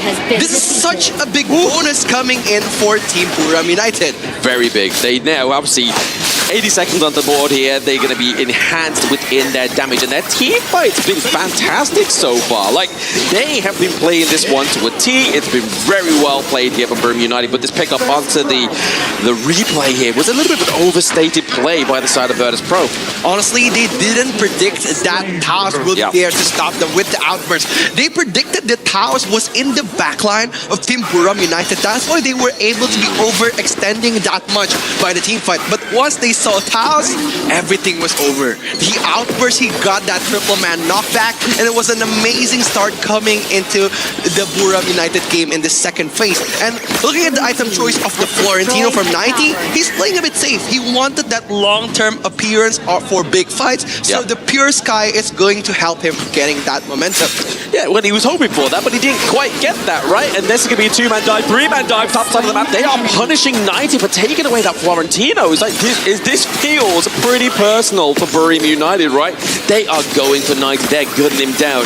He had massive influence in that game number 1. So maybe this is where the pressure needs to be put for Virtus Pro, is focus that clash lane. It's going to be pretty personal coming into Buram United. Like, considering they've played this hero for over 8 years, that's why they're pretty possessive about this coming into this game. And look at how they punishes every team fight. VP getting cornered on their own jungle, making them very, very hard to release their aggressive gameplay in this early game. But again, no worries for VP fans, because we know that VP has a good game on the late game. It's not about the early game, but here is about control and tempo. Oh no, the control just come through here for the little boys, but it's going to be met by the Blazing Brilliance. Can he just get that last little bit of poke? Finally, Virtus Pro get get that kill under the board, but the cavalry needs to go down the bot side here. Clue, Tigo were looking like in a bit of a scary situation, but everything's been forgotten in that top side. We see that 90's making a good play to try and just bring that game state into an equal guard.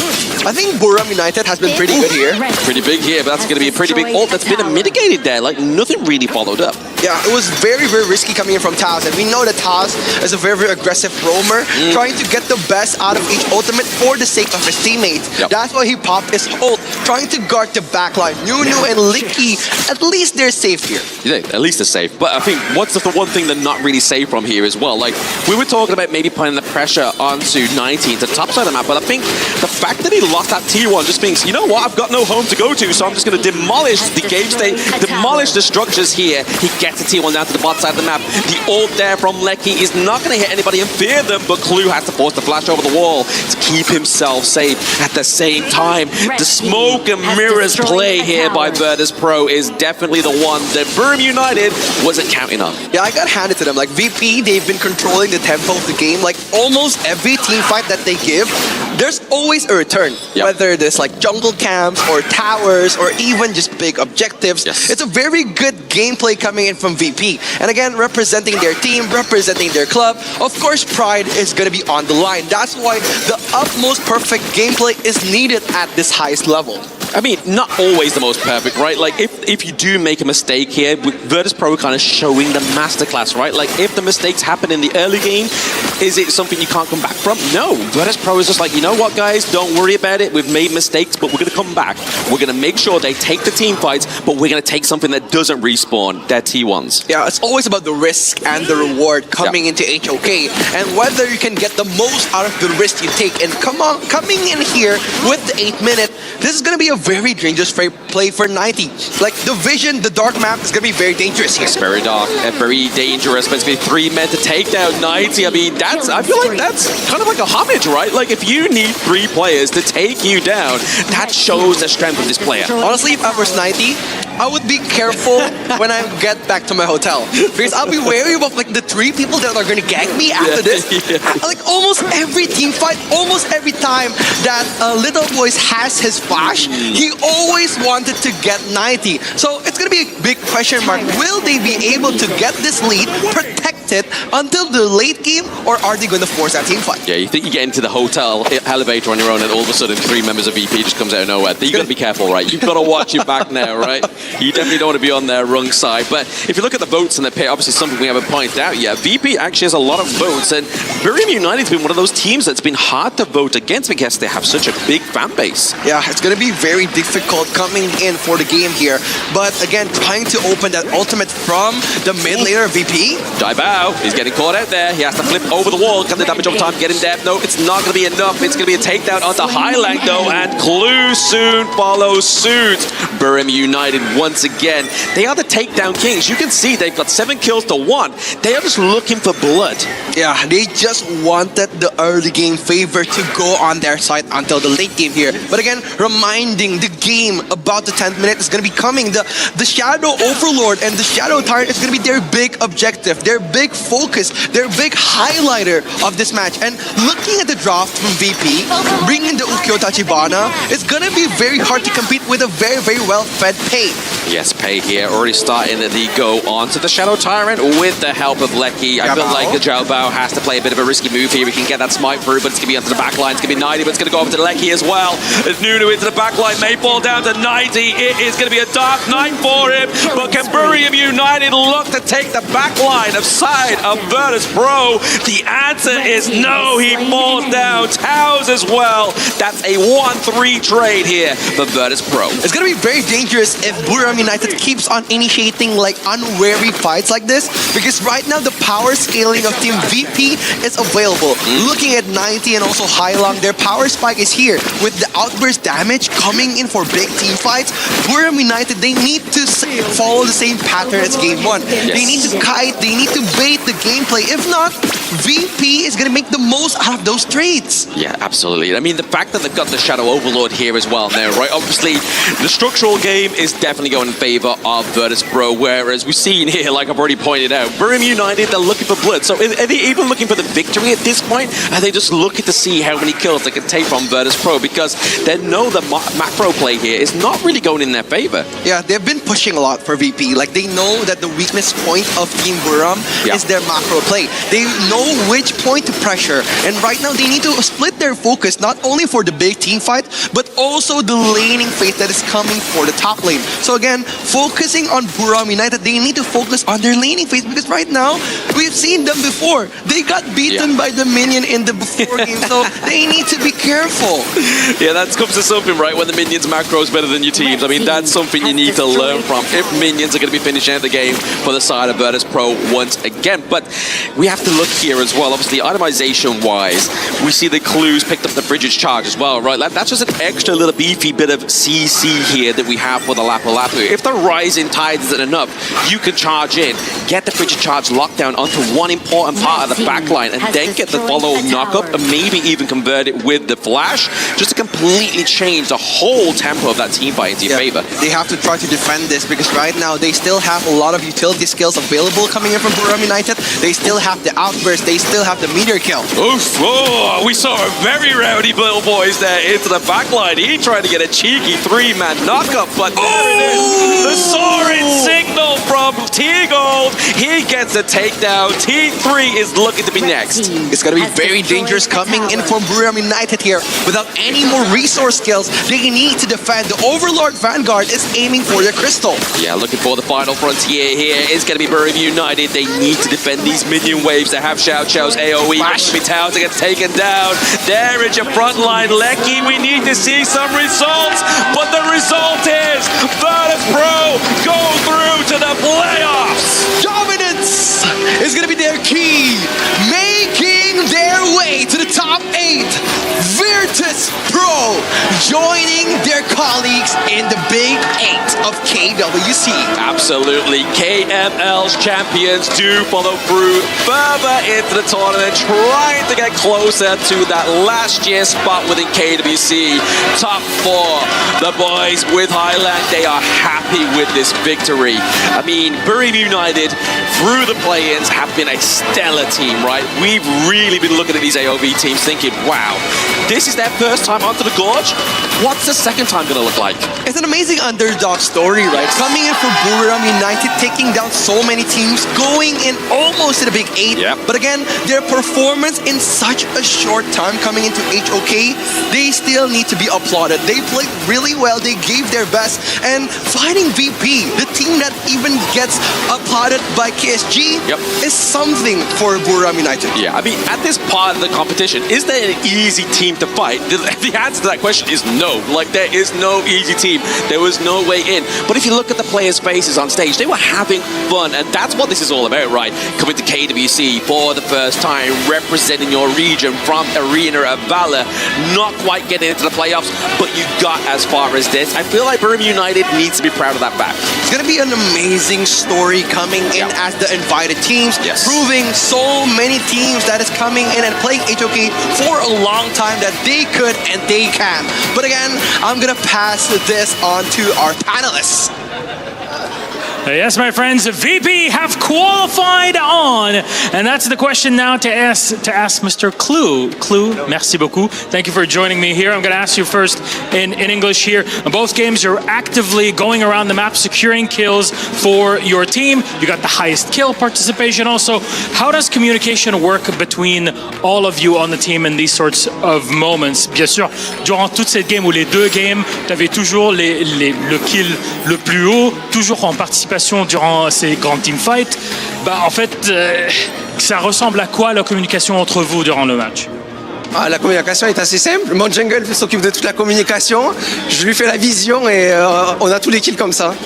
In fact, communication is pretty simple. My jungler is getting the kills, and I'm just here facilitating things, just making sure that it works out for us at the end of the day, which is exactly what happened through it all. This is your first time making playoffs here at KWC at EWC. What does this achievement mean to you and the team? Bien sûr, c'est votre première fois au KWC EWC au playoff, et c'est quoi pour toi comme joueur et pour ton équipe en total pour pouvoir se qualifier au playoff ici? Le minimum pour nous, c'était le top 8, donc ça fait sens qu'on soit là. On a tout donné pour, donc on est content. For me and the team, our minimum was kind of just, hey, let's make it into the top 8, make it into playoffs, and we'll see from there. So already from that perspective, we've achieved the minimum that we wanted. From now on, it's all open. Now, on top of that, you're playing on home soil. You're in Paris, you're in France, home crowd, and all. Is there anything you'd like to say to them, either here or watching at home, or be joining us through playoffs? Bien sûr, tu joues ici à Paris, tu joues en France. Soit les fans ici, soit ceux qui regardent chez eux ou qui seront là durant les playoffs. Est-ce qu'il y a un message que tu veux passer à tous les fans là-bas? Ouais, je veux remercier tous ceux qui sont venus me supporter. Merci, ouais! Of course, I want to thank all the fans that have joined us here to support us and in the future as well. As you heard it, ouais. It's part of it. Oh, what did you say? Oh, just the ouais. Ouais. How do you say it when you want to cheer on in French? You say ouais? See, it's automatic. Then VP, come on over, come on in. Clue, thank you very much. Let's bring the rest of the team. Come on in from the front. We got a creek crushing to do, and you know that this is one of the best parts of things here at KWC and EWC. Our doors are opening up, and Virtus Pro will be joining us. Come on in, come on, guys. Right here, come. I know, see, when the big door opens, it's time to go in for the crunch. Come on in, Clue, rest of the squad all together. A huge moment for Virtus Pro, who qualify to the playoffs of KWC and EWC 2026 for the first time. That's the achievement that we're looking for, and that's Buriram United Esports crushed to bits and sent packing home in our crusher live in Paris. Huge moment for VP, who advanced on as we're saying. That's the achievement that we're looking for. We have to get through all the details, and for that, it'll be the panel to break it all down. Allez, allez, as the French fans celebrate in style in Paris as they send one other home, a key being crushed, and it's unfortunate that it has to happen, but that's just the way it goes here at KWC at EWC 2026. Welcome back to the panel. I'm Rain Day, joined by Chantel and Ken. Guys, that was a great game, but it was also clear that Virtus Pro had something figured out from the very beginning. BRU made some good adjustments, but it was the same result, Chantel. I kind of feel like for BRU, they mostly focused on stopping the Florentino that they tend to forget the other side. So there were a lot of opportunities for them to somehow convert those skills into having the objectives, but because of that, they gave a lot of space for Virtus Pro. Ken, I feel like there was a good start for BRU, and you almost thought, well, after that first pick off and they grabbed 90 and they didn't trade out and they went up a couple of kills. They stayed up in kills the entire game. Did you feel there was hope? How did that get dashed? What did Virtus Pro do to turn that around? It looked pretty good at the start, but then take a look at this concept of, example, they treated 90 like an ATM machine. They're drawing cash, right? Drawing EXP.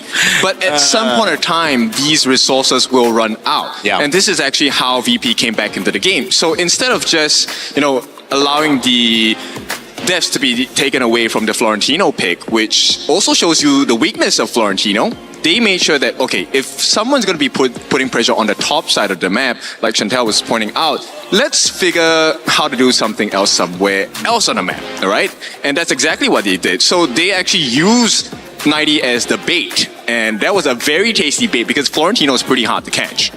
And at the same time, I think the most crucial part of the game was around 8 minutes, wherein there was a shutdown against Nuno. If I'm not mistaken, it was 90 that got that kill, and that alone means that the difference in terms of gold, because of those early kills against him, was lessened at that point. And at that moment, majority of the sides or the towers on the sides was taken by Virtus Pro. So the story of the whole game was just about Virtus Pro having better trades around the map, as to why for Buriram United Esports, they had a hard time to even take down the tower at the middle lane. Exactly. Same formula.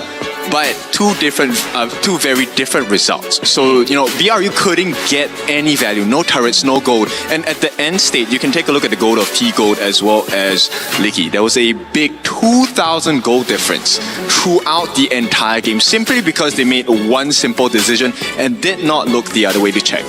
A good compromise, people say, is when nobody feels happy.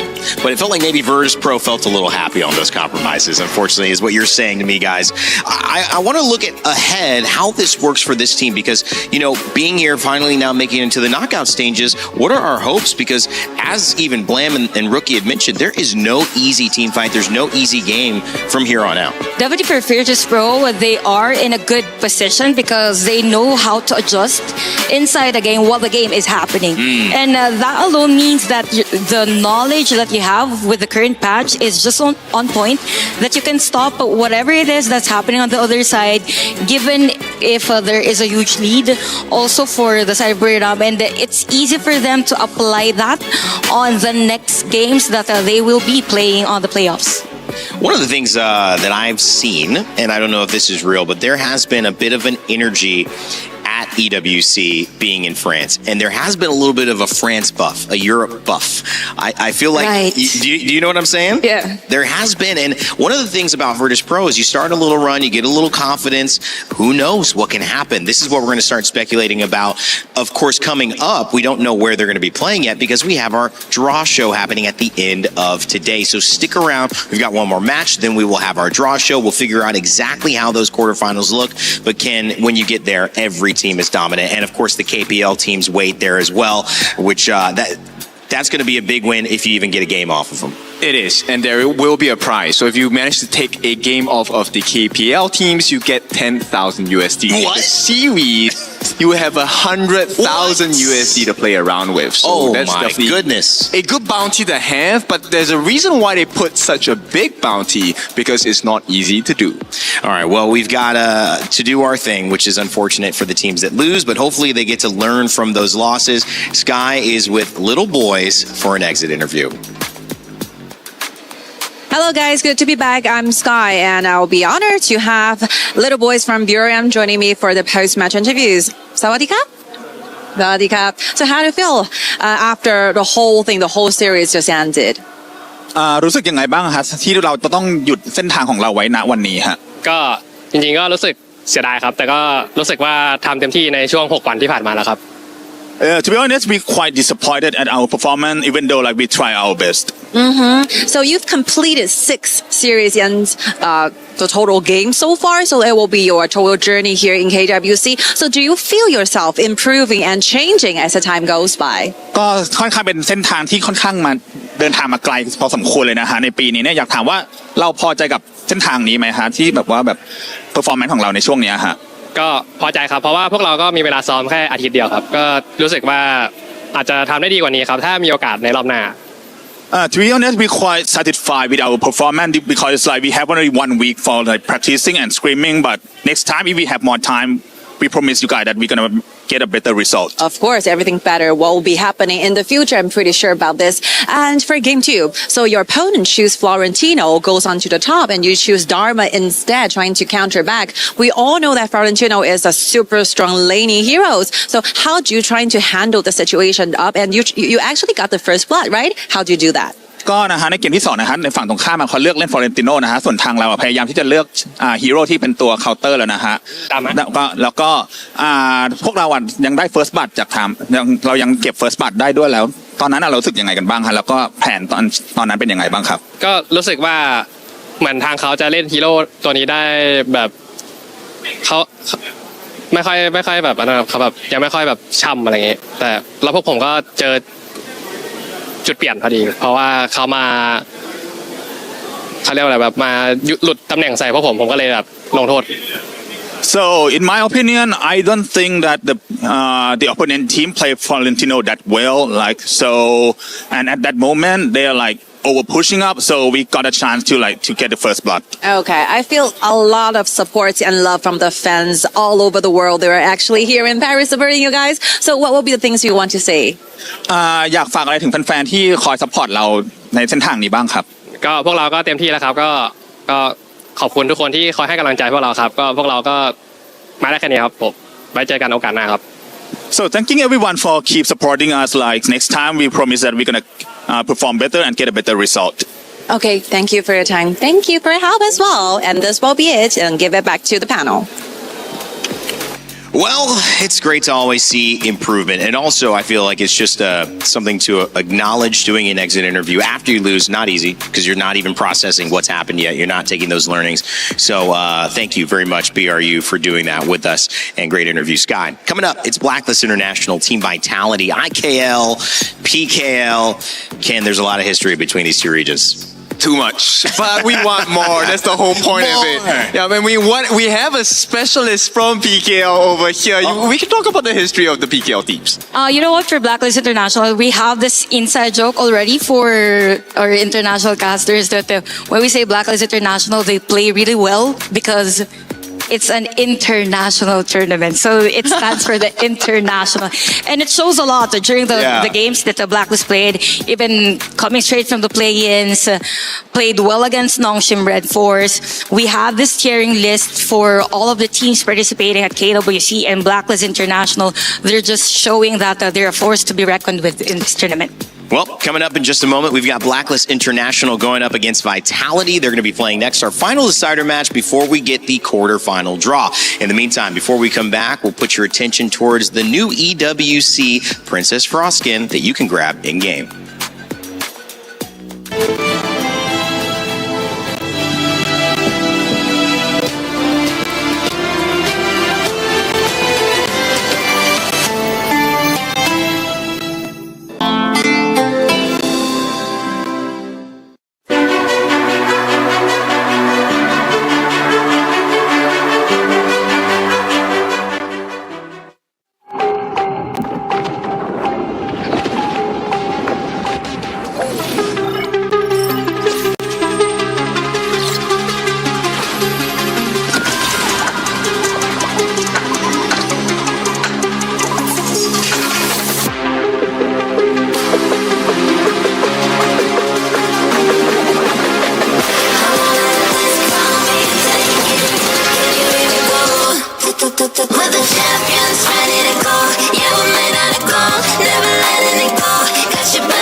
Welcome back to the Lenovo Legion Gauntlet. I'm Rain Day, and I'm your host here for these next few days of KWC at EWC 2026. For those who have been watching along, more great action on the way.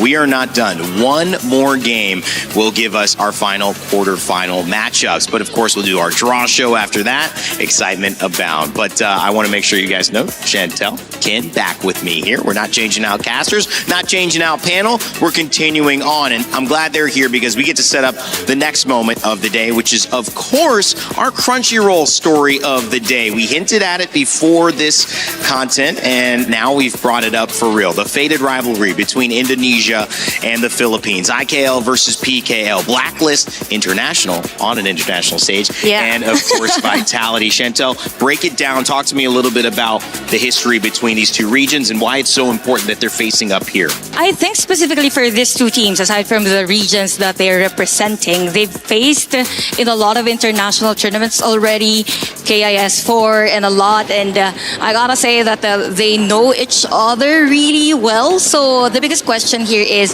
which team has better understanding of the changes or on the changes in our patch, who has better gear coming into this game, because kind of feel like with how IKL teams are playing, they have stronger sense or stronger grasp of the things that's happening around the HOK.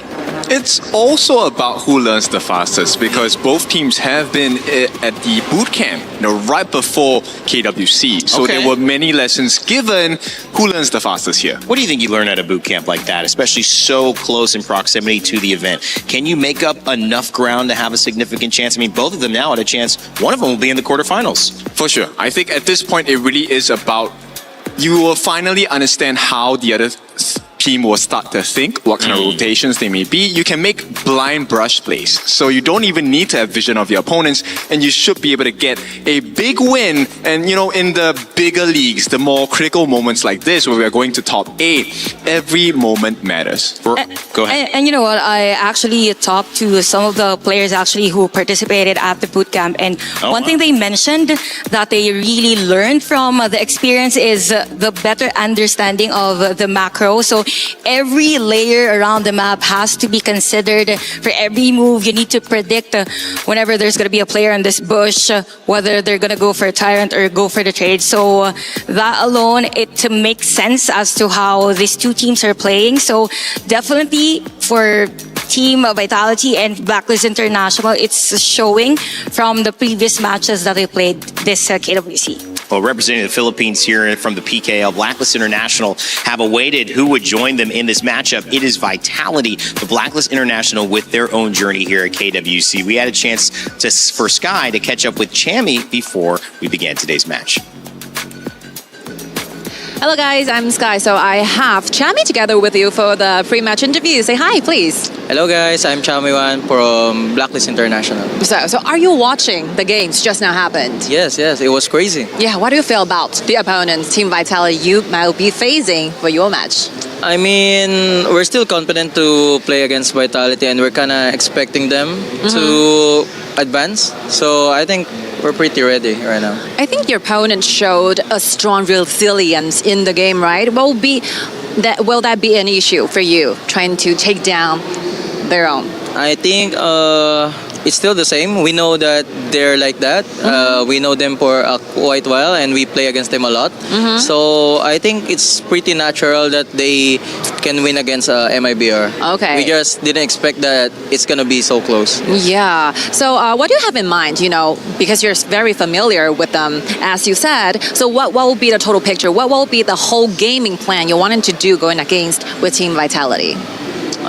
For me and my team, we're just gonna play what we practice. Yes. We're not gonna focus on the enemy. We're gonna focus on our playstyle, our identity, and I think our plays are gonna say it for itself. Yeah. Let's take this in the other angle. So, if I were asked you to name one main weakness of Team Vitality, what will be it?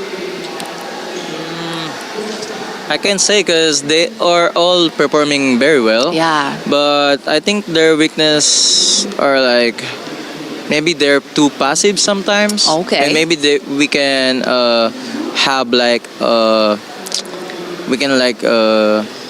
what have an opportunity to Yes. to punish that, because we're quite decisive. So I think we're pretty ready for that. Yeah, obviously that will be your strength for today. Thank you so much for sharing this Thank you. information with me. Thank you. And this will be it. Take your time back. Bye bye.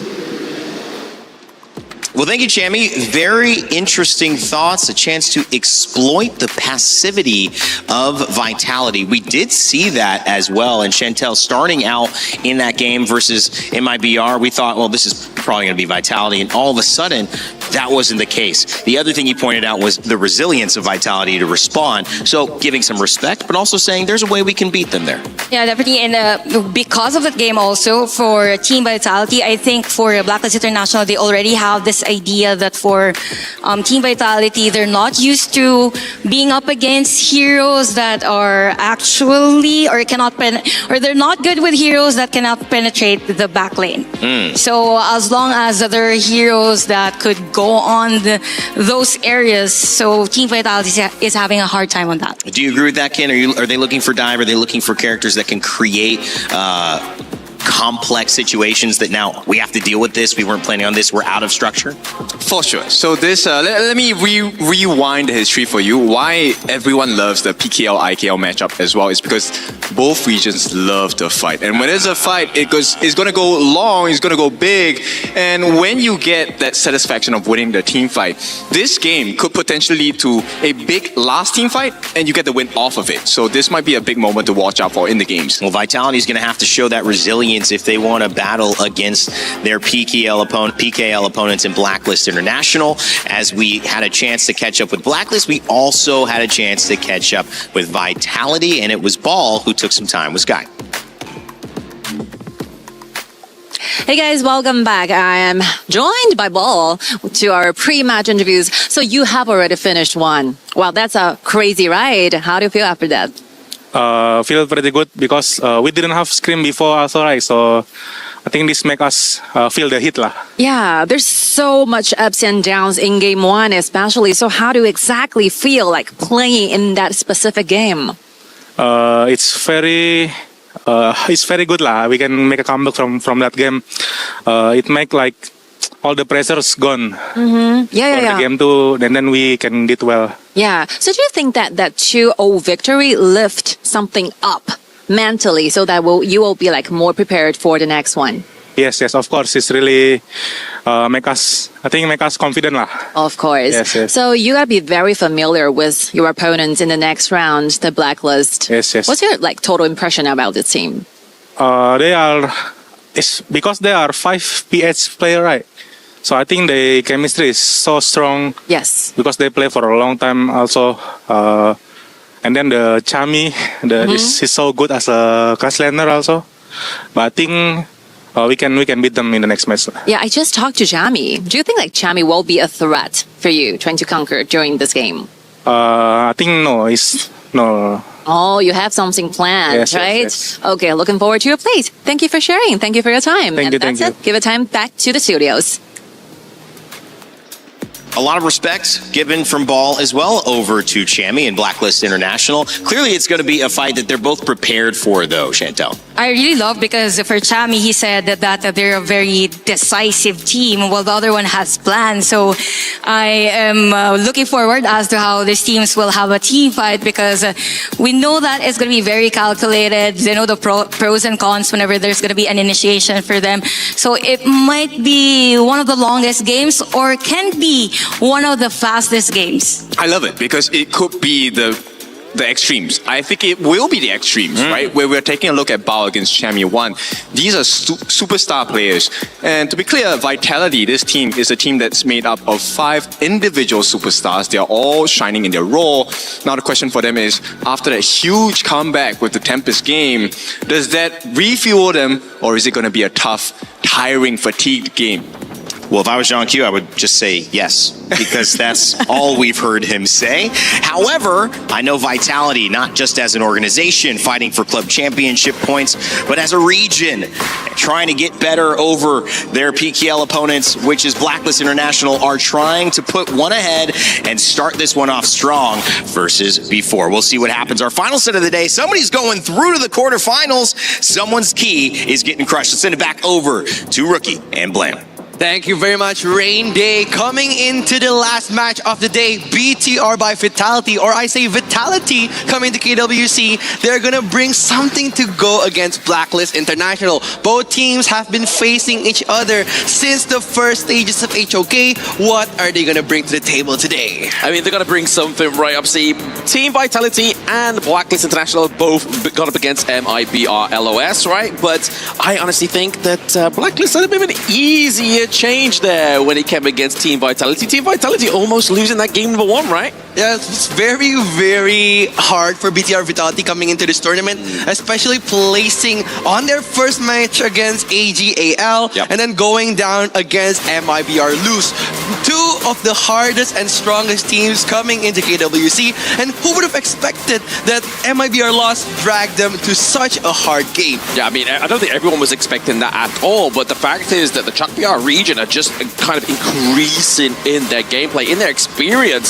So I'm very excited for next year, right? Where they're going to be there, but the focus is right now on Team Vitality and Blacklist International. And if there's anything that's history's taught us, obviously I've already touched on the fact that the Team Vitality had a bit of a harder time against Lost, but Blacklist International had a almost better time against AGAL. So I feel like if you look at those numbers, Rookie, I mean, I know you're from the IKL, but when stats speak for themselves, is this going to be an easier game for Blacklist International? Again, no shade to both region because they're very strong coming into this tournament, and especially they've been facing two matches against one of the strongest teams, not only for KWC but in the whole world. AGAL have tested their limits, and coming into the banner picks, Long has been picked for Blacklist. A good start coming in from the PKL representative.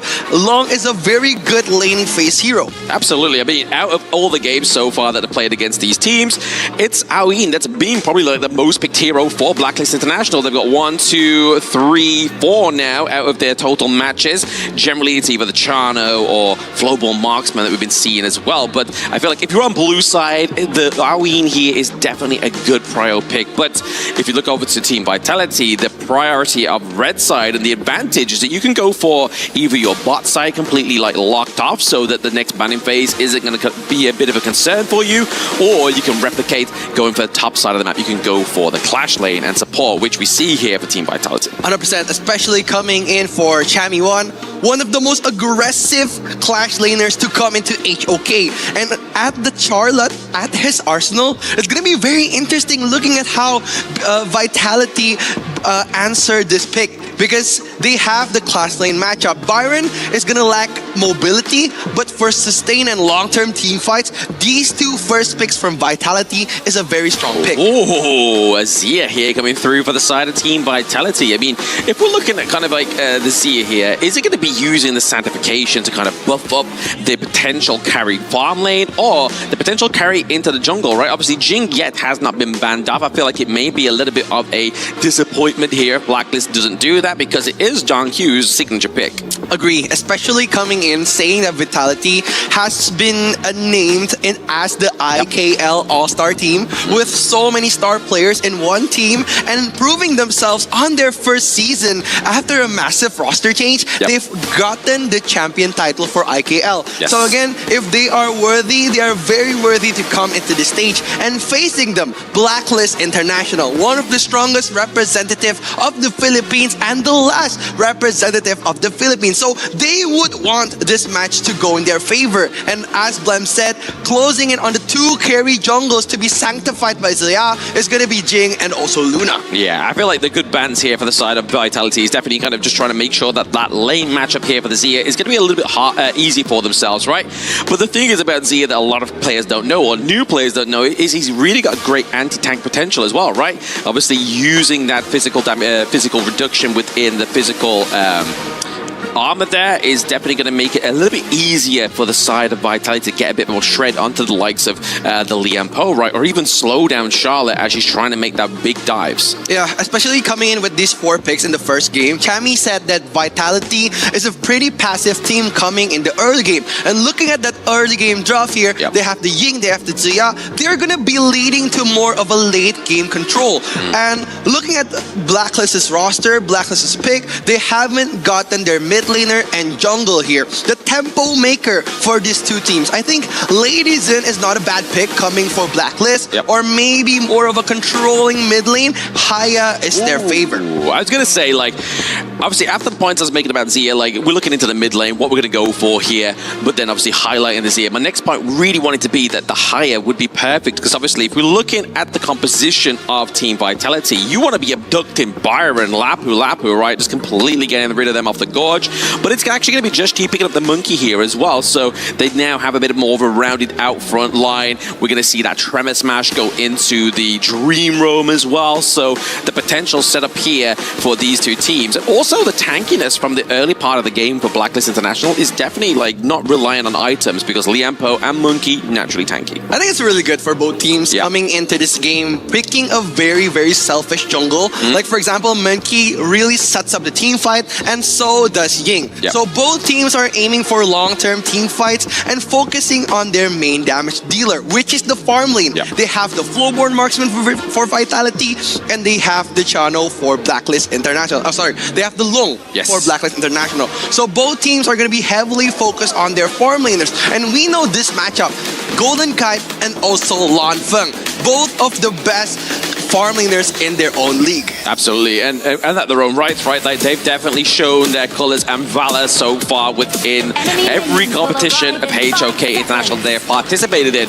But I do have to give obviously that lane V1 1-to-1 over the Lamfang, right? Obviously using that Arrow Storm is going to be a great means of driving out that ultimate of Golden Kite, right? Agree, 100%. And we are going to see how they perform in this match. Blacklist International against Vitality. The last remaining dealers for Team Philippines. Are they going to bring PKL to the world stage? Yeah, I mean, my Tagalog is not that great, but PH Fighting will support you no matter what. Keep fighting, Blacklist. It's going to be the hype here for this matchup. But like you were saying there, obviously both of these two teams really want to make out, and the history here for the side of Blacklist International is that there's been no PKL teams getting into the playoffs. So again, another grandiose position for them to get if they win and take out another IKL team. Again, Vitality was one of the representatives for Indonesia last time to go in the Big 8. So it's going to be very interesting coming into this match. And look at how we said before. They're going to focus on their farm lane, and that is what they did. Look at the aggressivity coming in. Golden Kite is on half HP, and Vitality being more aggressive as ever to get that Firehawk. Exactly, yeah. The aggression just means that it's going to be easy control over that neutral objective down bot side of the map here. And you feel like you're seeing this buddying system happening with Lamfang, as well as Gem Myth, because the thing about the Zia as well, right, like he levels up naturally faster than any other hero on the Gorge, thanks to that passive. So when you start to look at these head-to-heads in the graphs here, don't think it's because Gem Myth's playing ever so better than Dragon, it's just because the kit of the Zia makes it easier to aggress with those levels. It's going to be all about the Zia pick, right? The Zia pick is going to funnel so much leveling into one of the players. It could be Zonky, it could be Lan Feng. So both of these players could be the tempo maker of Vitality, but Chami1 gets help. Ball is on half HP, putting in the ultimate, trying to show that he's sustainability to go against Chami1. Chami1 gets knocked back now. Joshi has the ultimate. Will he fight here? He will still kite a bit, waiting for the right moment. Oh, speaking of waiting for the right moment, Chami1 there has to force the flash. I mean, maybe he didn't have to commit that, right? Obviously, I feel like a bit of discipline would have just worked here on the side of Blacklist. Yeah, they just wanted this fight here. Joshi being poked back again. The universal law from Janmid. The Dreamer connects the two players. Vitality is in danger, and look at that moonskip Mirage coming in and getting in the jungle for Vitality. ZonQ getting picked off at the start of the team fight, getting the first blood for Blacklist International. Oh my gosh, there. We still haven't done quite yet, Rookie. Ball is looking to take a few more blows there. The highest pushing them away right now. Great play by Blacklist International. Very big scrap top side of the map. A lot of low health bars. Yeah, they know that Vitality could be a little passive-aggressive on the early game, and they wanted to test the waters. They just poked the bear around and then trying to test which will Team Vitality do. And what they did was trying to initiate such a great team fight, but again, that Moonscape Mirage is going to be the kryptonite of ZonQ. Exactly. I feel like a lot of people kind of disregard Haya until she gets level 4. Level 4 is obviously that key ultimate part, but we never really see the Moonscape Mirage being thrown around that early within that team fight. But obviously, quite early for it to do it, able to get the kill up, able to get that potential engaged top side of the map as well, creating more pressure on the side of Team Vitality. And that's what matters, right? Vitality, they need their late game potential. They're going to try to drag the game on the early game, and look at how they control their tempo. Vitality has lost the early game stage, and right now they're going to be playing safe to drag it to the late game. Yeah, they need to wipe out this minion wave, obviously, in the middle wave. Before we get that 4-minute mark here, you can see Just Chi as well as Golden Kite, they are rotating around here as well. You do have Dragon just trying to phase check into that long brush as well, keeping the side of Team Vitality off of this neutral objective. It goes over to the side of Blacklist International. So what we've already been seeing is a very dominant PKL third seed right now, going up against the first seed of the IGL. I mean, this is quite a predicament here for Team Vitality. It's going to be always the PH and ID clash, right? It's going to be them against us, or against me. So it's going to be very interesting coming into KWC, which team will come out as the winner. And speaking of early game, the first 4 minutes, Blacklist has been so dominating the whole game. They know their tempo and they know that their team fight capabilities of the early game is amazing. Bringing in the Monkey and also the the Tremor Smash coming in from Shaz. So much threat coming in from the Philippine team. Yeah, I thought it was on murky waters there. I thought that Rookie was going to make me an honorary Filipino there. I mean, I do love my fair share of Sinigang, so I feel like it's in my blood sometimes. But at this moment in time, I am definitely just non-biased in this one. I just want to see an amazing series between these two teams, just because of what's at stake, right? Obviously, we want both of these teams to go through. Team Vitality made it into the playoffs last year, but now they could be at the chance of being eliminated. I mean, that's definitely an early exit, just not only for Team Vitality, but the club membership as well, being in France. Agree. This is going to be their region, and this is going to be their representative for France. Team Vitality has so much pressure on their backs, but they're going to try to defend here on the first 6 minutes of the game. Looking at ZonQ, the power spike hasn't arrived yet for Ying, so I think he's going to play pretty safe on this team fight. Yeah, just kind of trying to poke and prod the bear. There's going to be ZonQ here, just kind of man-checking Just Chi, but this is the whole point of Monkey, right? This pick is just naturally sustaining, using that passive to just stack that shield, and obviously he does more damage as that shield comes through as well. But the wave clear here from GenMip is just so great, using that universal law, just clears waves so quickly. Yeah, and this is what Chami does really good on big tournaments. He performs. He knows how to control the laning phase. He knows how to drag the team to his side. And it's going to be very dangerous here. Ball is going to go on a 1v4 here, getting abducted by that Moonscape Mirage. But again, they're just going to wait. Chaz still has his ultimate, guiding Dragon, trying to pop into the backline. ZonQ just waiting for the right moment to come. Team Vitality just playing a little bit of defense here. I mean, the natural progression there is the fact that Val survived that one, right? Like, he was able to get out there. They had to kind of force the flash out from Dragon. Dragon was like, okay, I know that GenMip's waiting for me. That's a bit of a troublemaker. But we're starting to see the itemization here come through for Just Chi. The Dragon Rage comes through now, boosting that basic attack damage for him. He's going to start to get more tankier and a little bit more deadly into these team fights. Yeah, the Dragon's Rage is amazing because it helps you not only to jungle faster, but to clear wave, which is very important, especially for this role-playing jungles. These utility jungles could help the team gain more gold because of the gold sharing mechanic in HOK. That's why each team could usually rotate with 3 people just to clear one wave to get more gold. Using that Arrow Storm just to drive away, but also make sure that a long bush is clear, right? We do see the first T1 getting taken down there for the side of Blacklist International. Bot side of the map, Chammy's thinking, you know why? It's not really working out right now.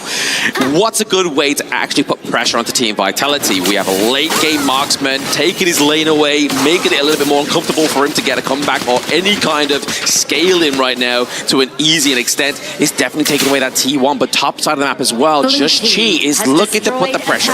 This is different from Vitality's game before against MIB or Lose. They're playing a little bit more safe here, trying to test the waters, test the limit of Blacklist International. And right now, Blacklist is dominating the early game without any more kills, more than one. They're already leading 1,000 gold to none from Vitality. Yeah, but this is just another important lesson to those that have like either just started at HOK or have been here for quite some time and wondering like, why is the low kill games kind of like still a thing? It's like because kills naturally only translate into things when you're looking for, and when there's an objective coming through here, forcing the flash out from Bal, there may be a team fight brewing up. Obviously, Azure Golem here, it could be contested. Ooh, look at it, Just Chi coming in with that green room, knocking 3 people here. Raging C from F1, getting fight back by that Tremor Smash.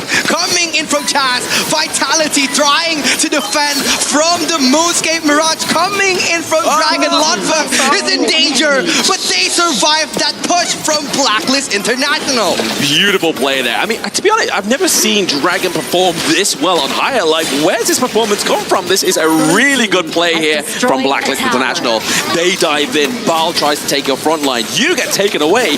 That gives Blacklist International the means to get into your front line. Exactly what we just saw there. Yeah, I think I like how Dragon used his ultimate just to zone out the important role players of Team Vitality and making them unviable for those long-term team fights. But sometimes I could see Dragon go a little bit too aggressive. For example, when he tried to ultimate Ball on that bottom side, it was a bit too risky for Team Blacklist. It is, but at least he's doing it when he has his flash, right? Like, he didn't do it that time because his flash was on cooldown.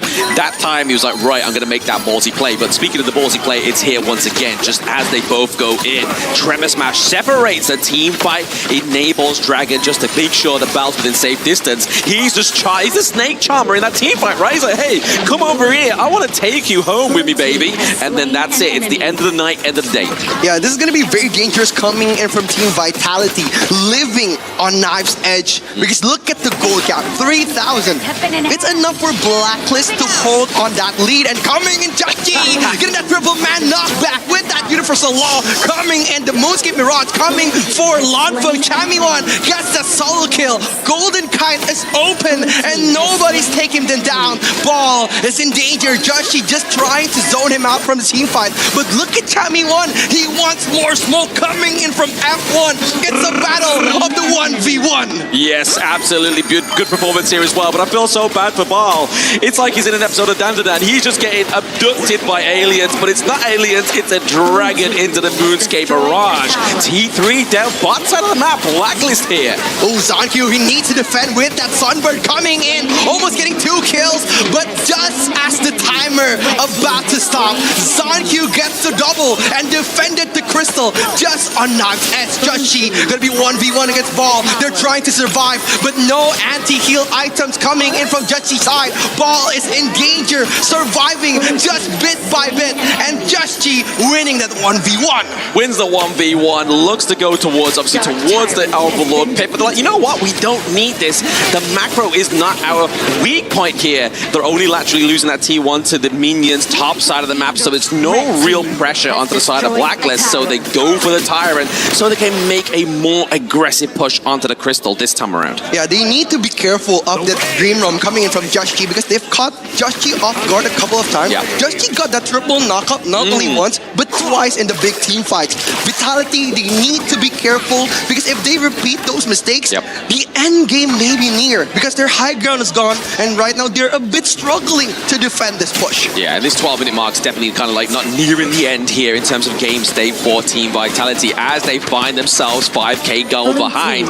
That's nowhere near in terms of your scaling where you really want to be, right? Obviously, we know Golden Kite, he's going to have the itemization. He has both Crimson and Azure Golem in his utility now, just making every means of Team Vitality to clear out this minion wave. But sorry, boys, there's another one coming through. Oh, it's going to be a 3-lane push coming in the high ground. The Aerostorm connects to one of the players from Blacklist International. Chammy1 dives in with that power gradation. The Sunburn connects. Genmin get the Thunder just in the nick of time. Blacklist International dominating this team fight. Ball is in danger, getting poked back. Golden Kite on half HP. Near death situation coming in from Team Vitality. But what did they do? They adapt. My gosh, you have to give props over to the aggression there. It was a offensive defense from Team Vitality. The arrow stone. Oh, the Green Roam connects Joshi. Trying to get one more, but look at Ball taking so much damage. Zonq just splitting the focus here. Ball getting knocked back. Shut down coming in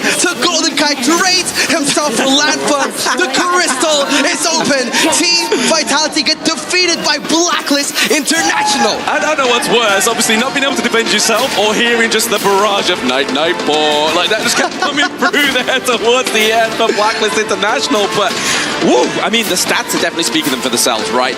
Blacklist International, game number 1, very dominant performance here. Insane control. At the start of the game, Blacklist means business. They got a lot of the choke point potential coming into this match, making Team Vitality's draft unviable for their long-term game plan. Yeah, I feel like watching VP on stage just gave them all the influence they need within Blacklist International, because that was a clean game, man. There was not a single point where we saw Blacklist looking like they were struggling. It was all about Dragon's impact on this hire. He must have been practicing this pick for this moment within KWC 2026, because it was phenomenal. 100%. He gets so much out of that ultimate. He took on Ball on every team fight, making Team Vitality don't have their front line. And without their tank, they can't do much against those output damage coming in from Golden Kite and also Chammy1. So just defining those team fights, dissecting those players, making Team Vitality uncomfortable in those big important team fights. Yeah, you make a good point there. Obviously, if you're kind of like contesting a huge team fight there, you've got to contest the Liapo, Monkey, but what we're going to be contesting is the points over to the desk. So let's see what Rainday and Kin and Chantel have to say about Blacklist winning that game number 1. Thank you, Blam. You tried to remember everybody's name up here. I saw that. That was close, but you survived, my friend. You passed the test, and we are happy to be back here. Thanks to those STC highlights, we get to see exactly how Haya was so impactful against that character, that Ball, Ball, that was really running the show, or attempting to. Of course, the domain expansion, one of my new favorite ultimates there that we get to see, taking him out of the fight almost completely and turning things around. The Philippines, last hope to make it to the playoffs at KWC 2026. Well, it's looking pretty hopeful from here. Chantel, Ken joining me, Rainday back on the panel as we get ready for game number 2. What's the impression, Chantel? Pretty good game from Blacklist, but overall, you feeling confident that they know what they need to do it one more time? Yeah, of course, definitely for Blacklist International, they have the game plan, and it goes to show that when Chammy1 said that they are a very decisive team, then they just proved on that game. I mean, specifically for Dragon, he knows who to target for every team fight. There were a lot of moments that for Bao, he didn't really had a great time because he was meant to be the frontliner for Team Vitality. But at the end of every team fight, he's the one being taken out. So if you're Bao, it's not really a good experience for you. It's not. I mean, I did a lot of homework today for this match, but it's... Where? Yeah, okay. It's not because... They said 9-9-po, and it's 9-9-po to my notes. That was not the kind of game I was expecting from Blacklist as well as Vitality. I thought it was going to be a lot more tight-knit. Yeah. But this was a complete full figure out from the side of Blacklist International. It is nice to see teams surprise the panel. It's always great. I see it every time that we have the ability to host these moments, because it means that they're innovating. It means that they're adjusting. It means that they're living in this tournament. And as a viewer, you get to see, okay, Blacklist International, Team Vitality, we're expecting a fast, aggressive style play, and it doesn't show up that way. The patience starts to show up. Chantel, what did you see that was most impressive to you, and how Blacklist International made this one theirs? Definitely, it all boils down to the draft. I mean, if you look at Blacklist International, they have the clear vision how to stop a Team Vitality for every team fight. And at the same time, we have to take note that this type of hero composition is heavy on the layering of skills. There were a lot of moments that that every time Chaz enters and goes for the initiation, you have Just Chi on the follow-up right after the ultimate of the Haya has been procced already. Exactly, there's too much control. Every single fight, Vitality was up in the air for like at least 2 seconds. And 2 seconds is a long time in Honor of Kings. Life gone, no more resources, no more turrets. What do you do from that point? You are on the blacklist now. You're on the blacklist now. Charlotte and Chammy, that too in the Clash lane were really successful. Why did that work so well? What is going on with that? And does that need to be something that's considered coming forward in these upcoming games against Blacklist International? Okay, normally we talk about the rotations, the wave clears, but this was just a masterclass from Chammy 1 in terms of team fight setup. You're right. Let's leave it even. I want the 1v1s. Who cares about whatever happens in the lane? That was the formula of success. Chammy 1 was really good at getting the players of Vitality to commit to a 1v1. And once that attention was pulled away, expansion, domain, and 4-0-3, I think contributed about 20% of the damage dealt there in that game. Obviously, global pick and bans for those just joining us at KWC means that we won't be able to see any of those heroes picked up yet again for Blacklist International, but it doesn't mean they haven't found the edge over Vitality. When it comes to our IKL representatives in Vitality, Chantal, I'd like to talk about what they can do better. What can we see from them? What went wrong? How do they approach this next draft and this next game? I kind of feel like for Team Vitality, when they chose the Zia, they wanted to have that edge in terms of level advancement. I mean, because of the passive of the hero. It's just that it's hard for you to pick up on that whenever Zia is behind. So as much as possible, if you get that hero, you need to win the early game. So for Team Vitality, if they want to go on that route again, and then most definitely they want to focus on winning the laning phase because they need a lot of space for it to be effective. No, it definitely needs to be, right? So yeah, as we know, it's a double-edged sword, right? If you get ahead, you get very far ahead. If you are going, playing from behind, he's pretty hard to catch up with because he's not tanky, he's not having a lot of damage, especially in this particular roster. He needs to be the utility for the game. And unfortunately, once again, Vitality, they don't get to play the game. So I would think that the solution now is, let's give the signature heroes to Vitality. I want to see the Zhang Qiujing come out one more time. Is it about execution, getting a draft that's a little bit easier to execute without too many potholes that you could step in, Chantal? Probably I agree on that. You really just have to go back to the basics, play your cards really well. I mean, we don't really see Zia that much at KWC. It's more of a risk. So definitely just play what's effective for your team. At this point, so many teams talk to us in the pre-interviews. They talk to us afterwards as well, and they say they're happy if they played their game. And coming into it, they want to play their game.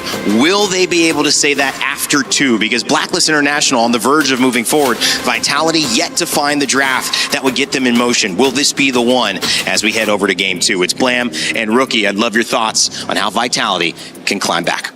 Thank you, Rain Day, for remembering our names as well. I mean, definitely a nod of honorability there. But I mean, I think the important topic that we've just missed there within that panel is, depending on who you ask, 2 seconds is long enough.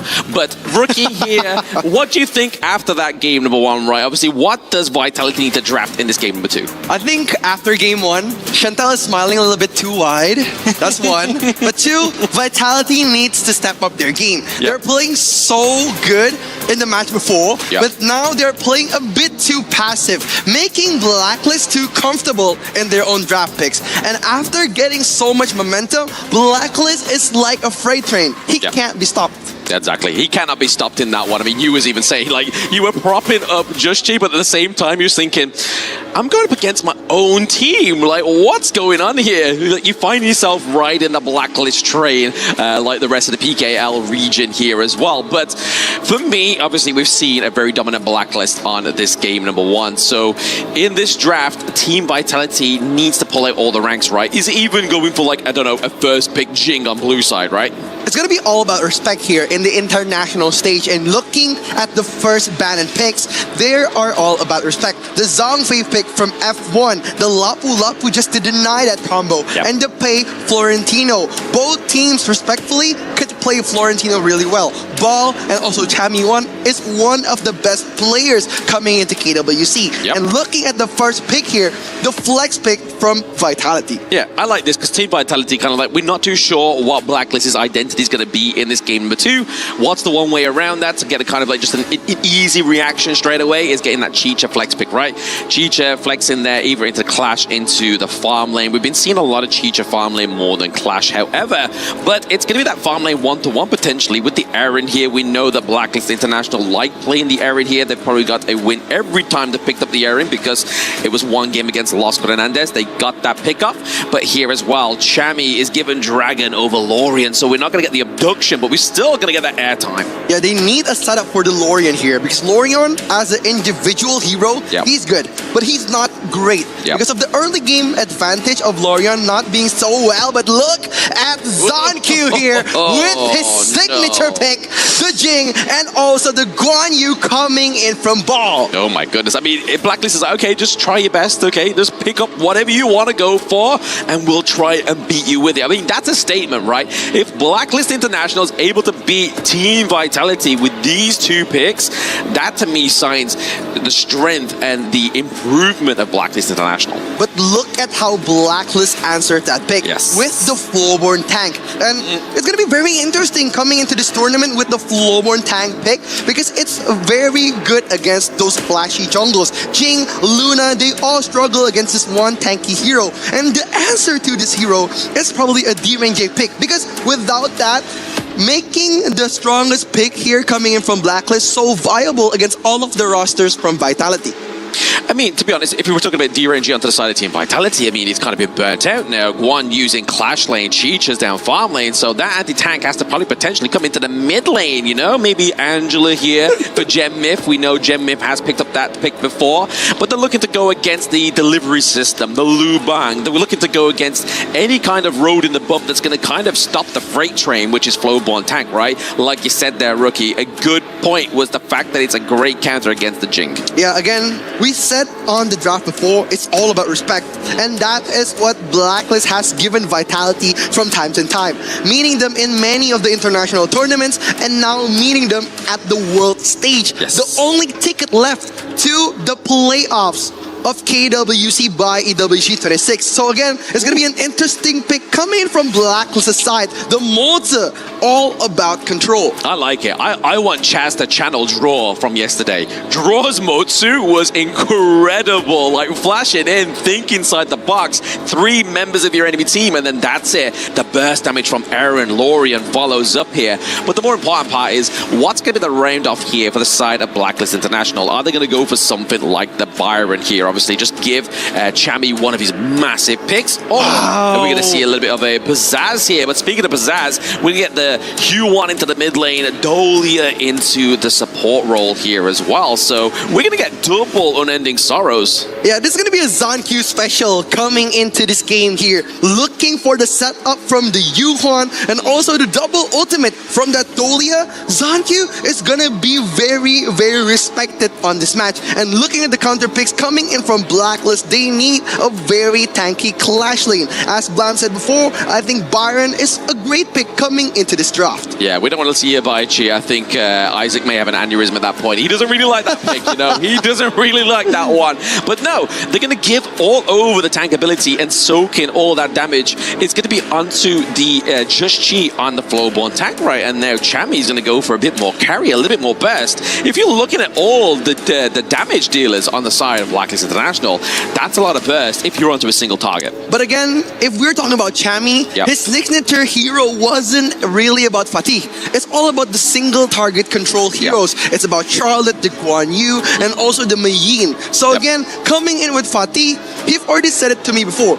It's not his confident hero, but he is going in with the much of a setup coming in from that Moza and also Flowborn tank. Maybe this pick could be viable for the longer, later game. Yeah, absolutely. Looking for the pickoffs for the squishy heroes onto the side of Team Vitality. Game number 2. Ladies and gentlemen, it's going to be going down. Potential match point here for Blacklist International. Can they be the first PKL representative to make their way into KWC's playoffs? This is only time can tell now with Team Vitality, with the signature picks from Paul, with the signature picks from John Q. It's going to be a brawl. It's gonna be a brawl indeed. Coming in for the last BKL representative, Blacklist International, going up against IKL champion.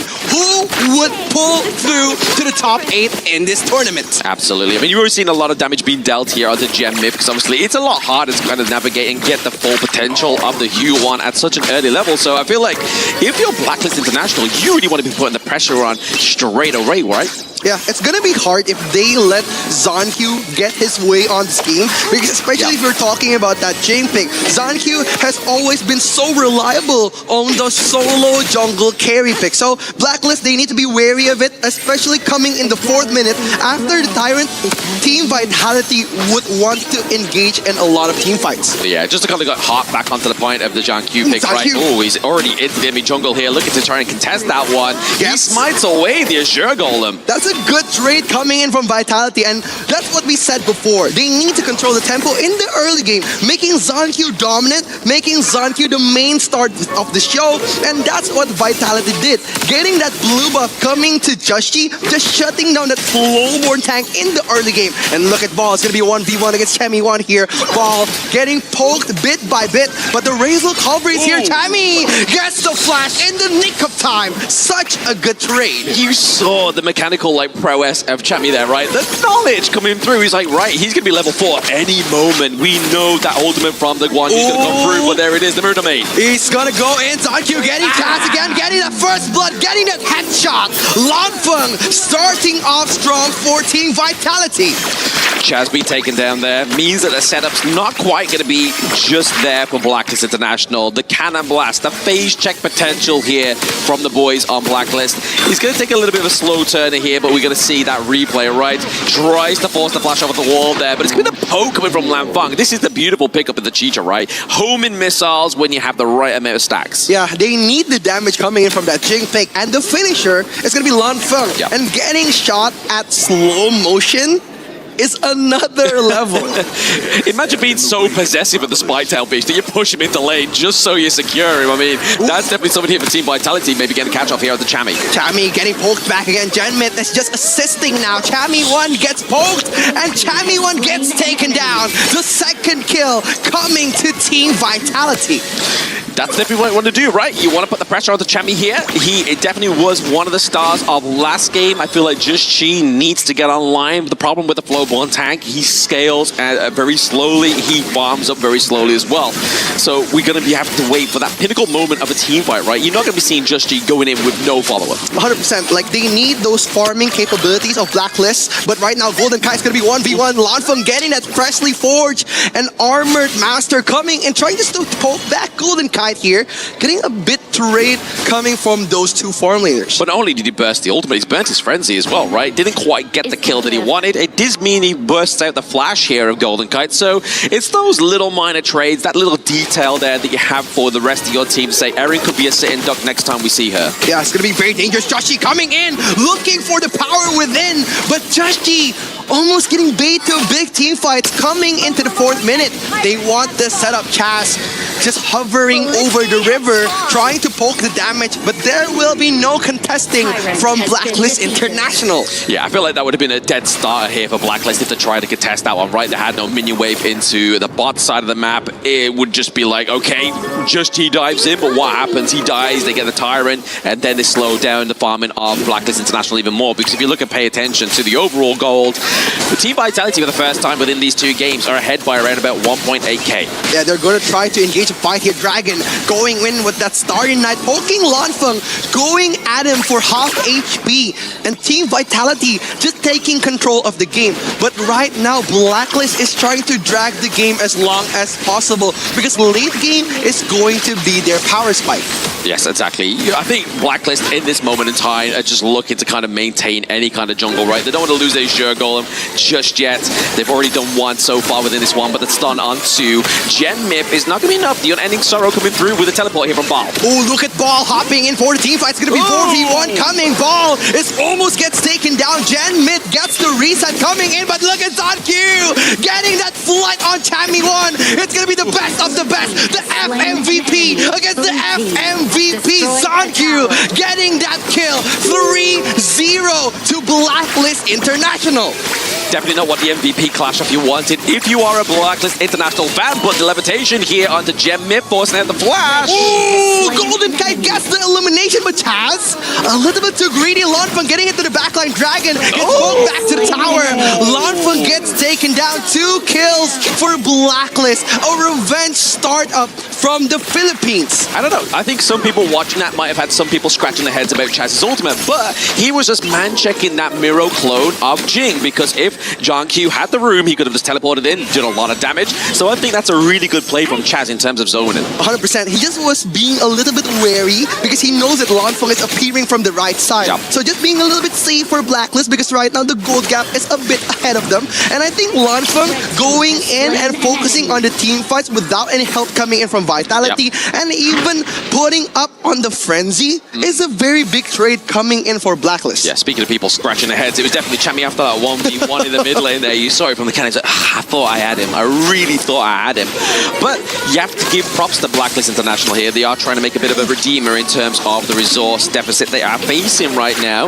You can just constantly see in Ball, he is looking for any kind of means of creating that control top side of the map, but also to try and find a gank of those lonely stranglers here onto the side of Blacklist International. Yeah, Tammyone has been so great at controlling those laning phases and playing the macro game, making every opponent clash laner in a difficult position, but Golden Kite pops his ultimate. The L'Oreal Bloom is gone, coming in from Blacklist, and they're gonna try to just hover over the Overlord, but right now Blacklist, they won this team fight. Yeah, I mean, he got what he came for, right? He burnt out the ultimate of Lanfeng as well. Just trading ult for ult at this moment in time, but they do obviously get the presence on both sides of the map here as well. Team Vitality kind of paying back dues here for Blacklist, how they changed their game state in game number 1. Yeah, they're gonna try to pressure out Blacklist. They're gonna make them uncomfortable in their own jungle. Ball gets pulled back by the Cannon Blast. Joshi diving in for the team fight. Ball needs to go back. Zonq just hovering, pops the ultimate just to take that Crimson Golem.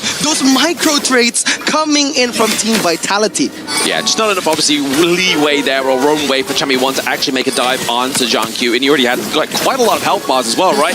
So there's no point diving in. I feel like that 1v1 definitely would have gone over into the favor of Zonq, and with the rotation that we saw there from Team Vitality, they were retreating. It kind of felt like if Chammy1 committed, it would have been just a free kill. Yeah, I think this Vitality team is just playing like Blacklist in the first game. They're trying to get as much as resources as they can and making Blacklist stick together, making them uncomfortable, and Chammy putting him in a very difficult position where he wants to push or not, but look at Zonq! Zonq Airlines coming in to fly, but Ball poking in the backline. Golden Kite is in danger, and Golden Kite is down. Zonq gets to escape with that ultimate coming in from Chaz. It's such a good timing, but look at Chammy. Look at Lanfeng getting that good kill. Blacklist is getting punished by Team Vitality, but Zonq, it's not enough.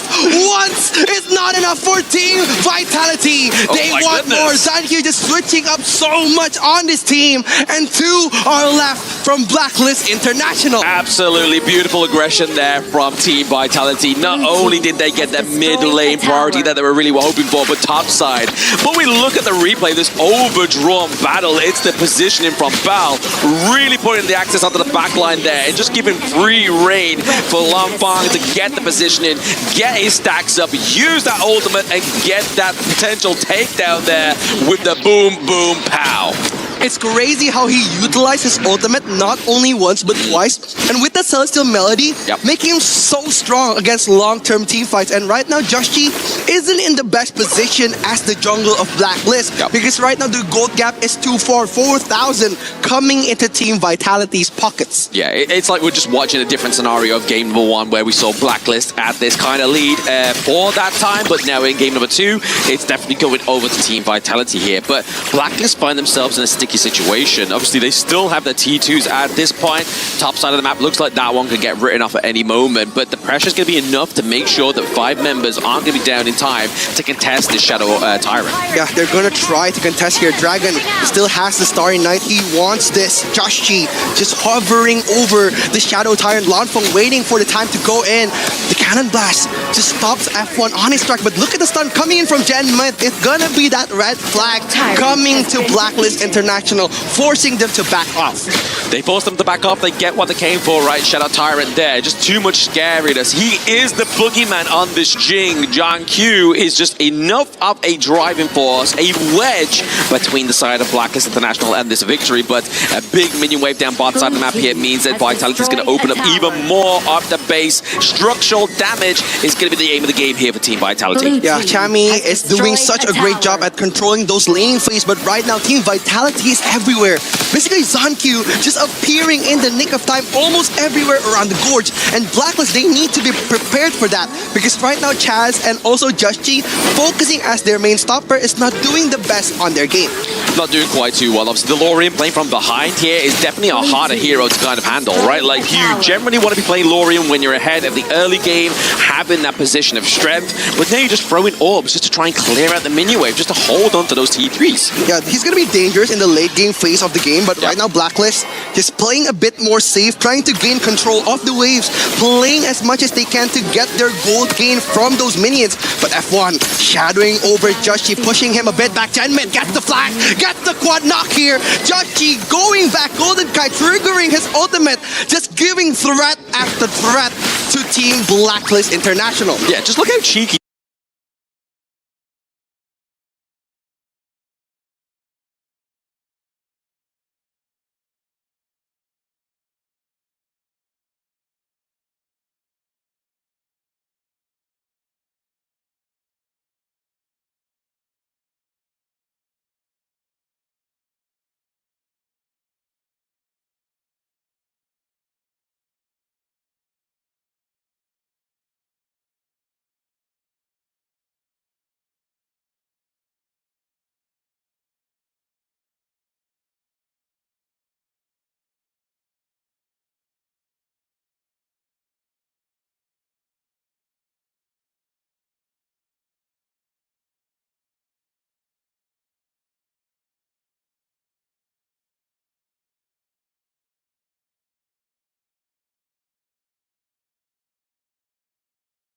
Honestly, I thought that maybe Chaz would have had the turning tide there with that think inside the box, but Bal was like, no, hold my beer, we're going in, we're going.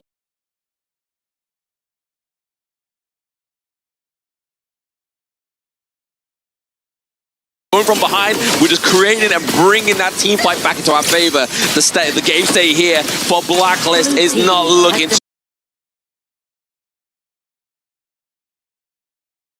too good. The aggression here from Team Vitality.